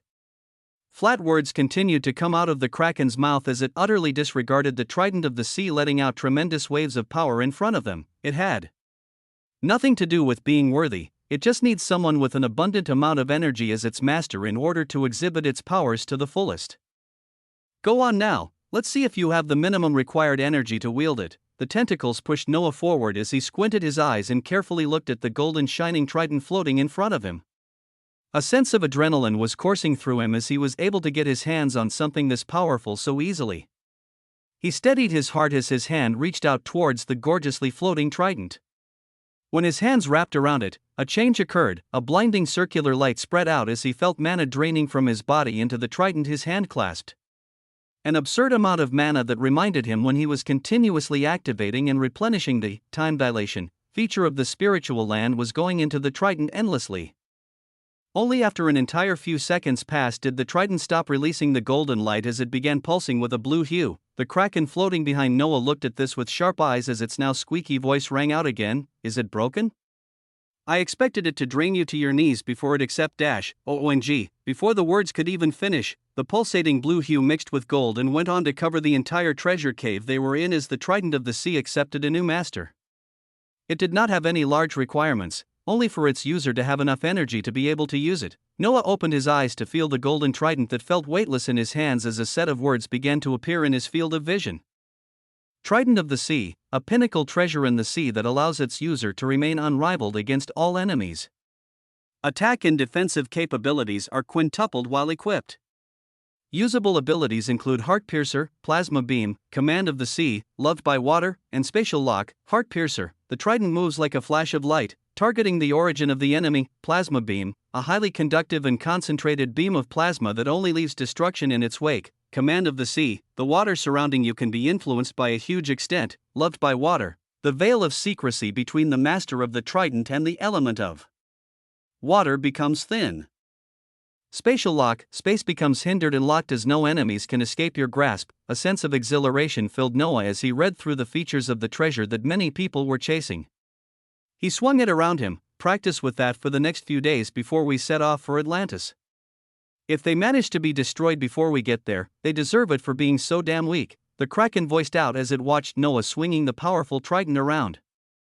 Waves of gold and blue were spreading out as Noah became more and more used to swinging the trident of the sea around the water. In another location, a group of powerful people letting out maddening auras of power moved silently. One group was from the mountain sea sect with the martial Uncle Dylan in the lead. His robes were fluttering in the water as he looked towards the second group of cultivators he was traveling with. This group of cultivators was a shadowy force that didn't make themselves visible to the outside world for too long. Martial Uncle Dylan had been pondering these past weeks why they made this trip to the lost world of Atlantis, but did not come up with any leads. A huge battle was about to occur, so he became straightforward and simply brought himself to ask the one leading the second group of cultivators in the lost world, Sect Master Inuit, your sect does not in any way use the techniques related to the law of water. Why exactly did you come to the lost world of Atlantis? Because I am sure the supreme treasure is not your goal. They were quite a distance away, but his voice traveled from his lips into the ears of Sect Master Inuit in a matter of seconds. The sect master that he was addressing was a middle-aged man with a calm expression and an otherworldly aura. He seemed to not have a single worry in his life as he moved with the group of cultivators behind him who adopted similar expressions of calmness and strength. A delightful smile covered his face as this sect master Inuit replied, "You are right, my friend, it is not the supreme treasure that I'm here for. I am here for something else. Or rather someone else." This reply made Martial Uncle Dylan close his eyes and squint towards the sect master. His words did not make anything clear and just added another layer of mystery. Sect Master Inuit was the leader of one of the most powerful and hidden sects in the world of cultivation. It was a sect that focused on and pondered the laws of karma. Cultivators that mysteriously searched for cause and effect. What exactly had they found out? What had their techniques told them that made them come to search the lost world of Atlantis not for the supreme treasure, but instead look for a being? Who exactly was this sect master of the karmic sect looking for? There were many questions that were swimming in Martial Uncle Dylan's mind.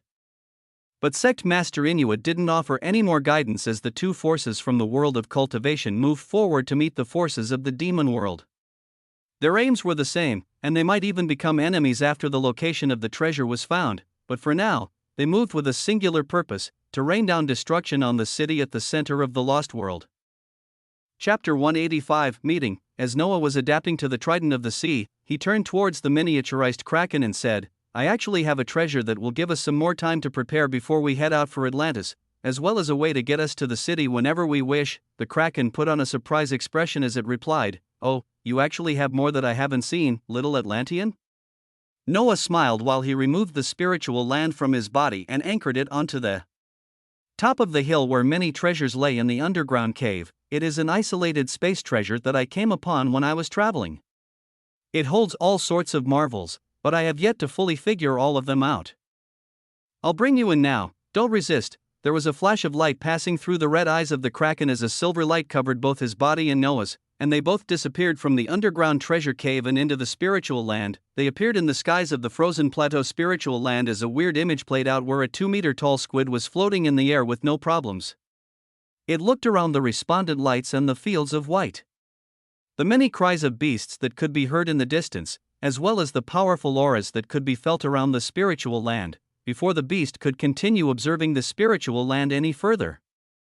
Noah's voice came out once again, "I also wanted to introduce to you one of my trump cards against invaders that are heading for Atlantis. Don't be too surprised or act irrationally when you meet them." Noah was planning many things in his mind, and for the success of the battle to come, he would make sure there were no uncertainties and all the usable pieces were known beforehand. But his voice didn't even finish registering before the red figure of Barbados appeared in the skies. Wow, little fish. Did you bring yet another meal for you to cook and enjoy?" The playfulness was apparent in Barbados's tone as she looked interestingly at the kraken and licked her lips. Instantly, a maddeningly powerful pressure descended onto the spiritual land as the kraken looked carefully towards the newly appeared figure and then turned towards Noah. "You have a wench with a similar scent as the invaders in your so-called isolated space treasure. You better explain yourself, and it will have to be very quick. Otherwise, I'll be killing the next successor of the Trident of the Sea just a few minutes after he inherits it." Noah remained with a calm expression as he looked between the kraken and Barbados as their auras clashed against one another, their power palpitating. The mocking voice of Barbados came out first. "Oh, this little squid is actually talking about me. Does it really think it has what it takes to stand on the same level as me?" Noah didn't let any more exchange of words continue as he voiced out, "Yes, I was able to come to an agreement with this invader as a tool for us to take down the leaders of demons that are leading the charge against Atlantis. She had important information and skill sets that will go a long way for the coming battle. I have her under an unbreakable contract, which means I also have her under control. He said these words towards the Kraken while he sent another set of words towards Barbados. Be good. If you do well enough, then I'll make you more food today. Otherwise, I'm never going to cook for you again. A shocked face appeared on Barbados as this silent communication reached her ears. Her playful face soon changed to that of pouting as she seemed to struggle in her mind. Her face turned serious right after and she nodded her head. She looked towards the Kraken as she bowed and said with an impassive face, "Nice to meet you, dear squid. I am the 7th ruler of the demon world, the necromancer of chaos. The one kept under the rule of Baal for hundreds of years, the one that is seeking freedom and going to the great lengths of betrayal to obtain it. A wretch, perfidious, and a rotten woman. I am Barbados." A shining light passed through the Kraken's eyes as its power searched through Barbados's words and then turned to look at Noah with an unusual expression.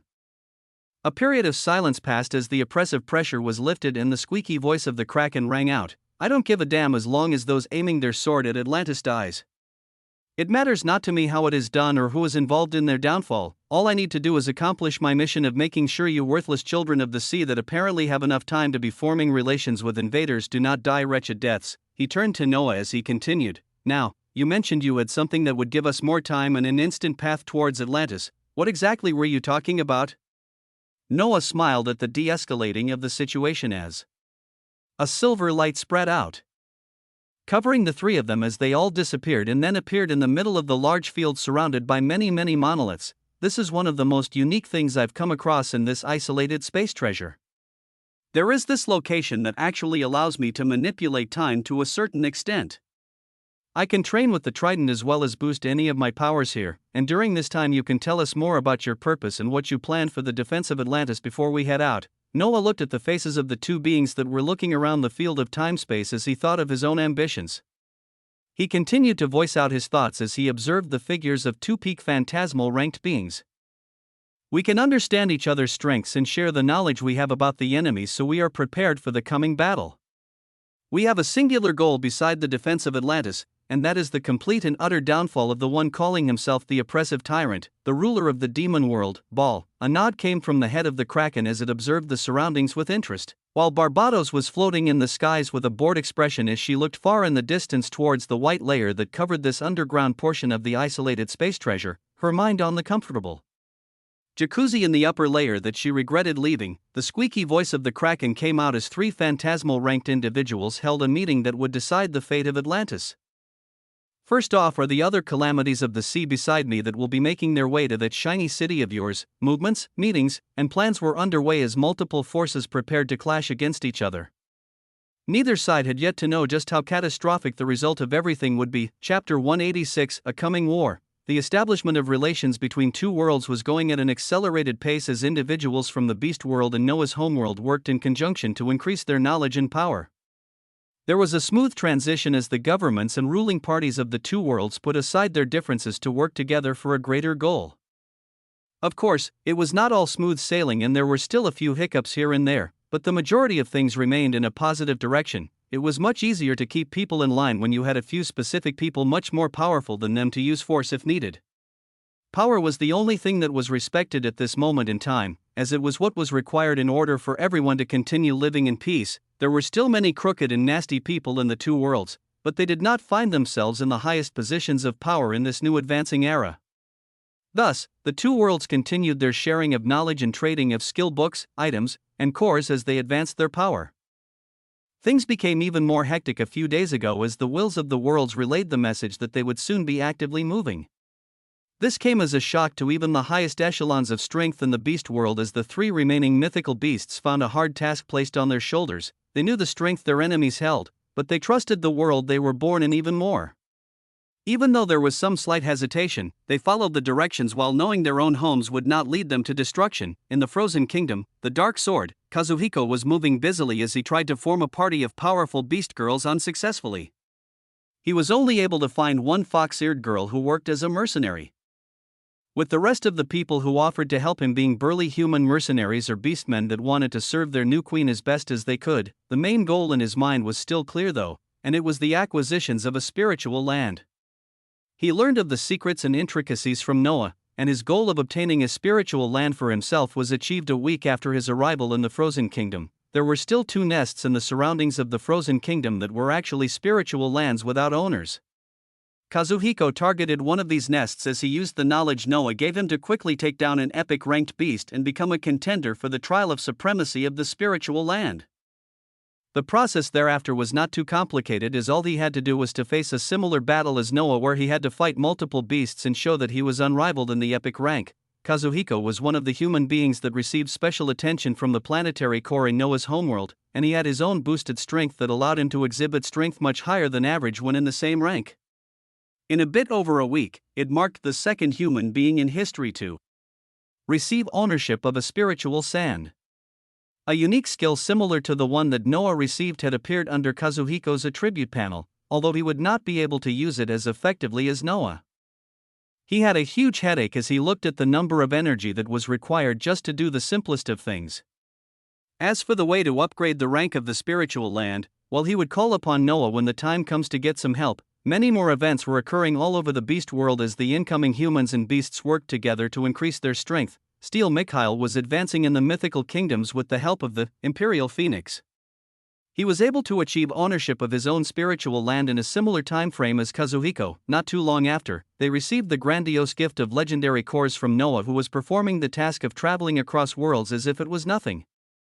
It wouldn't take him even a minute to activate the unique skill, spatial travel, before he arrived in a different world to leave behind cores, skill books, and items. With the advent of these gifts, their strength that remained stagnant in the epic rank was able to be propelled forward at a quick pace after the acquisition of their spiritual lands, breaking through into the legendary rank in no time. As for the 3 remaining mythical beasts, they continued to increase their knowledge of the new system of power that allowed their strength to shoot up explosively by combining the many skills that they had been using over the years. An even more interesting sight opened itself in the beast world as its inhabitants normally formed their own skills after years of learning how to manipulate mana in specific ways. This made it so that those who were extremely talented were able to see a new skill appear in their attribute panel out of their own making. Manipulating mana in complex ways to create a skill was easy to do for lower ranked skills, but became exponentially harder when trying to create anything legendary or above. Many beings in the beast world shook their heads in exasperation after they found the ease of gaining skills simply by absorbing a skill book, without going through days or months of hard work just to create a single skill. But those at the peak of power thought much differently. The 3 remaining mythical beasts looked at the ease of this new system of power while also looking back to how they created skills of their own at the stage they were at. If they were to use their skill of manipulating mana to create extremely compatible skills to use in conjunction with skill combination, a scary thought came when looking at the possibilities of this endeavor. They had achieved multiple mythical rank skills and were trying their hardest to raise the proficiency of these skills in order to combine them for the possibility of attaining the phantasmal rank. They wanted to raise their strength quickly because the message that their worlds had released to them was very clear. Within the next few weeks, another gate that connected to a foreign world would be created. But this gateway would not lead to a friendly world. This gateway would lead to the enemy they held huge hatred of. This gateway would lead to the demon world, just as the inhabitants of the demon world were able to establish a connection with the beast world to send down its rulers. It served to also build a connection that allowed the planetary core of the beast world to know the location of the demon world. Through the use of a tremendous amount of essence, recreating the channel that would lead to the demon world could be done with ease. To prepare for this possible future, many events were occurring in the background, with a large number of moving pieces. The planetary cores of the beast world and Noah's homeworld were receiving all the knowledge that Noah came across as he moved in the lost world of Atlantis. The possible sequence of future events was planned from here. At this moment in time, one of the more crucial events that was being looked at was the result of the clash between Baal and Atlantis. There was a tremendous amount of confidence that the 2 worlds had when it came to Noah and the incoming battle between him and the ruler of the demon world. The results of this battle could provide a huge disruption that would give a prime opportunity to attack the demon world. They would be getting ready to move as soon as the results of the battle were clear, and Noah would lead the way for a glorious charge towards the home of their enemies. Schemes and plans were put in place as pieces were moved here and there. But would things really go as planned? Chapter 187 Opposing Forces Near. In the dark waters of the Lost World, the oppressive tyrant, Baal, had met with the forces of the cultivators as they made their way towards the city of technology and magic. It was an oppressive force that was spreading throughout the sea as they came across empty underwater cities with the merfolk and the Atlanteans already evacuated. Anything of value like weaponry or any advanced technology was already taken along with the evacuated inhabitants. The demon legions left nothing in their wake as they destroyed anything they came across and searched the cities in the entirety. Their goal remained the same as they looked like a sharp spear that was aimed towards Atlantis. With their movements getting closer, those facing their assault in Atlantis were moving even faster. The Ocean Master was sending out many commands and looking at the defensive lines around the city. Many more hydro cannons were implanted in the walls as military warsh.I.P.S and submarines were positioned and ready. At the entrance of the city were tremendously large golden statues that protected the glowing road that led through the heavily fortified triangular gate that pulsed with an energy barrier. The statues had not moved an inch for years, with only a few older Atlanteans and merfolk knowing a few secrets about them. One was a green merfolk that stood strongly looking forward with a golden trident in hand that was eerily similar to a treasure that many people had been looking for. The other was an Atlantean equipped with a battle armor shining purple and gold as he held the largest plasma gun pointing out into the sea. These were the same statues that Noah had seen when he first arrived in Atlantis, but there was a slight change in these statues today. A pulse of light seemed to be appearing and disappearing in their blank eyes as they continued to stand motionlessly beside the gate. Past the gates, legions of Atlanteans and merfolk riding golden, killer whales, menacing, great white sharks, were prepared as Atlanteans and merfolk got ready for the fight of their lives. The Ocean Master's mind drifted to one exceptional Atlantean that had recently become a seeker. Would he be able to succeed in the quest of bringing back the Trident of the Sea into the hands of its children?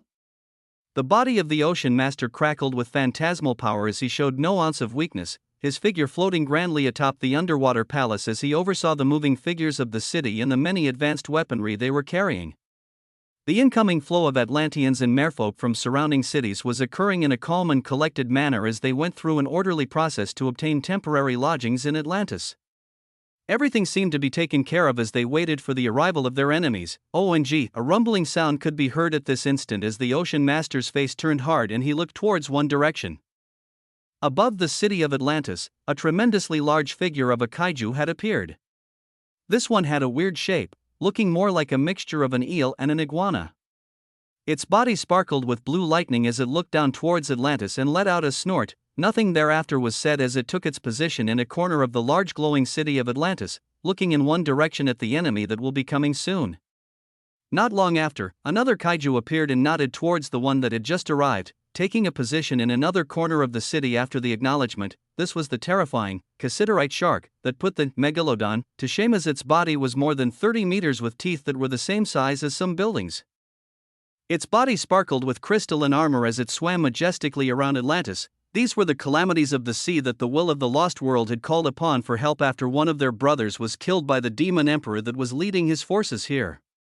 The words of Baal had been relayed to all of them as they learned of the being's ruthlessness firsthand. They would make their stand against the invaders aiming for Atlantis so that the threat of this enemy could be taken care of for good. The arrival of two calamities of the sea that many Atlanteans and merfolk had heard about as a child put the Ocean Master on edge, before he calmed down as he saw their movements were for the protection of Atlantis. He recalled the old legends of these calamities being the defenders of the world. He had never realized just how true these legends were. After the two more calamities of the sea continued to arrive after a few hours, and even more after a day. On the day when it was the most tense as the force of demons and cultivators neared, 5 calamities had arrived. In the surroundings of the city of Atlantis, the one singular feature of the 5 powerful beings of phantasmal rank they had across the board was their extremely enormous sizes. One of the calamities was a large stingray that had the longest tail, seeming even bigger than the length of his entire body as it wrapped around the surrounding sea as a net. Another calamity had lava bubbling out of its body as the seawater around it became heated just from its appearance. The 5th one was something rarely seen for its size, something that was enormous but at the same time seemed very harmless. It was a being covered in gold and blue colors. It was a commonly seen goldfish. It had streaks of blue and gold running across its body as it floated majestically in the waters. Its body was more than 25 meters large, giving a grandiose look of a shining beacon of gold and blue light that moved above the city of Atlantis. 5 calamities of the sea had arrived to make the final stand against the incoming invaders. One of their brothers was killed by the terrible ruler of the demon world that only left destruction in his wake.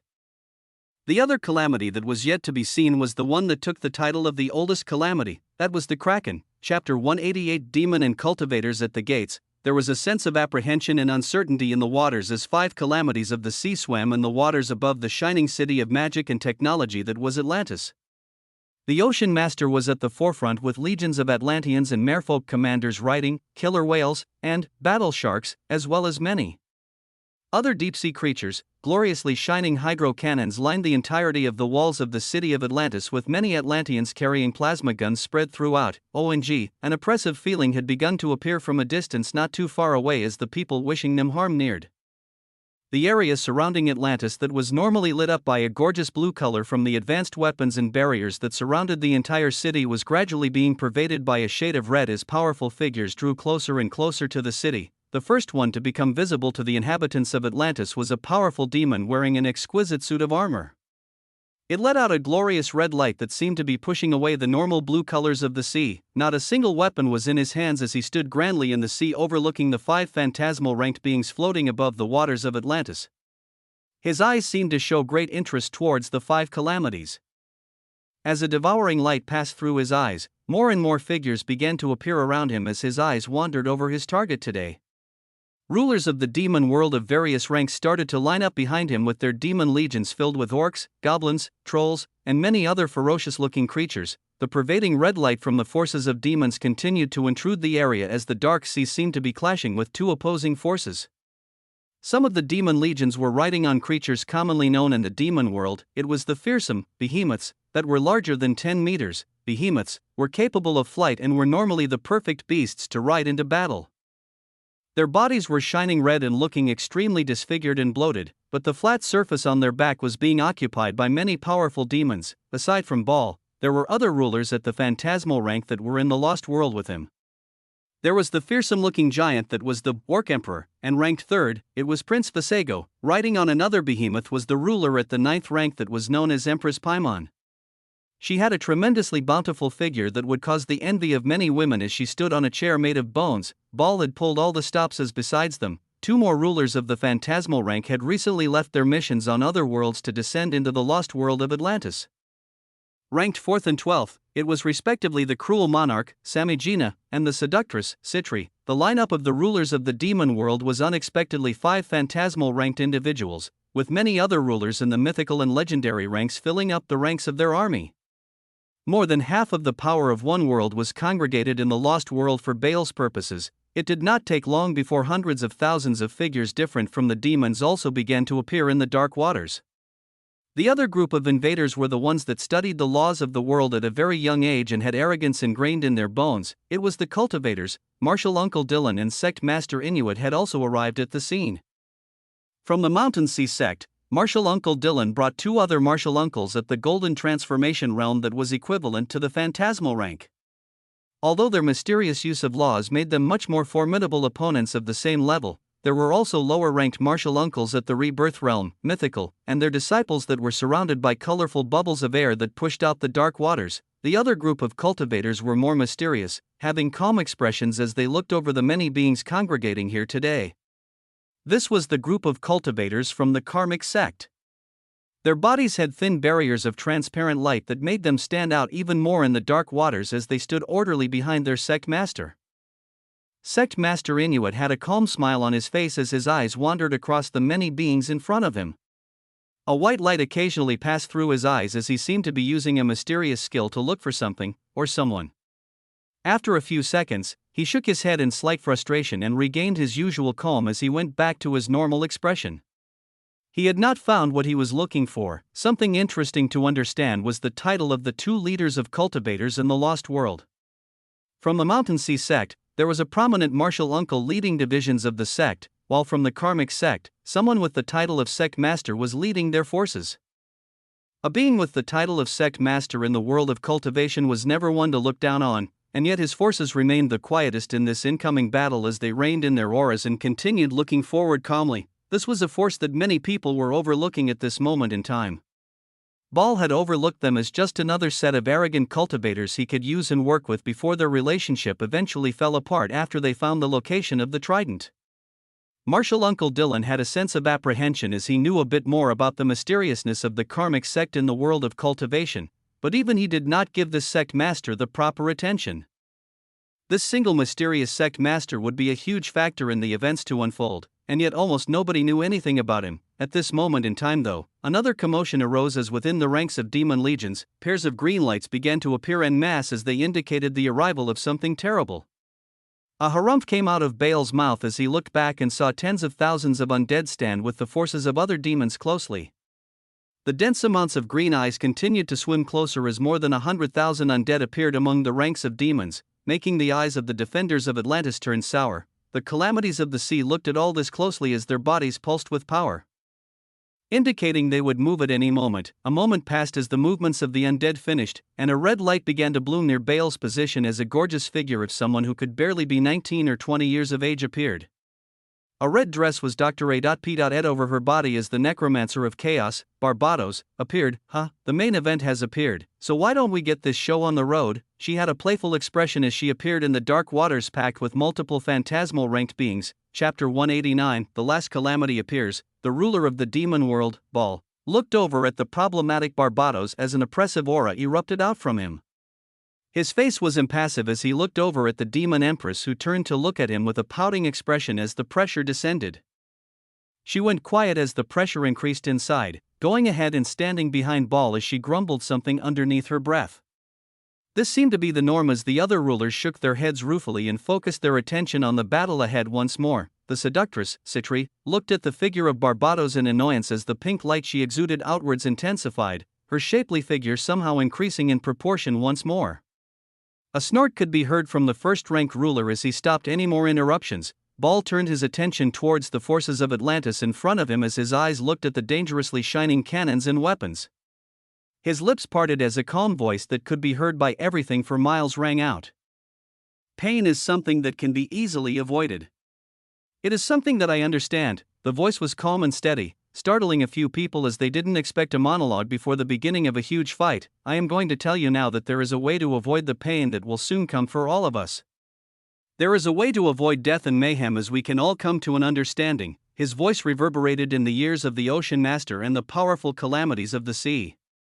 No reply came from them as their bodies bubbled with power that would soon erupt. The ruler of the demon world looked at all of this as he spoke once more. There should be no feeling of cowardice in your hearts if you give up one simple treasure for the lives of all of your people. Because I can promise you now, inhabitants of Atlantis, the alternative path where I don't get what I want is going to be much more painful. The tension seemed to be at the breaking point with these words as a roar came from one of the calamities of the sea. The Cassitarite shark was releasing waves of power as its body prepared to pounce on the ruler of the demon world. The many submarines and warships pulsed with lights as their weapons were pointed towards the invaders. At the same time, colorful lights began lighting up on the bodies of cultivators as Martial Uncle Dylan looked coldly at the glowing city in front of them and he spoke out. Why bother offering an olive branch to these lesser beings? They only understand brute force. And that is exactly what they will get. The body of the Martial Uncle was crackling with dense blue arcs of power as the water near him seemed to be adhering to his control, his power at the phantasmal level giving off an oppressive feeling. Baal's cold face remained the same as his forces had their attacks ready, awaiting his command. The command to start the fight had yet to be given when in the next instant, something changed. A silver light began spreading out in the middle of the two forces. It caused a blinding light as the appearance of multiple large figures could barely be discerned. One was a figure that many Atlanteans and merfolk had heard about in their legends. It was the humongous figure of a terrifying kraken. Its body had dark sheen as it swung its 8 arms around it, 2 much longer tentacles powerfully roiling about in the sea. Besides this kraken was a figure that let out maddening levels of strength as multiple eyes with their own unique colors pierced through the water and landed on the forces of demons and cultivators. The dictatorial kaiju Hydra had made its appearance in front of many beings in the world of Atlantis as levels of strength only seen at the peak of the world emanated from it. The 3 large draconic heads moved menacingly as one focused on Baal, another looked at the leading Martial Uncle Dylan, and the last one glanced at the calm-looking sect master Inuit that had a gradually changing face since their appearance. Ra! Ra! RAA, a piercing battle cry could be heard vibrating out at the same location where the fearsome Hydra and Kraken appeared. This time an arrogant penguin with its beak raised extremely high had appeared. It was surrounded by a variety of other beasts that let out powerful auras that stood at the peak of mythical rank as their bodies were equipped with fearsome personalized battle armor. A variety of reactions appeared on the beings present on this tenth stage as the Ocean Master had an improved complexion at the arrival of the oldest calamity of the sea, who seemed to have brought another being of similar power. Ball and Martial Uncle Dylan only gave a glance to these new arrivals, as they didn't look at them any differently than the other phantasmal ranked beings already protecting Atlantis. Only a single being had an extreme change in mood at a figure that most overlooked as an extra when comparing to the grandeur of the Kraken that had arrived with together. From the Karmic sect, the sect master's eyes flashed a brilliant white light as a clear smile began to form on his face as his eyes rested on the powerful figure of the three-headed dragon. His lips began moving to release words that would not be heard by anyone unless they were standing right beside him. Found you. One of the arriving figures taking the spotlight, the Kraken, looked arrogantly at the figures of demons and cultivators in front of them as its humongous body pulsed with unknown power. Its cold voice thundered outwards as vibrations traveled for miles. You motherf.u.c.curs are about to die.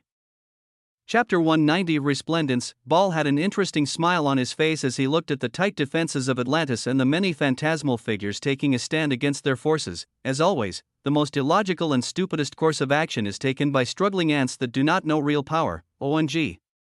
His body that was Dr. A.P.Ed in a tight-fitting armor began to pulse with a red light as a power mightier than what any phantasmal ranked beings portrayed before was released from him.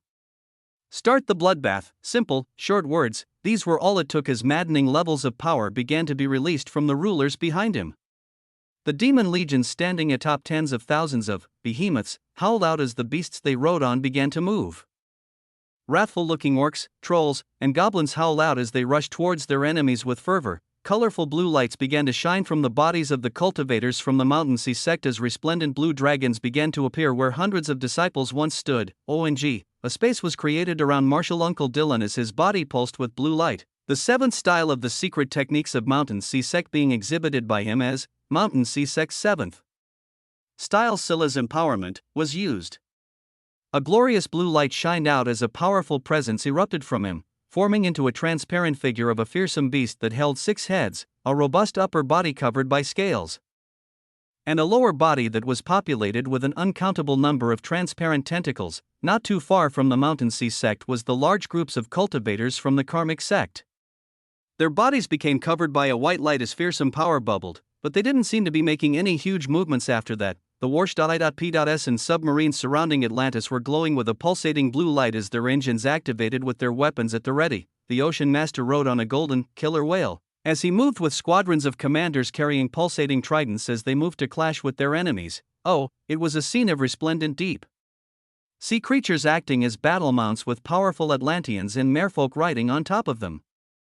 The plasma guns and hydro cannons had already begun going off as beautiful colors of destructive light rushed forward the forces of demons and cultivators. VOM. Voom.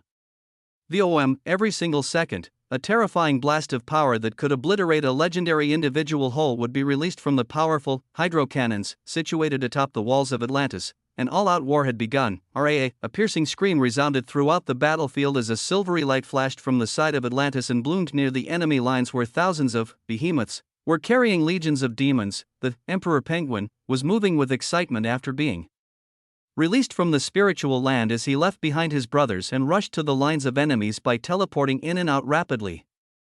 Silver blades of light flew out of his body as they ruptured any being they landed on, his rampage continuing as he moved around the battlefield too frequently to be tied down. RAA, the calamities of the sea were next on the move as the humongous goldfish opened its mouth and released a ray of dangerous rainbow-colored light towards the cultivators of the Mountain Sea sect. The large stingray, with a tail longer than its entire body, lit up as it formed into a white wall and stopped a blue beam of light shooting out from the transparent body of Scylla's empowerment that Martial Uncle Dylan had thrown out.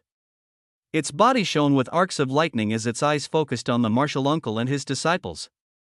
The phantasmal rulers of the demon world were met with their own opponents as the Cassiderite shark and the kaiju, whose body seemed to be a mixture of an eel and an iguana, unleashed their attacks towards Ball. the third-ranked Prince Visago had his body shining with a dark light as his figure of an orc became even larger, his hands carrying a piercing greatsword that pulsed with darkness as it matched against the cassiterite shark. Boom, the seductress Citri had her alluring figure. Release a blooming flower of red light as succubi with gorgeous figures were summoned all around her, their bodies moving to form a wall of blood towards the eel kaiju. The power of the calamities was overwhelming for anyone but Baal as the fourth-rank ruler. The cruel monarch Samegina joined Citri to hold off against the kaiju. Empress Paimon was overlooking the rushing figures in her seat made of bones as her eyes landed on the struggling Visago that was matched against the terrifying cassiterite shark. Her eyes flashed with darkness as bones erupted from her endlessly and began forming into huge shapes of monstrosities. Their target was the shark that put a megalodon to shame as it rained attacks on Visago. In another location of the battlefield, the calamity with lava bubbling out of its body targeted the cultivators from the karmic sect as the waters around it were heated to an insane degree. Sect Master Inuit had a calm look as he observed this. Raising his hands and moving his fingers as if he was pulling on invisible lines, it looked like a work of art as thin white lines became visible and wrapped around the lava kaiju, its advance being stopped as if it fell in a large quagmire as it roared out with power. As for the most powerful ruler, Baal's body was pulsing with dominating strength as he calmly looked at the kraken who focused his entire aura on him. The three-headed hydra also looked closely at Baal as the differing lights in each of the three heads became more and more pronounced as the essence continued to be condensed in the three heads, preparing for a deadly attack. Though Baal's body was prepared to move when a drastic change occurred on the battlefield. This would be the first event out of many beings' expectations that would contribute towards an outcome that very few expected. The necromancer of chaos that had yet to move behind Baal had finally made her move, and it was something completely opposite to what anybody expected. Chapter 191 Wretch. The waters were tinged with a hue of blood red just a few minutes since attacks started to be thrown from both sides. The battle looked to be in a stalemate as the fearsome kraken had its aura and eyes focused on the body of Baal, who continued to pulsate with maddening levels of power.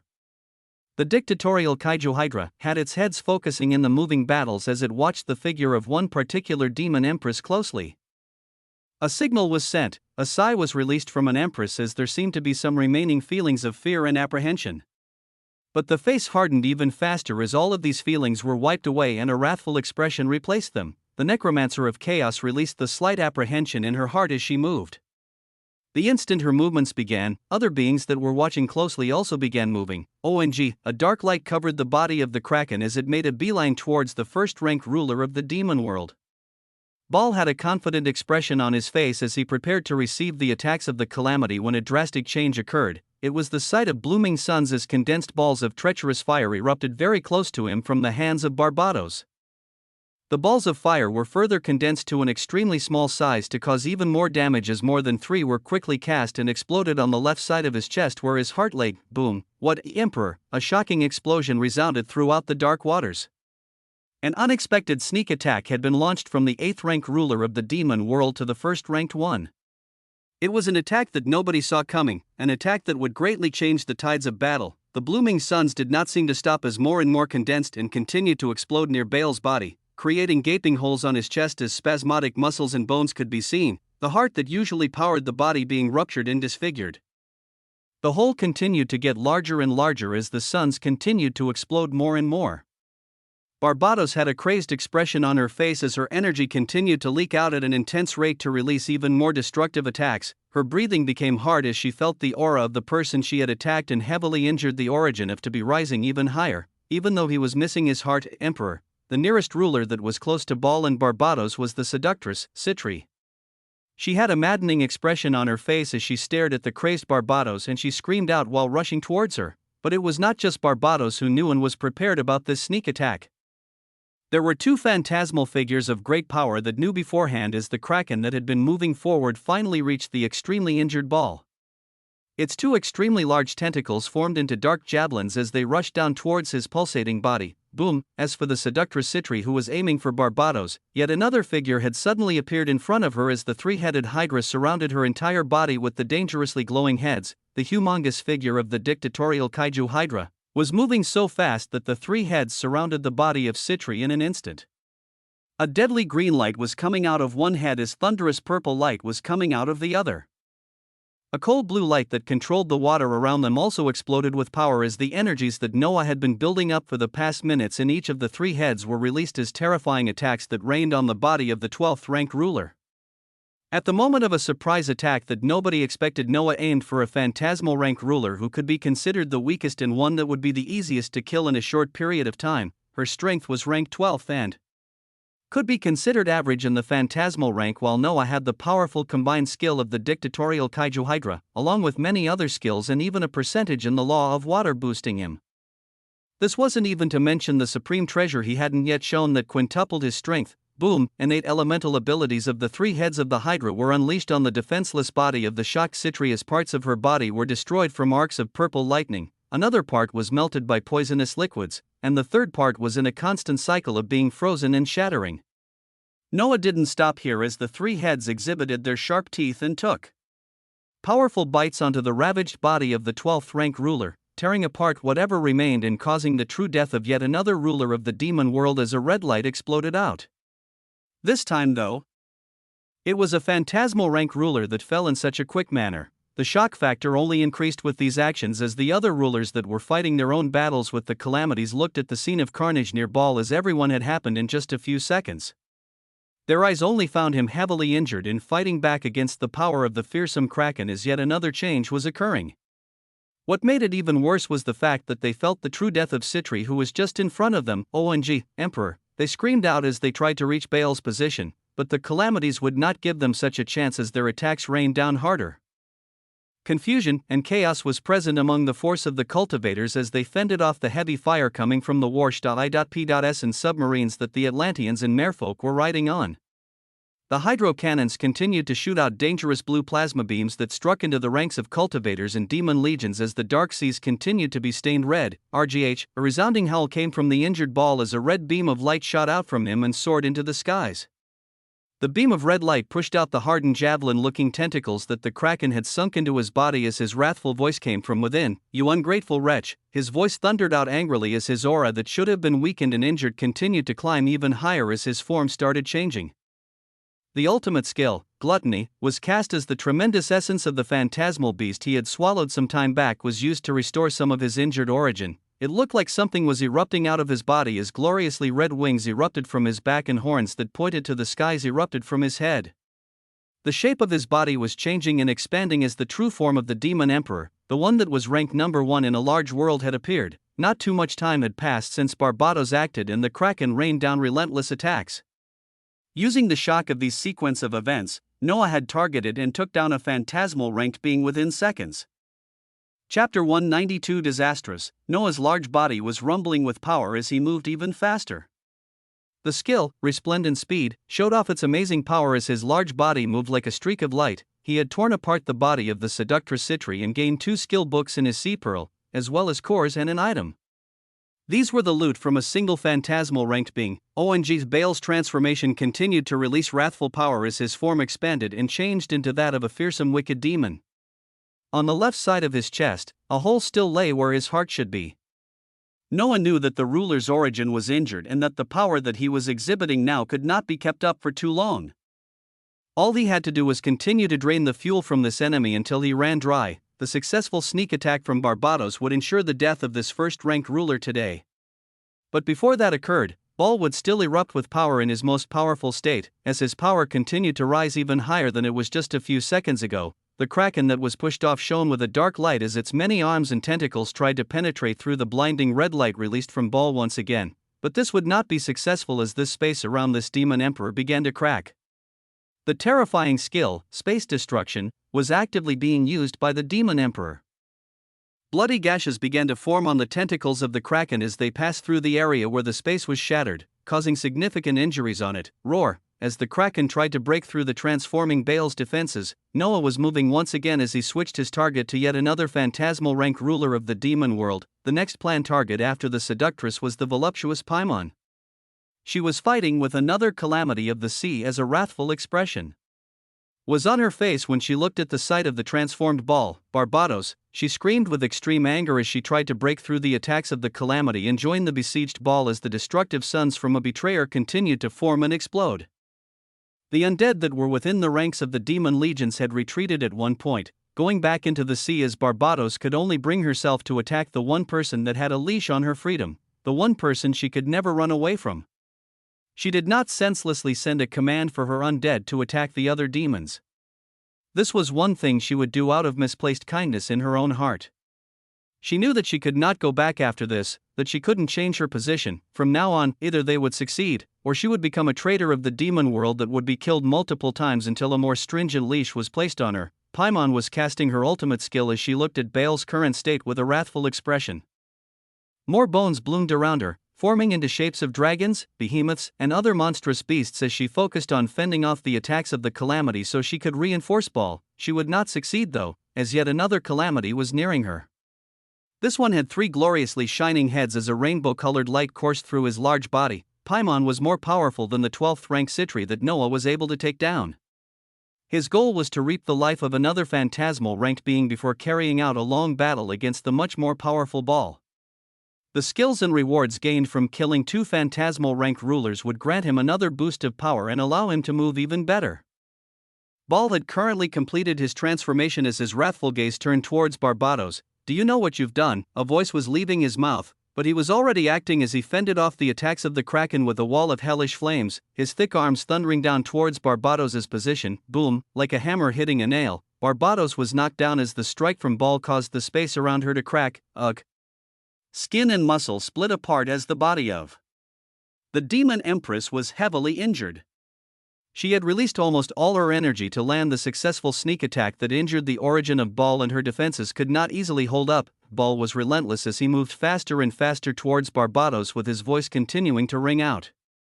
"Do you know what you've done?" Space continued to break around him as even the Kraken could not get near, the first-rank ruler making use of the offensive, space destruction, as a defensive ability as well, holding off successfully against 2 phantasmal beings. Boom, his figure continued to rain down destructive attacks that broke the space around the body of Barbados as his wrathful voice rang out.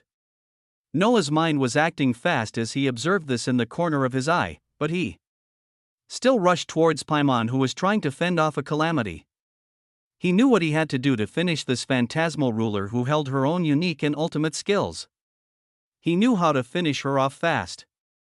"Waah!" A piercing cry that seemed to signify the arrival of something grand that shocked all the powerful beings in the battlefield rang out as something resplendent appeared in front of the dictatorial kaiju Hydra. At this moment though, it was only a streak of light as the feature, Heart Piercer, from the Trident of the Sea was activated.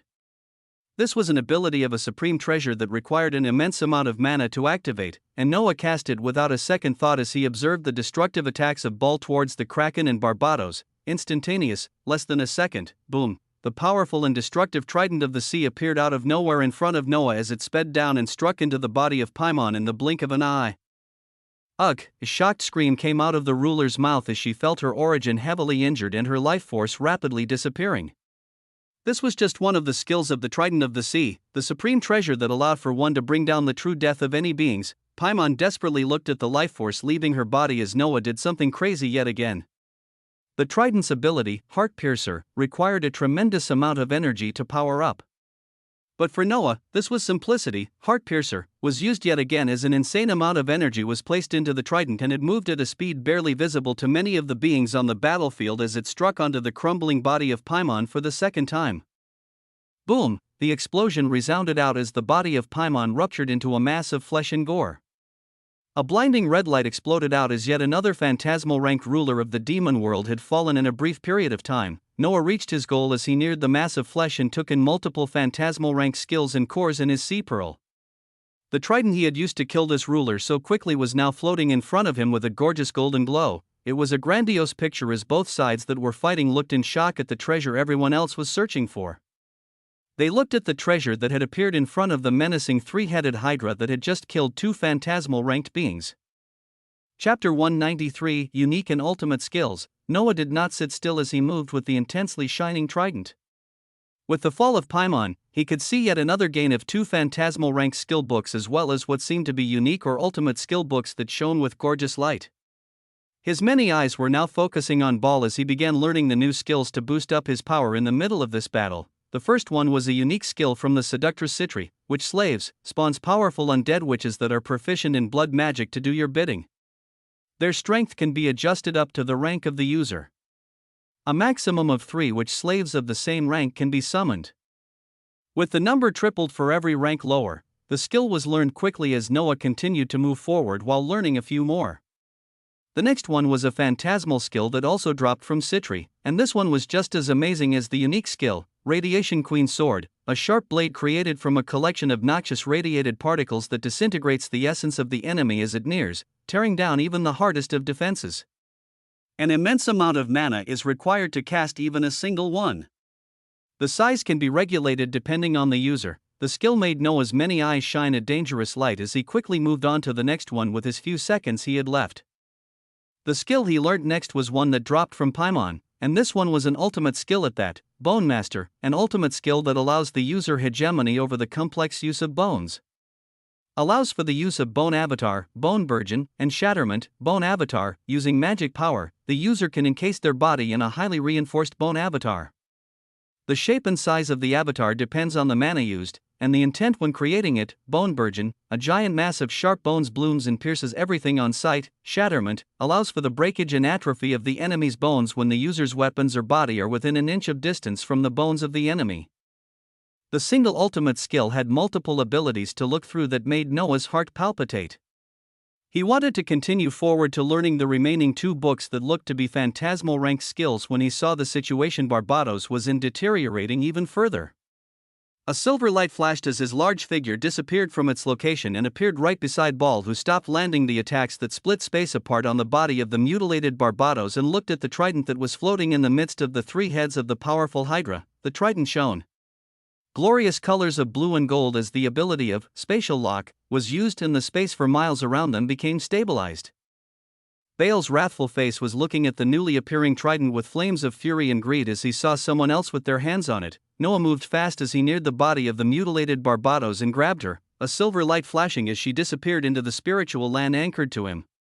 As the master of the trident, he could bypass the spatial restrictions he had laid down himself. In his dictatorial kaiju Hydra state, he looked at the transformed demon emperor who had chunks of meat and flesh and his entire heart missing from his chest.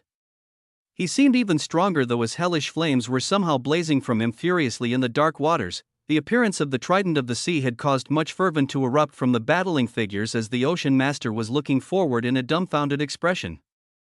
Martial Uncle Dylan and Sect Master Inuit were fending off the attacks from the inhabitants of Atlantis with fervor in their eyes as well. Martial Uncle Dylan's fervor came from the fact that the treasure that would help him immensely in the studying of the laws of water had appeared right in front of him. The fervor in the eyes of Sect Master Inuit was not caused by the appearance of the supreme treasure, and his eyes were set on the figure controlling the trident. You are the one. With space being locked, Noah input yet another enormous amount of energy into the trident as command of the sea was used. The water around him adhered to his thoughts as it became slow as a quagmire and began constricting the sea around Ball. The ruler felt a heavily restricting force erupting all around him and pushing his body into extremes as the tentacles of the injured Kraken returned yet again to rain down attacks on him side by side with the 3-headed Hydra. The first-rank ruler of the demon world was not even given a second of rest as his body had first been heavily injured by attacks from his own people, and now he was facing the attacks of 2 phantasmal-ranked beings at the peak of that level. Noah breathed out as he controlled the features of Command of the Sea and Spatial Lock. While he began to activate the skills he had just learnt a few seconds ago, the ultimate skill, Bone Master, was activated as a unique pressure appeared around his body.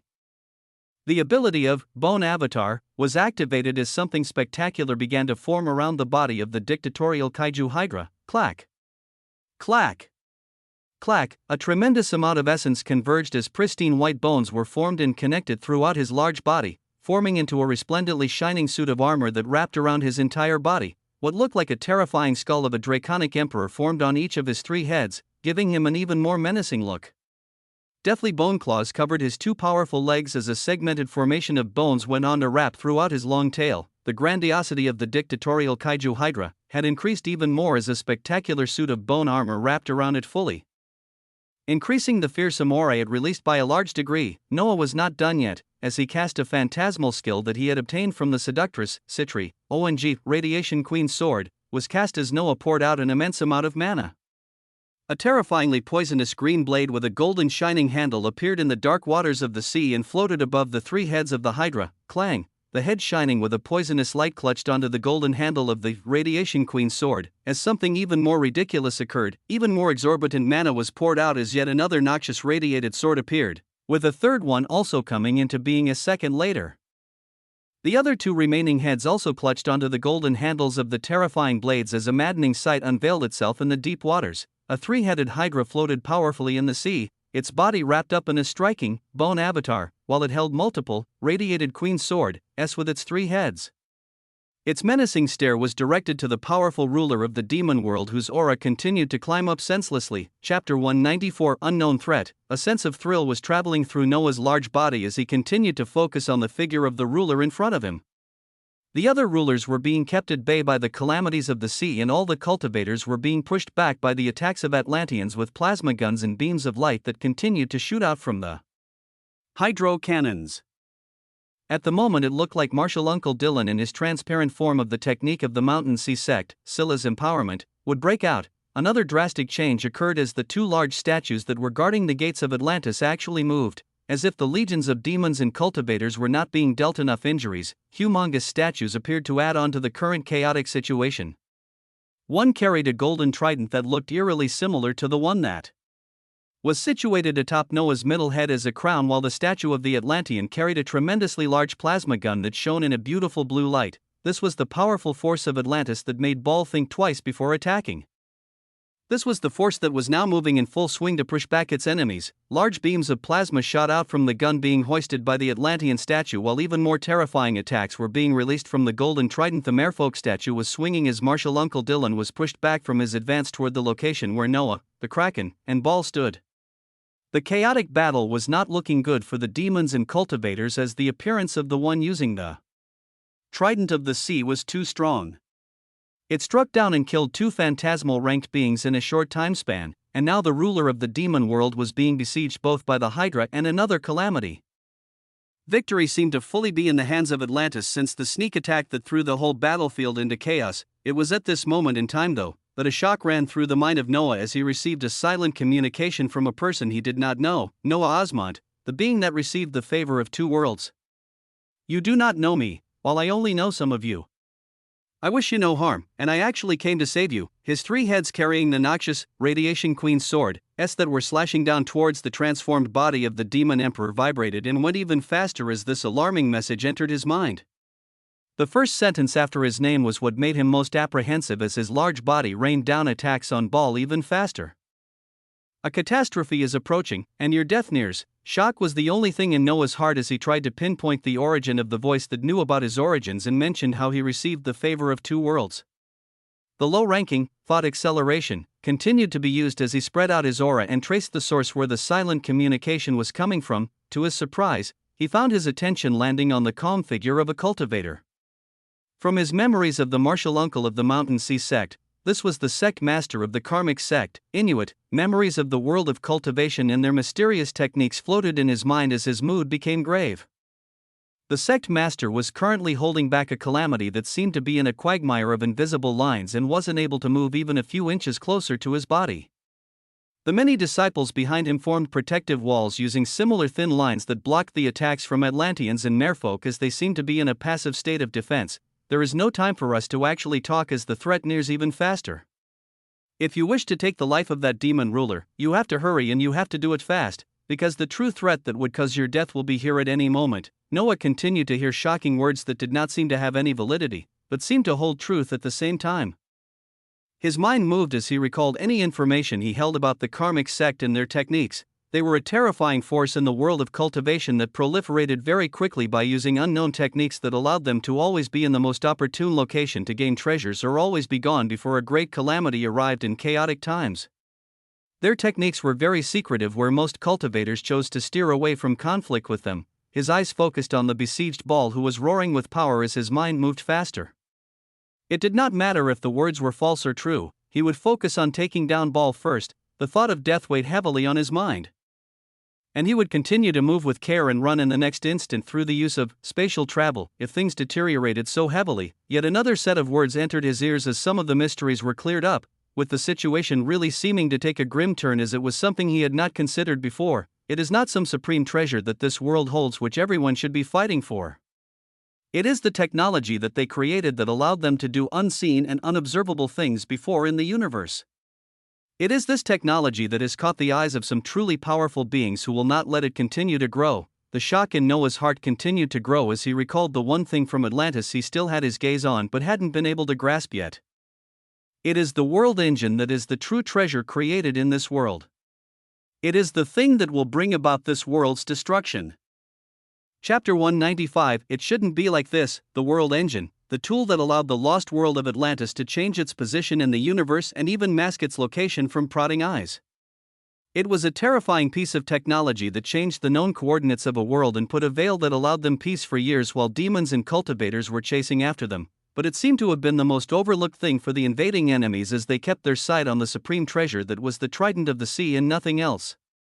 It felt like his mind was swirling with questions as the words from Sect Master Inuit registered into Noah's mind, gaining a traction of truth as he felt like it was a very real possibility. Roar! He let out a roar as he sent word into the mind of the Kraken about the calamity and inhabitants of Atlantis facing the forces of the Karmic sect. Their attacks reduced a second later as the two sides hesitatingly pulled back after getting word from the powerful phantasmal calamity. They still had their weapons raised as they looked at the eerie figures of cultivators that were only putting up defensive maneuvers all this time. As they stopped, Sect Master Inuit had a wide smile on his face as he nodded, and his body began to shine an even more dazzling white light as he looked over the location where a battle between a ferocious demon emperor, a calamity, and the person he had to save was taking place. Noah felt a feeling of apprehension as he moved even faster against the maddening power of Baal. The ruler continued to blaze with hellish flames as one of his powerful skills, space destruction, was stopped by the ability of the trident of the sea. His outspread demon wings were collecting and using the essence around them to form flaming lances of hellfire that continued to shoot towards Noah and the Kraken relentlessly as he withstood both of their attacks and fought back. The deadly, Radiation Queen sword that Noah wielded in each of his three heads had left behind gory injuries as skin and muscle would split apart the moment they neared. This wasn't all though. As when they came just an inch away from Baal's body, he found his bones shattering and atrophying at a horrendous rate as the shatterment from the ultimate skill, Bone Master, was kept active. Baal's mind was one of wrath and shock as he found the abilities of his people to be used seamlessly by this enemy to cause him grievous injuries. His ultimate skill, one of the 7 deadly sins, gluttony, continued to be used as deadly injuries that should have killed him long ago continued to heal at a rapid pace. The skill allowed him to absorb the origins of those he defeated to either boost his strength rapidly or save their origins for situations like these, allowing him to have many lives as he constantly healed from death-causing injuries without batting an eye. The hellish flames that burned under the sea spread out wildly from him as he continued to hold strong against 2 of the most powerful phantasmal ranked beings he had come across. The flames could normally not be extinguished from the enemy's body until he wished, yet he found them to be doused by the appearance of the trident of the sea. He wanted to get his hands as it seamlessly made them disappear on the body of the Hydra and Kraken. The strikes of the Hydra became an onslaught as they appeared at an even faster pace, and yet another skill that Baal knew of was cast from his enemy. A terrifying field of bones bloomed from beneath his feet as Bone Burgeon was used. Like a rapidly spreading fire, the bones bloomed out and formed into jagged piercing edges that encircled Baal's body and covered all of his vision. Boom! The terrifying Hydra did not let up, as during this time when Baal's vision went blank just by a second, the ability of Heart Piercer from the Trident of the Sea was used as an enormous amount of mana went in without regard. Zing! JAH! A piercing scream came out from Baal as he was recovering from the dangerously blooming field of bones below him when he felt his origin shaken and heavily injured. AAAH, he was truly maddened as he found himself in this position. He was the ruler of the demon world, someone extremely powerful. In this battle, even against 2 or 3 phantasmal ranked beings, he would have been able to stand against them and win. He had an ultimate skill that allowed him to fight endlessly, never-ending flames that would burn his enemies to their death, and he could tear apart space itself to corner anybody who stood against him. He was truly powerful, and should have been able to show his overwhelming power in this battle, but too many things occurred. A sneak attack by someone from his own forces had heavily injured his origin, and everything that happened thereafter that went forward to restrict him even more. The terribly powerful Hydra, whose strength was heavily boosted by the Trident of the Sea, and the humongous Kraken that relentlessly used its tentacles to restrict and attack, cornered him so much that he could barely exhibit the stupendous strength he was known for. He was unwilling. He was furious. He would not accept this. Burn, burn, burn. His hoarse voice resounded out as the never-ending flames erupted from him and spread outwards, pushing back the blooming fields of bones as he watched the trident of the sea return to rest on the middle head of the hydra. His form was covered in flames as the space around him began to vibrate, using his essence fully to try and break apart the heavy restrictions created in the waters around him. The trident atop the hydra's head did not rest as its three sharp pointed ends began to glow. Hazy blue light began converging on the pointed ends as another ability of the trident of the sea, plasma beam, was activated. ONG, a tremendous amount of mana continued to enter the trident to keep this ability active as a shining beam of light erupted from the pointed ends and rushed towards Ball. Boom, the light split apart the swirling flames and struck onto his chest, blowing yet another hole clean through. Bale's thick arms reached out to clasp onto this piercing plasma beam as his skin became shredded and soon began tearing apart. His ultimate skill continued to work as it healed him constantly, but the origins of his enemies he had absorbed and kept aside for situations like these were nearly finished. He looked forward unwillingly as this really was not how things were supposed to go down. He was the first-ranked ruler of the demon world. He was actually very, very powerful. He would have needed entire days and nights just to be brought down to this state he was brought in barely a few minutes. His gaze wasn't even on the Kraken anymore as he allowed the black tentacles shaped like javelins to bypass his defenses and strike his body. He was focused on the three-headed hydra that threw out relentless attacks that drained him so much, and so fast. The relentless poisonous blades that tore apart his defenses like nothing. The trident of the sea that boosted the enemy's strength by such a large extent. There were too many things that this enemy carried. Ball was unwilling and unruly until the end as his belief remained the same. He knew his own power and how this battle should have gone down.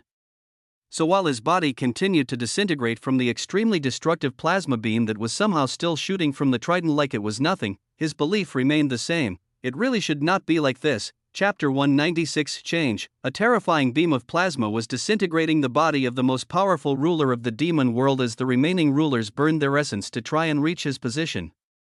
The inhabitants of Atlantis were moving with vigor and happiness as victory was in their hands with the defeat of the powerful being that led the charge here. The statues that had come to life continued to cause carnage among the ranks of cultivators as the martial Uncle Dylan was fending off both their attacks and the attacks from a calamity. His body that was covered by the monstrous figure of a Scylla screamed out as he tried to penetrate their defenses to go towards the gorgeously floating trident of the sea that he wanted so badly, but he couldn't break through. His eyes didn't even notice the weird situation where members of the karmic sect had entered a passive position and no attacks were being exchanged between them and the inhabitants of Atlantis. On the side where the powerful trident was releasing a destructive beam of light, Noah continued to relentlessly pour out an enormous amount of mana to keep the plasma beam active. His heart was pounding as he thought of the possible threat from the words of the mysterious cultivator while he watched Bale's body disintegrate and be recreated every second. The life force of this ruler was too much, but he had to finish this fast. He couldn't afford a long drawn-out battle with the biggest villain until he was fully drained, so he acted once again to release yet another destructive attack while keeping plasma beam active. This attack was one he hadn't used before, but one he looked forward to using the most when he received it. He breathed out as the spiritual land that was anchored to his large body detached and began moving away from him at a rapid speed. It was the feature that he had not yet tested under the offensive maneuvers of the spiritual land. It was falling meteor. A droning sound resounded out as the spiritual land that flew up appeared more than a few miles above the struggling Ball, who was using his ultimate skill to continue regenerating senselessly. A blue light began converging as mana leaked from Noah and into the spiritual land endlessly as it briefly appeared in the sea with its small size. As soon as a second passed though, it expanded in size as yet another surprising sight occurred in the dark waters. In a matter of seconds, a landmass larger than a city had appeared in the dark waters and cast a shadow on everything below it. The waters began trembling as this landmass ridiculously ignored the heavy resistance around it and began freefalling as if it was in the air. Below this landmass, a converging mass of essence had taken a pointed form that was directly above the head of Ball. This needle end below the spiritual land was the actual attack of falling meteor.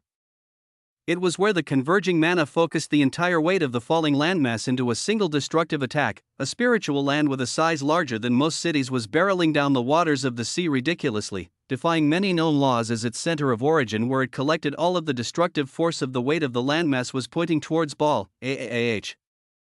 Ball screamed out as he felt the ridiculous force of who knew how many tons that was aimed towards him as he found any nearby beings running from their location in panic. His eyes looked to the continued plasma beam that broke apart his body, and now the sharp converging essence below a huge landmass that was aimed above his head. He was really unwilling.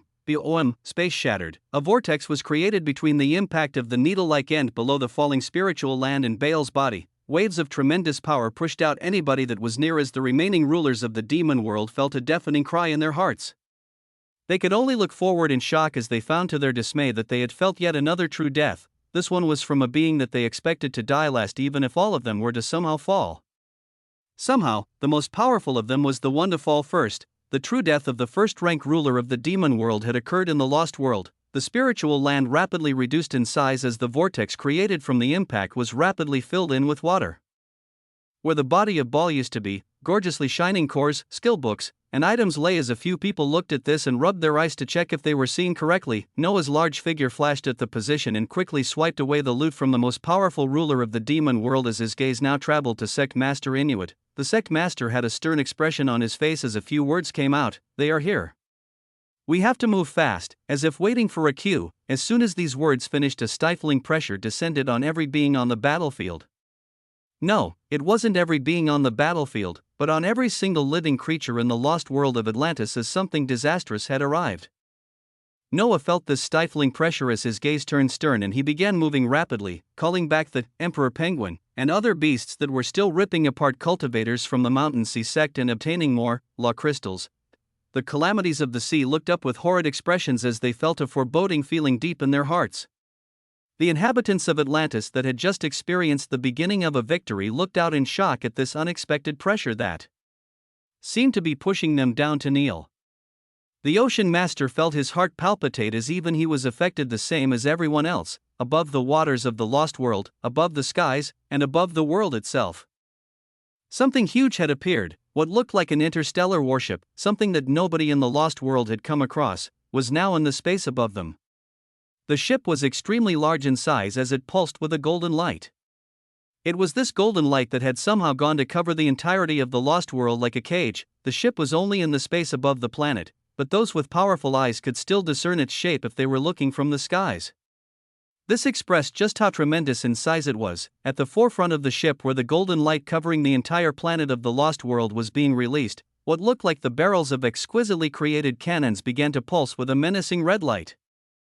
In the dark waters of the sea, Sect Master Inuit closed his eyes as the thing he foresaw was now occurring, sending yet another message to the one he had to save today as his body and the body of the many disciples behind him began to shine in resplendent white light. "Quickly save those you can and come to my side. Those who remain in this world will only face destruction." Noah had already begun moving as he bore the stifling pressure. The beasts all recalled into the spiritual land as he turned towards the Kraken and other calamities who seemed to have lost all color.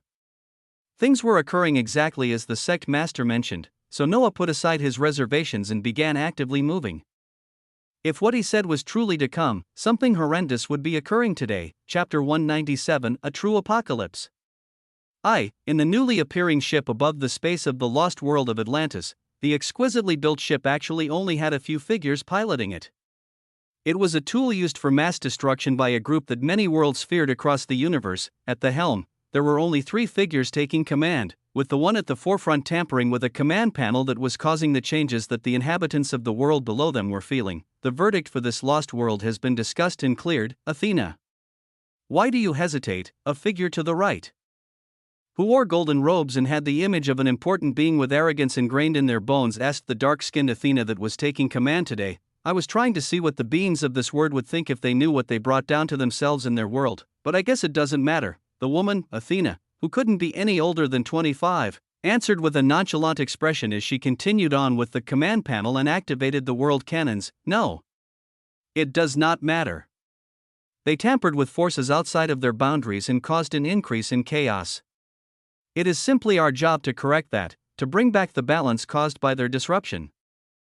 Another reply came from the figure left of Athena, this one looking like an aged old man that was wearing resplendent purple robes. Athena nodded at this as she typed the commands to activate the weapons after covering the world with a restrictive barrier that would prevent any being from leaving. "We do the things that many cannot, in order to serve the greater purpose."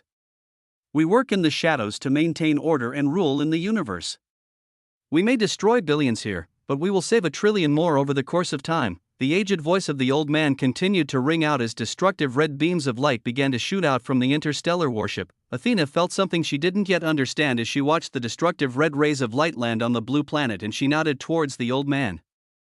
Yes, Grandmaster. The three beings then watched a process they were familiar with as an oppressive feeling of strength came from each of them. Their ranks of power were not close to phantasmal, but far above it. They were beings that Noah had inadvertently mentioned from the many stolen memories when he first met Barbados. They were the Celestials, and they brought law and order across the universe. It was a scene of chaos and confusion. Nobody knew what exactly was going on as they felt a stifling pressure and a foreboding feeling. Noah ignored the figures of despairing rulers that had a few phantasmal ranks left with them as his figure moved across the waters because he found to his dismay that he could not teleport anymore. He was sending messages to the Kraken and rushing down towards the location where the Ocean Master was surrounded by Atlanteans and merfolk. They looked towards the striking figure of the Hydra holding the trident with confusion and fear in their eyes as his booming voice came. There is no time, Ocean Master. Don't resist and come into my space treasure. Noah could feel his heart sinking as he saw the Ocean Master had on a fearful expression. This was a phantasmal ranked being who was at the peak of power in the lost world, and yet similar to the Calamities, his face was fully drained of color. The reason for this was the saddening cry he and the other phantasmal beings in the lost world continued to hear. It was a saddening cry that could only be heard by them first, but was gradually getting louder and would soon be heard by every being on the lost world. From the ship that had appeared in the space above the lost world, never before seen destructive rays of red light had begun shooting out, heading down and piercing the layers of water as they descended down further and further. Rumble. Land and sea around the lost world began to shake and tremble as an attack was released from this foreign ship. With no word, Noah felt the red beams of light that were not even near them, but he could feel their horrendous power even at the location he was standing in. His heart continued to drop as he let out another shout towards the Ashen Ocean Master, who looked at him in despair. He shook his head as the trident floating on around him flew out at a blazing speed and smacked onto the head on the distraught Ocean Master, knocking him out as Noah transferred him into the spiritual land. He couldn't teleport around since the advent of the stifling pressure that pressed down on them, but he could still use the function of transferring beings in and out of his spiritual land. The rest of you, quickly, don't resist. I'm trying to save you. He moved rapidly as he transferred the many Atlanteans and merfolk that were looking around in confusion and fear as he continued to move. He didn't even look at the figures of rulers that would have given him more loot as he now rushed towards the direction of Atlantis. The Kraken seemed to have finally come out of its stupor as its red eyes had streaks of dark tears appearing, but its large body still moved quickly as the reality none of them had expected finally registered in their minds. A terrifying enemy none of them knew had appeared above their planet. From the pressure that even made the phantasmal ranked beings feel stifled, from the cries they continued to hear from the strong voice of the world they were used to, they finally registered and terrifyingly accepted a possible reality none of them wanted. They could not stand against the newly arriving enemy, and something horrendous would be occurring to their home. It was a scene of chaos and confusion as many still did not know what was happening. Even Noah barely had an idea as he passed on the words of the sect master to the Kraken. He continued to move rapidly around the city of Atlantis as he transferred any beings he came across into his spiritual land. The cries that could only be heard by the phantasmal beings with this world as their home were now getting into Noah's ears as he felt emotions he had never had in a long time appear. The cries seemed to induce sadness as he unconsciously felt tears release from even him. It was the cries of a world, the cries of a world that knew it was coming to an end. Chapter 198, A True Apocalypse. 2. Mayhem, Pandemonium. The earth and the seas were trembling as an entire world was placed under lockdown while destructive rays of light thundered down. The inhabitants of the world did not know what was happening. All they felt was a fearful feeling none of them could fully describe. The invading cultivators and remaining rulers of the demon world were in the same situation as they looked around in a panic, realizing they could not form any transfer channels back to their world and could not use any spatial-based skills.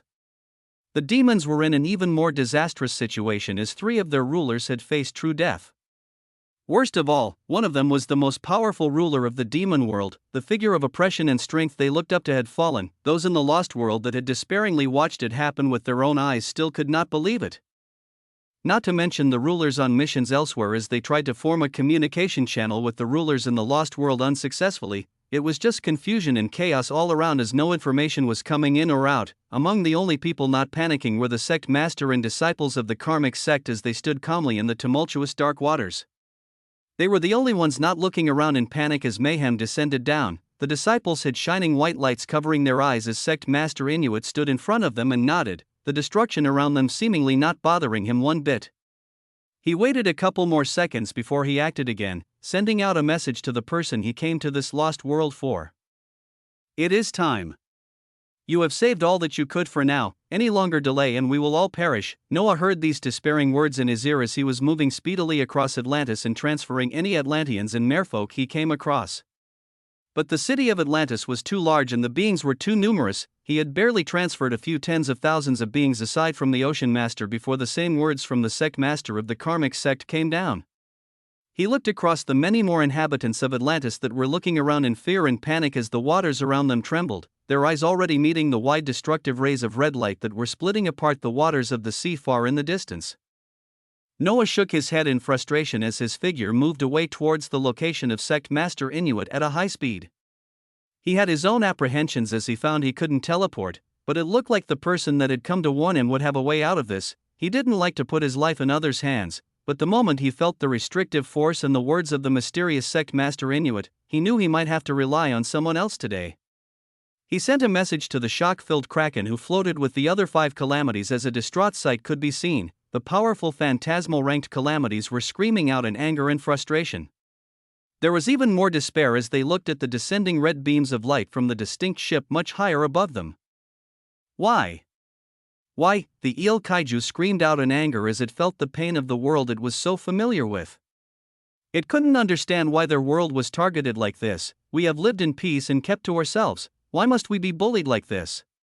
Why is the universe so unfair? The eel kaiju voiced out the frustrations and despair that all the other calamities were feeling as they looked powerlessly towards the destructive beam of light none of them could withstand. No, voem. The eel kaiju did not stand still as its body flashed, rushing towards the red beams of light and floating upwards to their source. Stop, in distraught. The other calamities noticed a second later as they rushed up behind their friend.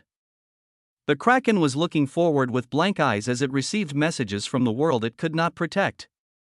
He felt broken as he thought about his home that he was still too weak to protect. It is okay, my child.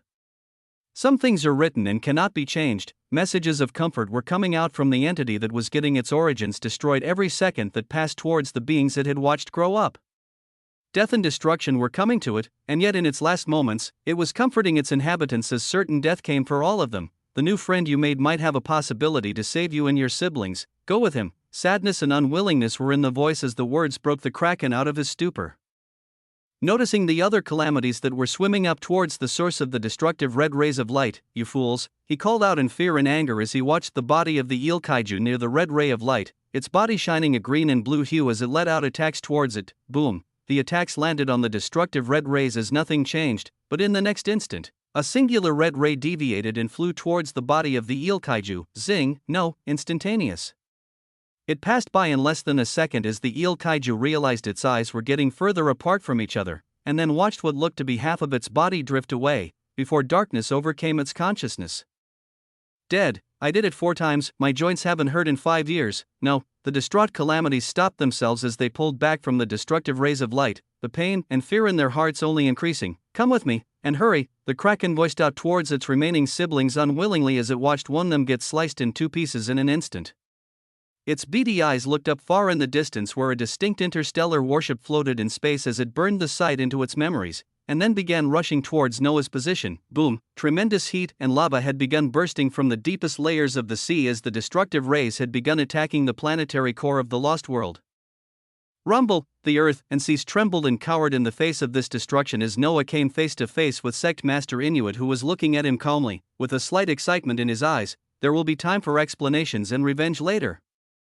For now, we have to run. Noah looked at this sect master as he was trying his own skills to see if anything could work, but nothing came to mind. In this horrendous situation, he had to trust the new figure to come out of this apocalyptic situation alive. What do you need? I will create a small opportunity, just a few seconds, that will allow you to teleport us out of here. If that window is missed, we are all doomed, the sect master calmly replied as he looked towards Noah and the newly arriving figures of calamities that were looking at them with blazing eyes of anger. Their identity still being that of invaders in their eyes, Noah nodded as he watched the white light already apparent on the bodies of the sect master and the disciples of the karmic sect shine even brighter, the voice of the sect master ringing out once again, a few seconds to decide our fates, and the fates of many more worlds in this universe. The white light surrounding the sect master increased rapidly as Noah observed the level of power break past what he knew of the phantasmal rank, and go above it. The process of aging rapidly increased as the power bubbled even higher, giving Noah a glimpse of the aura of the next stage as he observed the resplendent power of the transcendent rank. Transcendent, a level of power that Noah had not come across before, but he was getting a glimpse of it as he watched streaks of white light shoot out from the many disciples of the karmic sect and be absorbed by the glowing sect master Inuit. He was shocked at the sight but continued to be ready to act as soon as the signal was given. The stage was already set, with events unfolding rapidly in unknown directions. Amongst all these various events, a small group of beings huddled together as a white light expanded in a world experiencing a true apocalypse. Chapter 199, End of the Rope. Noah watched with clear eyes as the white light on the bodies of the beings from the karmic sect shone even brighter.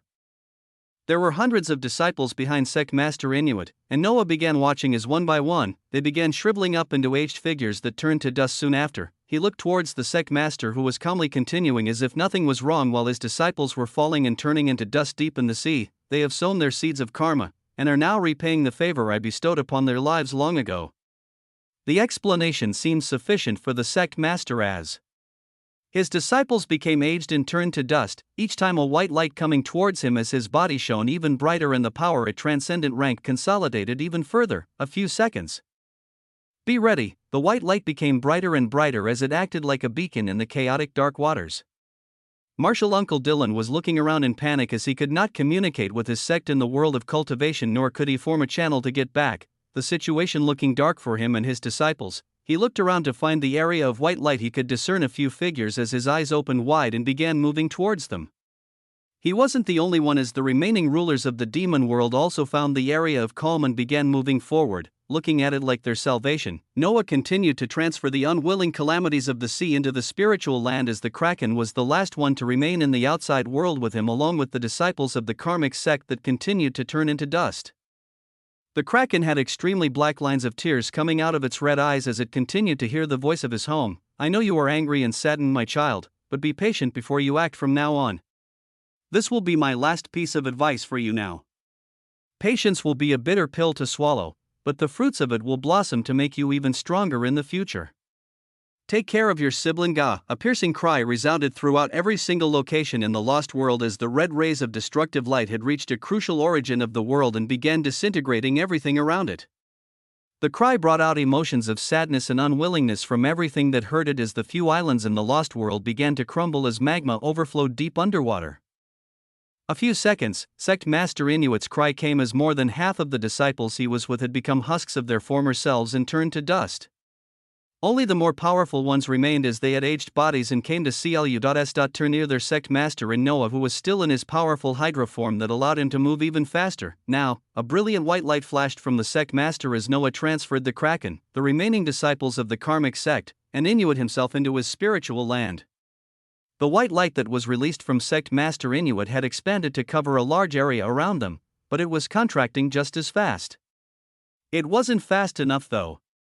As before it could retract completely, spatial travel was cast once more, and this time the skill was not blocked. A flash of light, that was all that happened, and the figures of Noah and the cultivators from the karmic sect were all but gone from the lost world of Atlantis. Only a few particles of dust remained where they were as Marshal Uncle Dylan and the rulers of the demon world arrived at the location as well. No, despairing cries rang out as they found their salvation disappear in front of their eyes, the destruction around them continuing. Many areas around the lost world had become deadly and suffocating as land and sea quaked, the destructive rays released from the ship floating in space reaching and piercing through the planetary core. Some areas became dangerous and unlivable as living beings began dying en masse. The heavily protected and technological Atlantis had many buildings laying in waste as quakes continued to spread out. Panic and fear was apparent on the faces of millions of Atlanteans and merfolk who were still spread out over the vast area of Atlantis, but they could do nothing to change their fates. The painful and saddening cry of the world continued as it could only watch unwillingly as millions of the beings on it began to die, and it would follow soon after. Its large consciousness was directed at the floating interstellar ship that stood grandly in space as it let out calm but wrathful words towards it. Just as you have brought death to me and billions of innocent creatures, there will come a time for you as well. The words were wrathful but filled with strength as the entity at the center of the lost world continued to see its living beings die one after another. It was painful, wretched, unfair, yet nothing could be done. Its voice had become weak as the control it had to hold everything together was disrupted and began losing strength, its core beginning to crumble. Death is the one universal thing we will all face. I'm only saddened I won't be able to watch your wretched deaths. Zing. Destruction had begun on a large scale as apocalyptic scenes were present across the lost world of Atlantis. Death throes could be heard from the remaining cultivators and demons that were dying in droves. The fear of rulers of the demon world only increased after a legendary rank ruler met his death from an explosion of deadly magma from the depths of the sea, and yet they felt his true death. His soul did not return to the demon world. This caused fear in their hearts as they couldn't explain why someone like them would face true death through seemingly normal means. But what they didn't understand was the restrictive power the interstellar ship released did much more than just isolate communication and spatial transmission of the lost world. It was something completely out of their knowledge. Fear and terror overwhelmed the hearts of every thinking being in the lost world as they found themselves watching their ends come to them. The cultivators feared, the demons despaired, the Atlanteans and merfolk were sorrowful as they watched the deaths and destruction occurring en masse, yet nothing could be done. There was nobody to save them. The beings left in the lost world experienced terror rarely felt across the universe, the terror of an unstoppable death with no way out. Boom, were one to be looking far from space towards the large blue planet that was the lost world, they would notice a red streak of light shooting down from a huge ship while even more red streaks and cracks were forming across the entire planet. Those with perceptive eyes would even notice the thin golden barrier the ship had somehow released to cover the entirety of the blue planet. The red rays of destructive light that were shooting out of the ship stopped as this thin film of golden barrier seemingly became more reinforced. The ship did not need to continue sending down their destructive weapon as the planet had reached an irreversible position with its core ruptured and damaged. The only thing left was for it to completely shatter.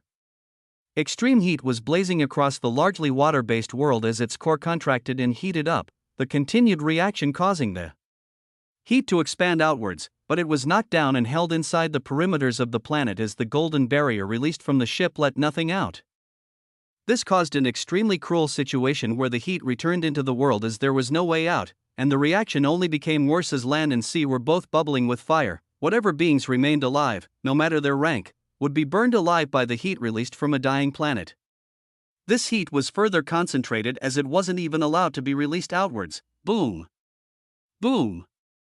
Boom! Tremendously powerful explosions resounded out as the lost world exploded in a supernova. The golden barrier around it stretched from the force of the supernova, but it stayed active, keeping to its objective of making sure nothing would come out of this planet alive. Minutes passed. And then hours as this process continued until the golden barrier was released, allowing what remained of the debris of the lost world to explode and spread outwards. That was all that remained of a large word that raised beings up to the phantasmal rank. Debris. Not a single being that was left in the lost world of Atlantis had survived. No matter if it was Atlantean, merfolk, demon, or cultivator, everything burned in a fiery death that continued for hours. The lost world with its expansive technology was no more. Nothing remained of it, only memories and hopes of a certain group of beings that had somehow managed to escape, yet, under such an immense power that allowed for the death of this large world. What could they do? Chapter 200 Order. Clear skies and a blue sea stretched out for miles in all directions as a humongous figure appeared to disrupt this serenity. A menacing three-headed hydra with a complex expression on its monstrous face floated peacefully above the waters as its three heads gazed upwards. Noah had used spatial travel in the small window that sect master Inuit provided and made it back to his homeworld safe. In his spiritual land, he had a wide variety of beings collected, many of whom he could not bring himself to look at this moment in time. He observed the large body of the dictatorial kaiju hydra, as he felt its tremendous strength that made him feel like he was at the top of the world. Yet at this moment in time, he felt weak. He felt weak as he thought of the enemies he did not even have knowledge of that forced him to run. He felt weak as he closed his eyes and recalled the images of despairing faces all over Atlantis as they felt their world break down. This feeling of weakness, it had been a long time since he last felt it.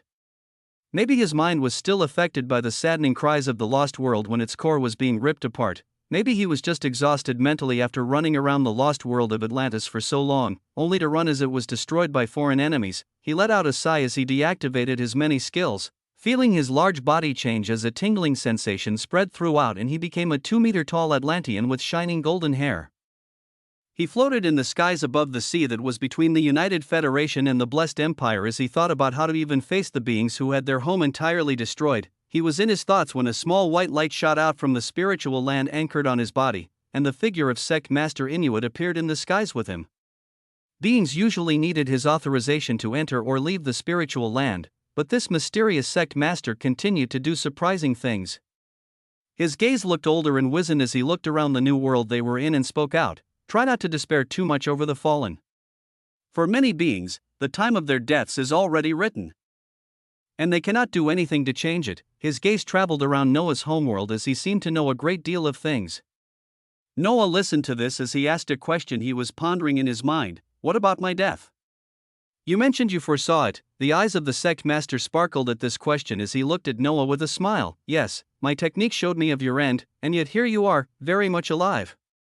That is one of the things about death, too mysterious for even someone like me to give you any more understanding. Maybe your time was actually today in that destroyed world and my intervention stopped it. Maybe it wasn't really your time and events flowed as they should have. It's too complicated to wrap our minds around this idea for beings of our level, so we can put them aside for now and focus on what to do next." Cryptic words that didn't add anything useful to his knowledge were all that came out from the Sect Master's mouth as Noah stared into his white eyes and nodded. "Before we get to your goals, tell me more about the force that took down the lost world as if it was nothing." The whiteness in the eyes of the Sect Master flashed as a frown appeared on his face. Yes. The Celestials. Beings from many different worlds that banded together to supposedly maintain the order of the universe. There are very few forces that would even dare to stand against them. Incredulousness was all that was on Noah's mind as he heard of the identity of beings he had falsely played as some time back. The world engine that Atlantis created was a piece of technology that defied the norms, allowing the lost world to actually change and mask its position in the universe with but a thought from the world core. After finding out about this, the Celestials sat on their high chairs and decided to wipe out the world that was playing around with such dangerous technology under the name of restoring and maintaining the order of the universe. The wizened Sect Master swept his eyes across the vast blue sea in Noah's homeworld as he continued. It was all under the name of maintaining the rule of the universal laws. Worlds should not be able to do what the lost world was doing, so they stopped it. It was as simple as that.